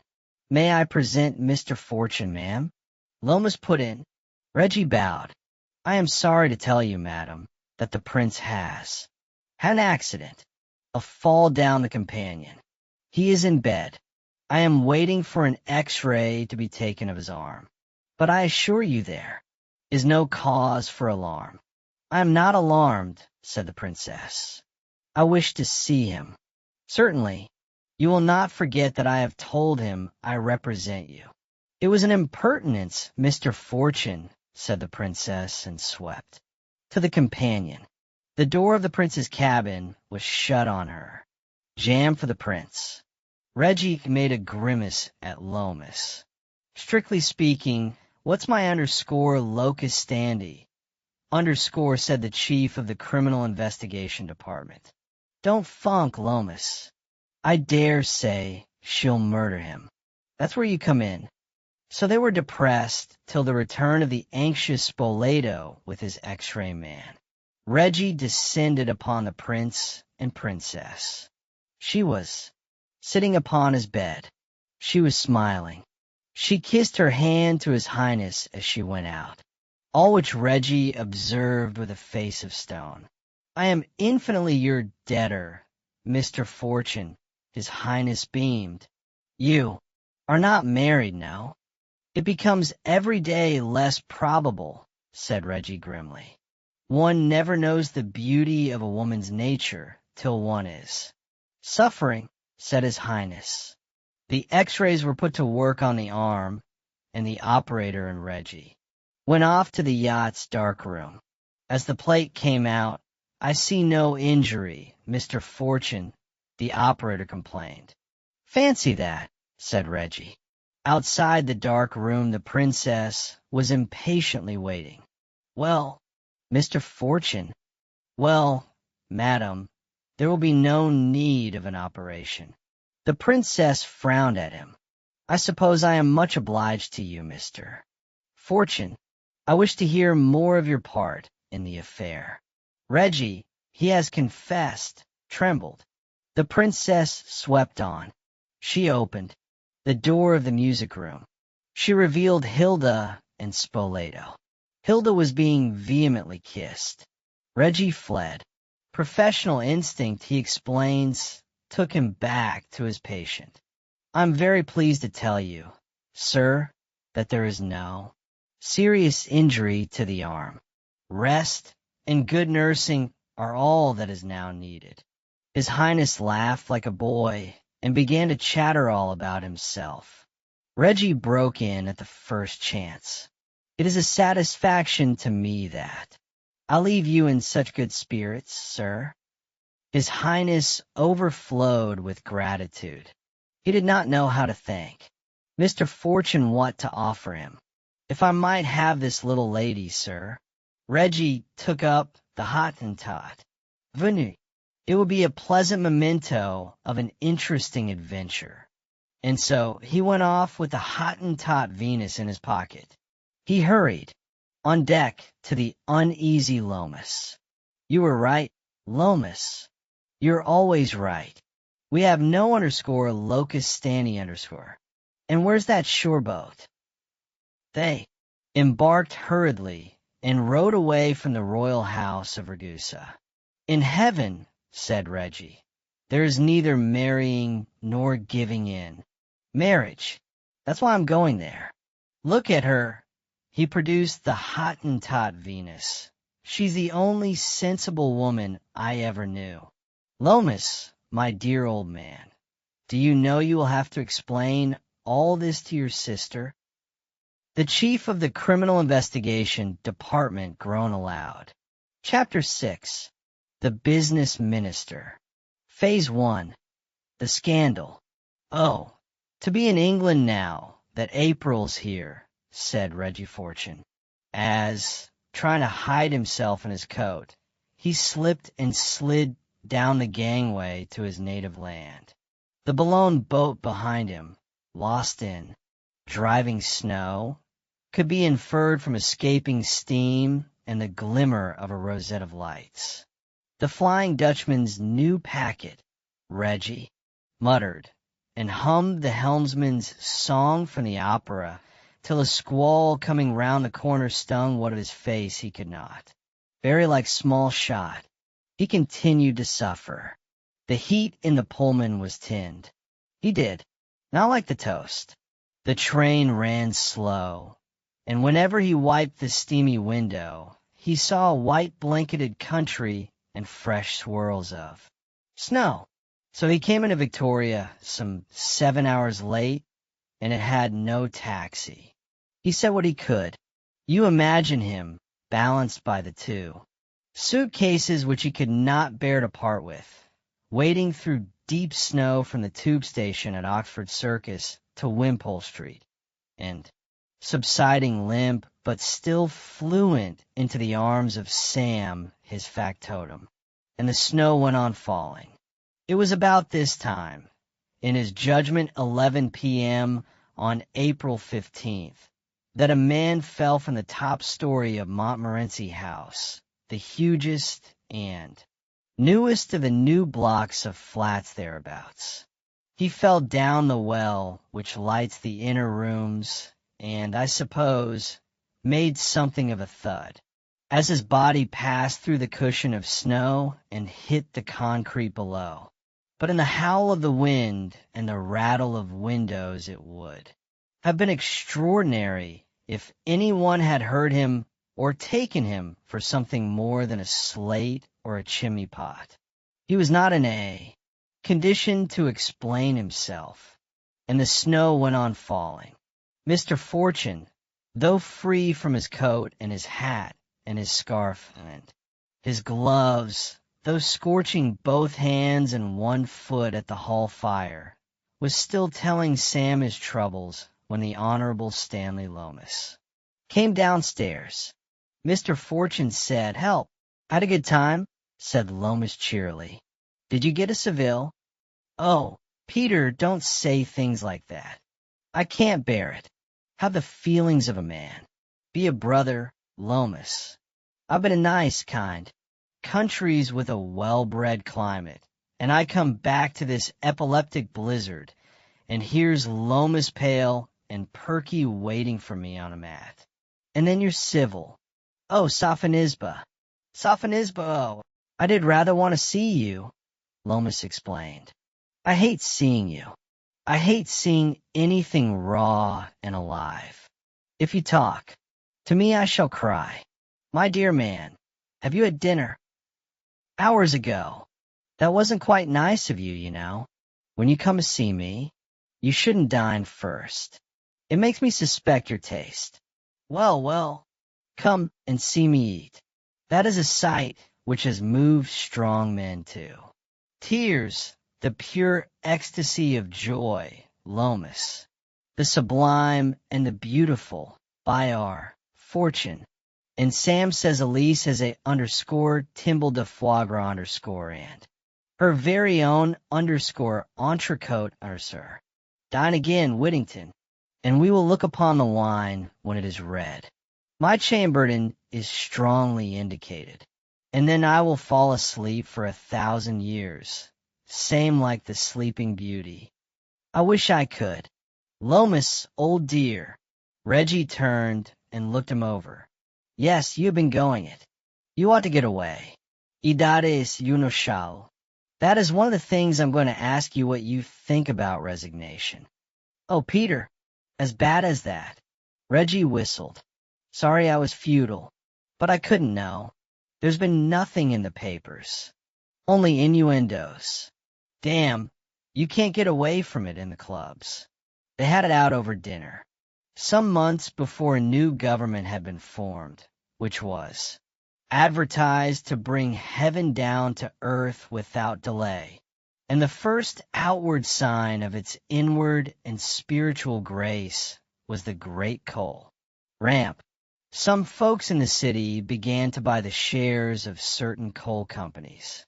Some folks in the city began to spread rumors that the government was going to nationalize mines district by district, those districts first in which the shares had been bought. The shares then went to a vast price. All the usual nauseating features of a stock exchange boom, said Reggie. No, this is founded on fact, said Lomas. That's the distinguishing feature. It was worked on the truth, the whole truth, and nothing but the truth. Whoever started the game had exact and precise information. Much. What I should call a baffling case. I mean to say, we don't seem to get near anybody. Reggie grunted, got off the bath, and taking with him his bit of wood, went back to the sitting room, the two detectives in silent attendance. There he tumbled Mr. Rand's cigarettes out of their box and put his bit of wood in it. I suppose there's nothing more here, he murmured, his eyes wandering round the room. Try with the lights on. Switch on. Inspector. No. Ah, what's that? He went to the gas fire and picked out of its lumps of sham coal a scrap of gleaming metal. The next moment he was down on his knees, pulling the fire to pieces. Give me an envelope, will you? He said over his shoulder, and they saw he was collecting scraps of broken glass. What is it, sir? That's the bridge of a pair of rimless eyeglasses. And if we're lucky, we can reconstruct the lenses. When Rand was hit, his glasses jumped off and smashed themselves. That's the fourth thing the Slayer didn't think of. You don't miss much, Mr. Fortune. Still, it is baffling, very baffling. Even now, we don't know anybody, so to speak. We don't even know Rand. What was Rand, would you say? It was worth somebody's. While to do him in, I suppose he knew something. But what did he know? Who was Rand? Reggie was putting on his overcoat. He collected his envelope and his cigarette box and put them away, looking the while with dreamy eyes at Superintendent Bell. Yes, he said. Yes, there's a lot of unknown quantities about just now. Who the devil was Rand? Well, I think that finishes us here. Will you ring for the lift, Inspector? When he was left alone with Bell, he still gazed dreamily at that plump, stolid face. Yes, who the devil was Rand? And if you come to that, who the devil is Sanford? Good Lord, Mr. Fortune, do you mean this business is that business? Well, there's a lot of unknown quantities about, said Reggie. Phase 4, the charge. When they talked about the case afterwards, Reggie and Lomas used to agree that it was a piece of pure art. Crime unstained by any vulgar greed or sentiment. Sheer crime. Iniquity neat. An impressive thing. Lomas, old dear. So, it is, Lomas nodded. One meets cases of the kind, but never. Quite a so pure style.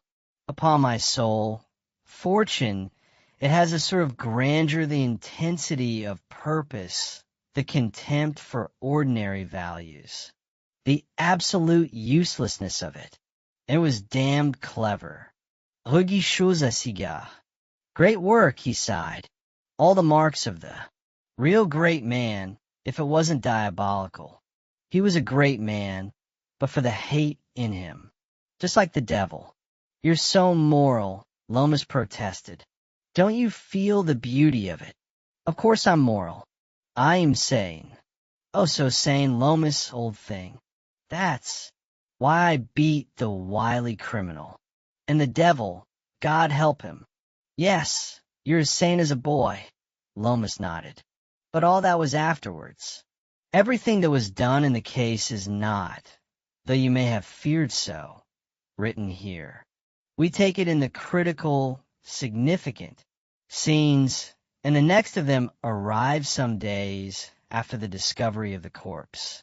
Lomas was in his room with Superintendent Bell when Kimball came to them. He was brisker than ever.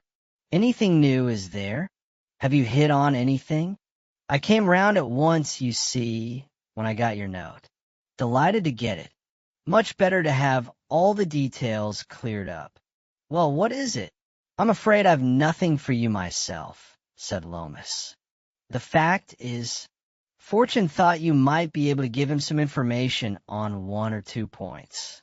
God bless me. You know all that I know. Where is he, then, if he wants me? And Reggie came. Have you been waiting?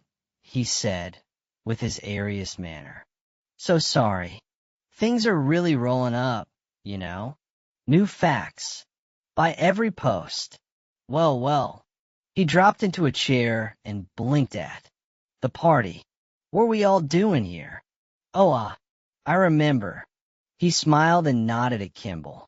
It was that fellow I wanted to ask you about. Kimball, as was natural, did not relish this sort of thing. I understood you had something important on hand. I've no time to waste. Why, it's so jolly hard to understand what's important and what isn't, don't you know? But it all comes out in the end. You think so, do you? This is the coal affair. I wouldn't say that, Reggie answered thoughtfully. No, I wouldn't say that.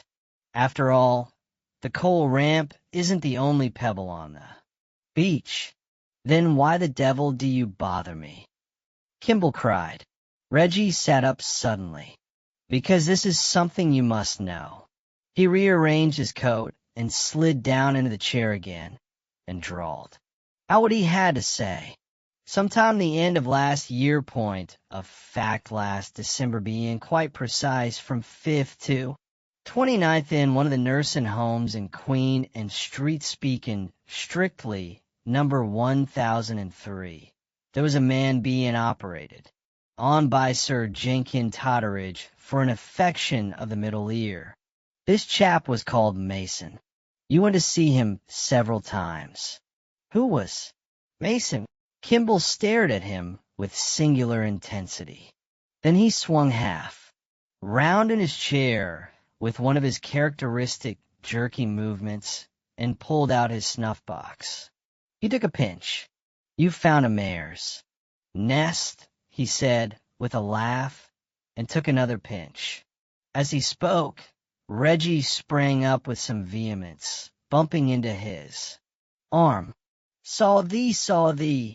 A mare's nest, you say? Now, what exactly do you mean by that? Kimball stood up too. I mean you're wasting my time, he said. That isn't what I should call an explanation, Reggie murmured. For instance, do you mean you didn't go to see Mason? Don't let's have any more of this damned trifling, Kimball cried. Certainly, I went to see Mason. Good. Who is he? Jack Mason is a fellow I knew in my early days. I went up and he didn't. I've seen little of him this 10 years. When he had that operation, poor chap, he wrote to me, and I went to see him for the sake of old times. And what the devil has it to do with Scotland Yard? Mason is the man who was found at the Montmorency House flats with his face smashed in. God bless my soul. Mason. Poor chap. But what are you talking about? The papers said that was a man called Rand. Mason, otherwise Rand. Rand, otherwise Mason. Who was Mason and why? Did somebody kill him? Kimball made one of his jerky gestures. Killed, was he? I thought he fell out of the window. He was murdered. Good God. Old Jack Mason. It's beyond me. I haven't a notion. You know this upsets me a good deal. I've seen little of him for a long time. I can hardly believe he's gone. But why the devil did he call himself Rand? What was he? Said Reggie sharply. God bless me. I couldn't tell you, Kimball laughed. He was always very close. An agent in a small way, when I knew him colonial produce, and so forth. I fancy he went in for building land. Comfortably off, always, but he never got on. Very reserved fellow. Loved to be mysterious. No, I suppose it isn't surprising he used to. Names. Why was he murdered, said Reggie. I can't help you. That's all you can say? Yes. Afraid so. Yes. Let me know as soon as you have anything more. Good morning, good morning. He bustled out. A bit hurried, as you might say, said Superintendent Bell. Reggie picked up a paper knife and fell on his knees. He rose with some fragments of white powder on the blade. I suppose you saw me. Jog his arm, he said. And that's cocaine. He tumbled Lomas's paper clips out of their box and put the stuff in. Do you remember? The first time we had him here, he took snuff. I thought he was rather odd about it, and after it, and I went over to the window where he stood to see if I could find any of the stuff he used. But he'd been careful. He is careful, is Kimball.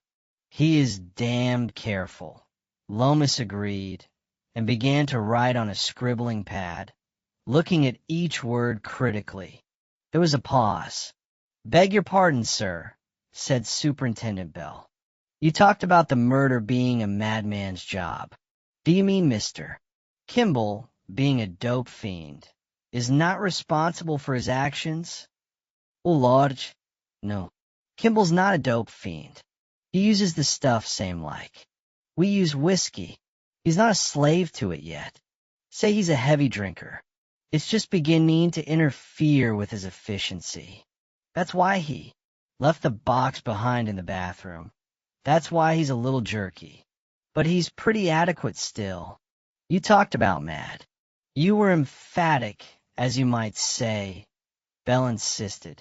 What might you have in your mind, sir? Mr. Kimball's generally reckoned uncommon practical. He isn't ordinary mad, said Reggie. He don't think he's Julius Caesar or a poached egg. He don't go out without his trousers. He don't see red and go it blind. But there is something queer in him. I doubt if they're physical, these perversions. Call it a disease of the soul. Ah, well, his soul, said Bell gravely. I judge he's not a Christian man. I wish I didn't know his creed, said Reggie, with equal gravity. It would be very instructive. Lomas tapped his pencil impatiently. We're not evangelists, we're policemen, he said. And what we do next? Take out a warrant and arrest Kimball, said Reggie carelessly. Bell and Lomas looked at each other and then at him. I don't see my way, said Lomas. The corpse can be identified as Mason. I'll swear to the operation. Totteridge will swear it's the man he operated on as Mason. Kimball admits several visits to Mason. In the room from which the corpse was thrown was a gold snuff box containing cocaine. Shortmans will swear. That box is their make and exactly similar to a box sold to Kimball. And Kimball takes cocaine. It's a good prima facie case. Yes. Did you ever see a jury that would hang a man on it? We do have to be so careful, Bell murmured. Reggie laughed. And Kimball's a cabinet minister. Damn it. Fortune be fair. Lomas cried. If I had a sound case. against a man, he would stand his trial whoever he was. I don't wink at a fellow who's got a pull. You know that. But there's a reason in all things. I can't charge a cabinet minister with murder on evidence like this. What is it after all? He picked up his scribbling pad and read 3 circumstances Kimball knew the murdered man. A snuff box like Kimball's was found on the scene of the murder. That snuff box held cocaine, and cocaine is what Kimball uses. Circumstantial evidence at its weakest. Neither judge nor jury would look at it. There's no motive. There's no explanation of the method, of the crime. My dear chap, suppose you were on the other side. You'd tear it to ribbons in 5 minutes. On the other side? Reggie repeated slowly. I'm not an advocate, Lomas. I'm always on the same side. I'm for justice. I'm for the man who's been wronged. Lomas stared at him. Yes, quite. But we generally take all that for granted, don't we? My dear chap, you mustn't mind my saying so, but you do preach a good deal over this case. I had noticed the same thing myself, said Superintendent Bell, and they both looked curiously at Reggie. Why am I so moral? Because the thing's so damned immoral, said Reggie vehemently. What's most crime? Human. Human greed, human lust, human hostility. But this is diabolical. Sheer evil for evils. Sake.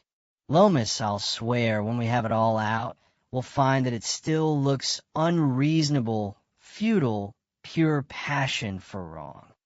Meaning Mr. Kimball mad. You do come back to that, sir, Bell said. Not legally mad. Probably not medically mad. I mean, he has the devil in him. Really, my dear Fortune, you do surprise me, Lomas said. I perceive that in all things you are too superstitious. The right honorable gentleman hath a devil. It isn't done, you know. This is the 20th century, and you're a scientific man. Consider your reputation and mine, if you don't mind. What the devil are we to do? Try exorcism. You won't charge Kimball. Lomas signified an impatient negative. Very well. You say you don't let a man off because he's in the government. Suppose you had a prima facie case like this against a nobody. Suppose I brought you as good grounds for arresting Sanford. Wouldn't you have him in the dock? On your conscience now. Again Bell and Lomas consulted each other's faces. I wonder why you. Dragon Sanford, said Lomas slowly. He's in all right. I asked you a question. Well, if you insist, one might charge a man on a prima facie case to hear his defense. Reggie struck his hand on the table. There it is.